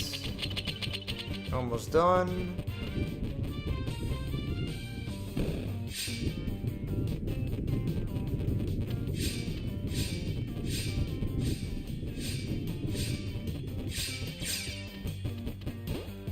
Should be the last hit. There we go. Yes. Yeah, doppelganger. Defeat a boss cosplaying as them. That's pretty great. Is the winter hat available yet? Is it not? Really? Fuck. That sucks. The winter hat's my favorite. Oh no, there it is, yeah. Yeah, whenever that's an option in video games to wear a hat like that, I always go for it. Or I've always liked that kind of design. I'll just fucking pause on this level. Oh, I was expecting a different song, but this song's cool too. And it's more calm and quiet. I'll catch up on the chat, and that'll be it for tonight. Back to reality, there goes gravity. Mom spaghetti. Just as an experiment, it could be fun. 02. What are you doing giving me money? Terrible idea. No, really. Thanks, dude. Appreciate it. Really. That's actually, I really appreciate it. That's fucking great. I wonder where I'm at, because the more, what do they call it? Membership? The more membership people I have, the more emotes that I can add. So let me see here.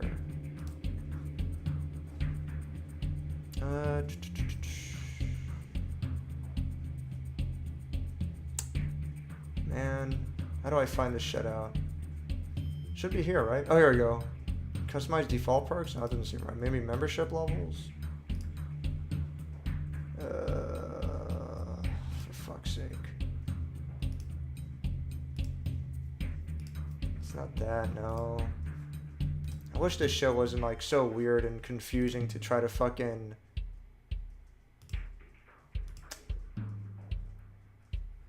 try to navigate. I just want to find like where's the fucking emoji shit. Well, sorry to waste everyone's time. I'll stop I'll stop like searching at this point. Oh, there we go. I finally fucking found it. For fuck's sake. Nice. Yeah. 1, 2, 3, 4, 5. I can add one more emoji. Cool. Okay.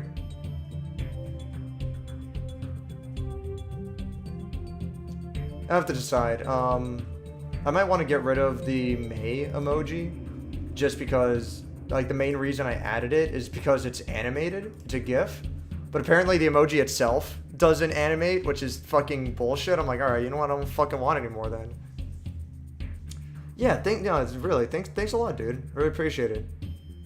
Thanks for giving me $1. Like, honestly, like, not being sarcastic, like, that's awesome. This pink bean has got some eyes. Oh, the fucking boss, yeah. A miserable pile of DLC. But enough gameplay. Have at chat. Okay. Oh, man.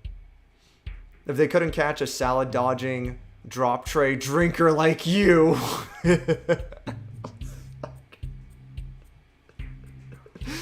We're going fucking low tier god in this shit. Okay, so it's on my playlist now.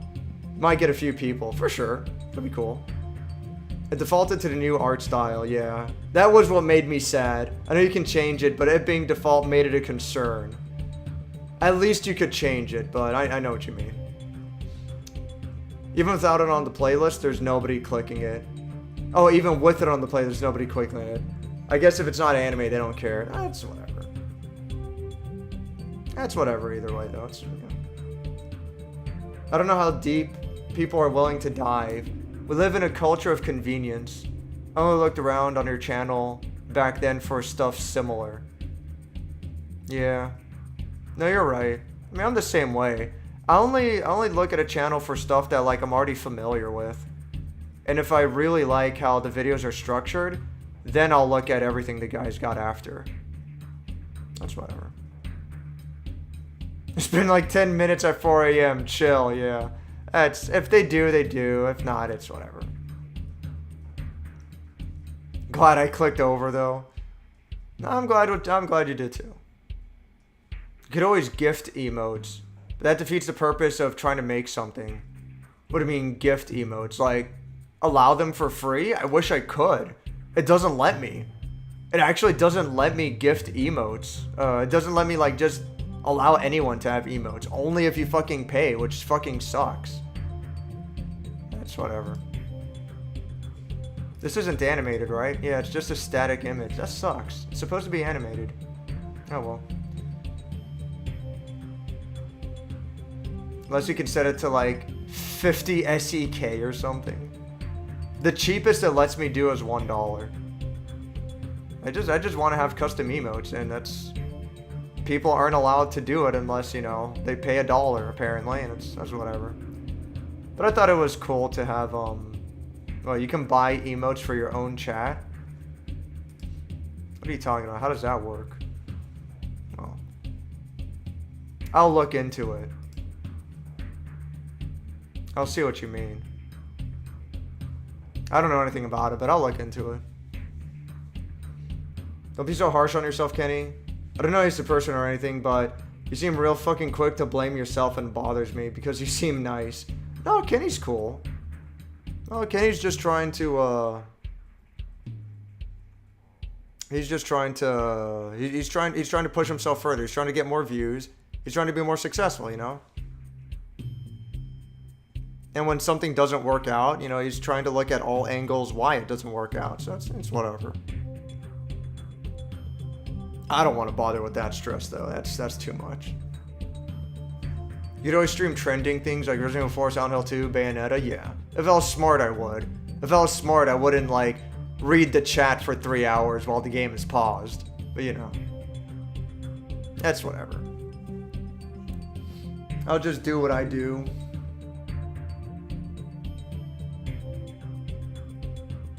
That's whatever. So I can buy emotes from my own chat? I'll look into it. I don't know anything about it, but I'll look into it. Alright. Hacha. Ooh, excuse me. That's the end of it. Had enough of you people.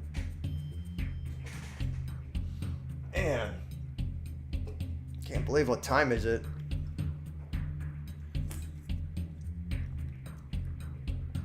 Oh, man. Ooh. Just finishing up the Dr. Pepper. I'm not even sleepy. I'll eat breakfast and play more Amori. Oh, Bayonetta voice actors drama stream. Let's go! Oh my god. That controversy was so fucking dumb. Turns out she lied about the whole thing. It's like, what the fuck is wrong with people? Trying to not make bad videos. That's why I made a few into member videos. I actually made a list of how many subs all my vids got per 1,000 views and removed the ones I got 0 subs from. Oh, I see what you're saying. That's whatever. Result is that no matter what video YouTube recommends, I'll probably get a sub. But that's peak YouTube min-maxing. Yeah, it's like, I don't know. I don't like playing that game. There's too much going on, but it's whatever. I definitely respect the grind, the effort, to try to do as good as you can. Oh, man. Good spot to end it. Wonder if I got my time wrong since I went out and I still don't see any comments. Oh, yeah. Yeah, I'm going to look into that eclipse. I understand where you're coming from, Kenny, but I worry. I think Kenny will be doing okay. Yeah, take care, Mr. Boko. Peace out. Thanks again, 02. Cool guy. Thanks, everyone, for sticking around and watching. Yeah. That's about it. Good night.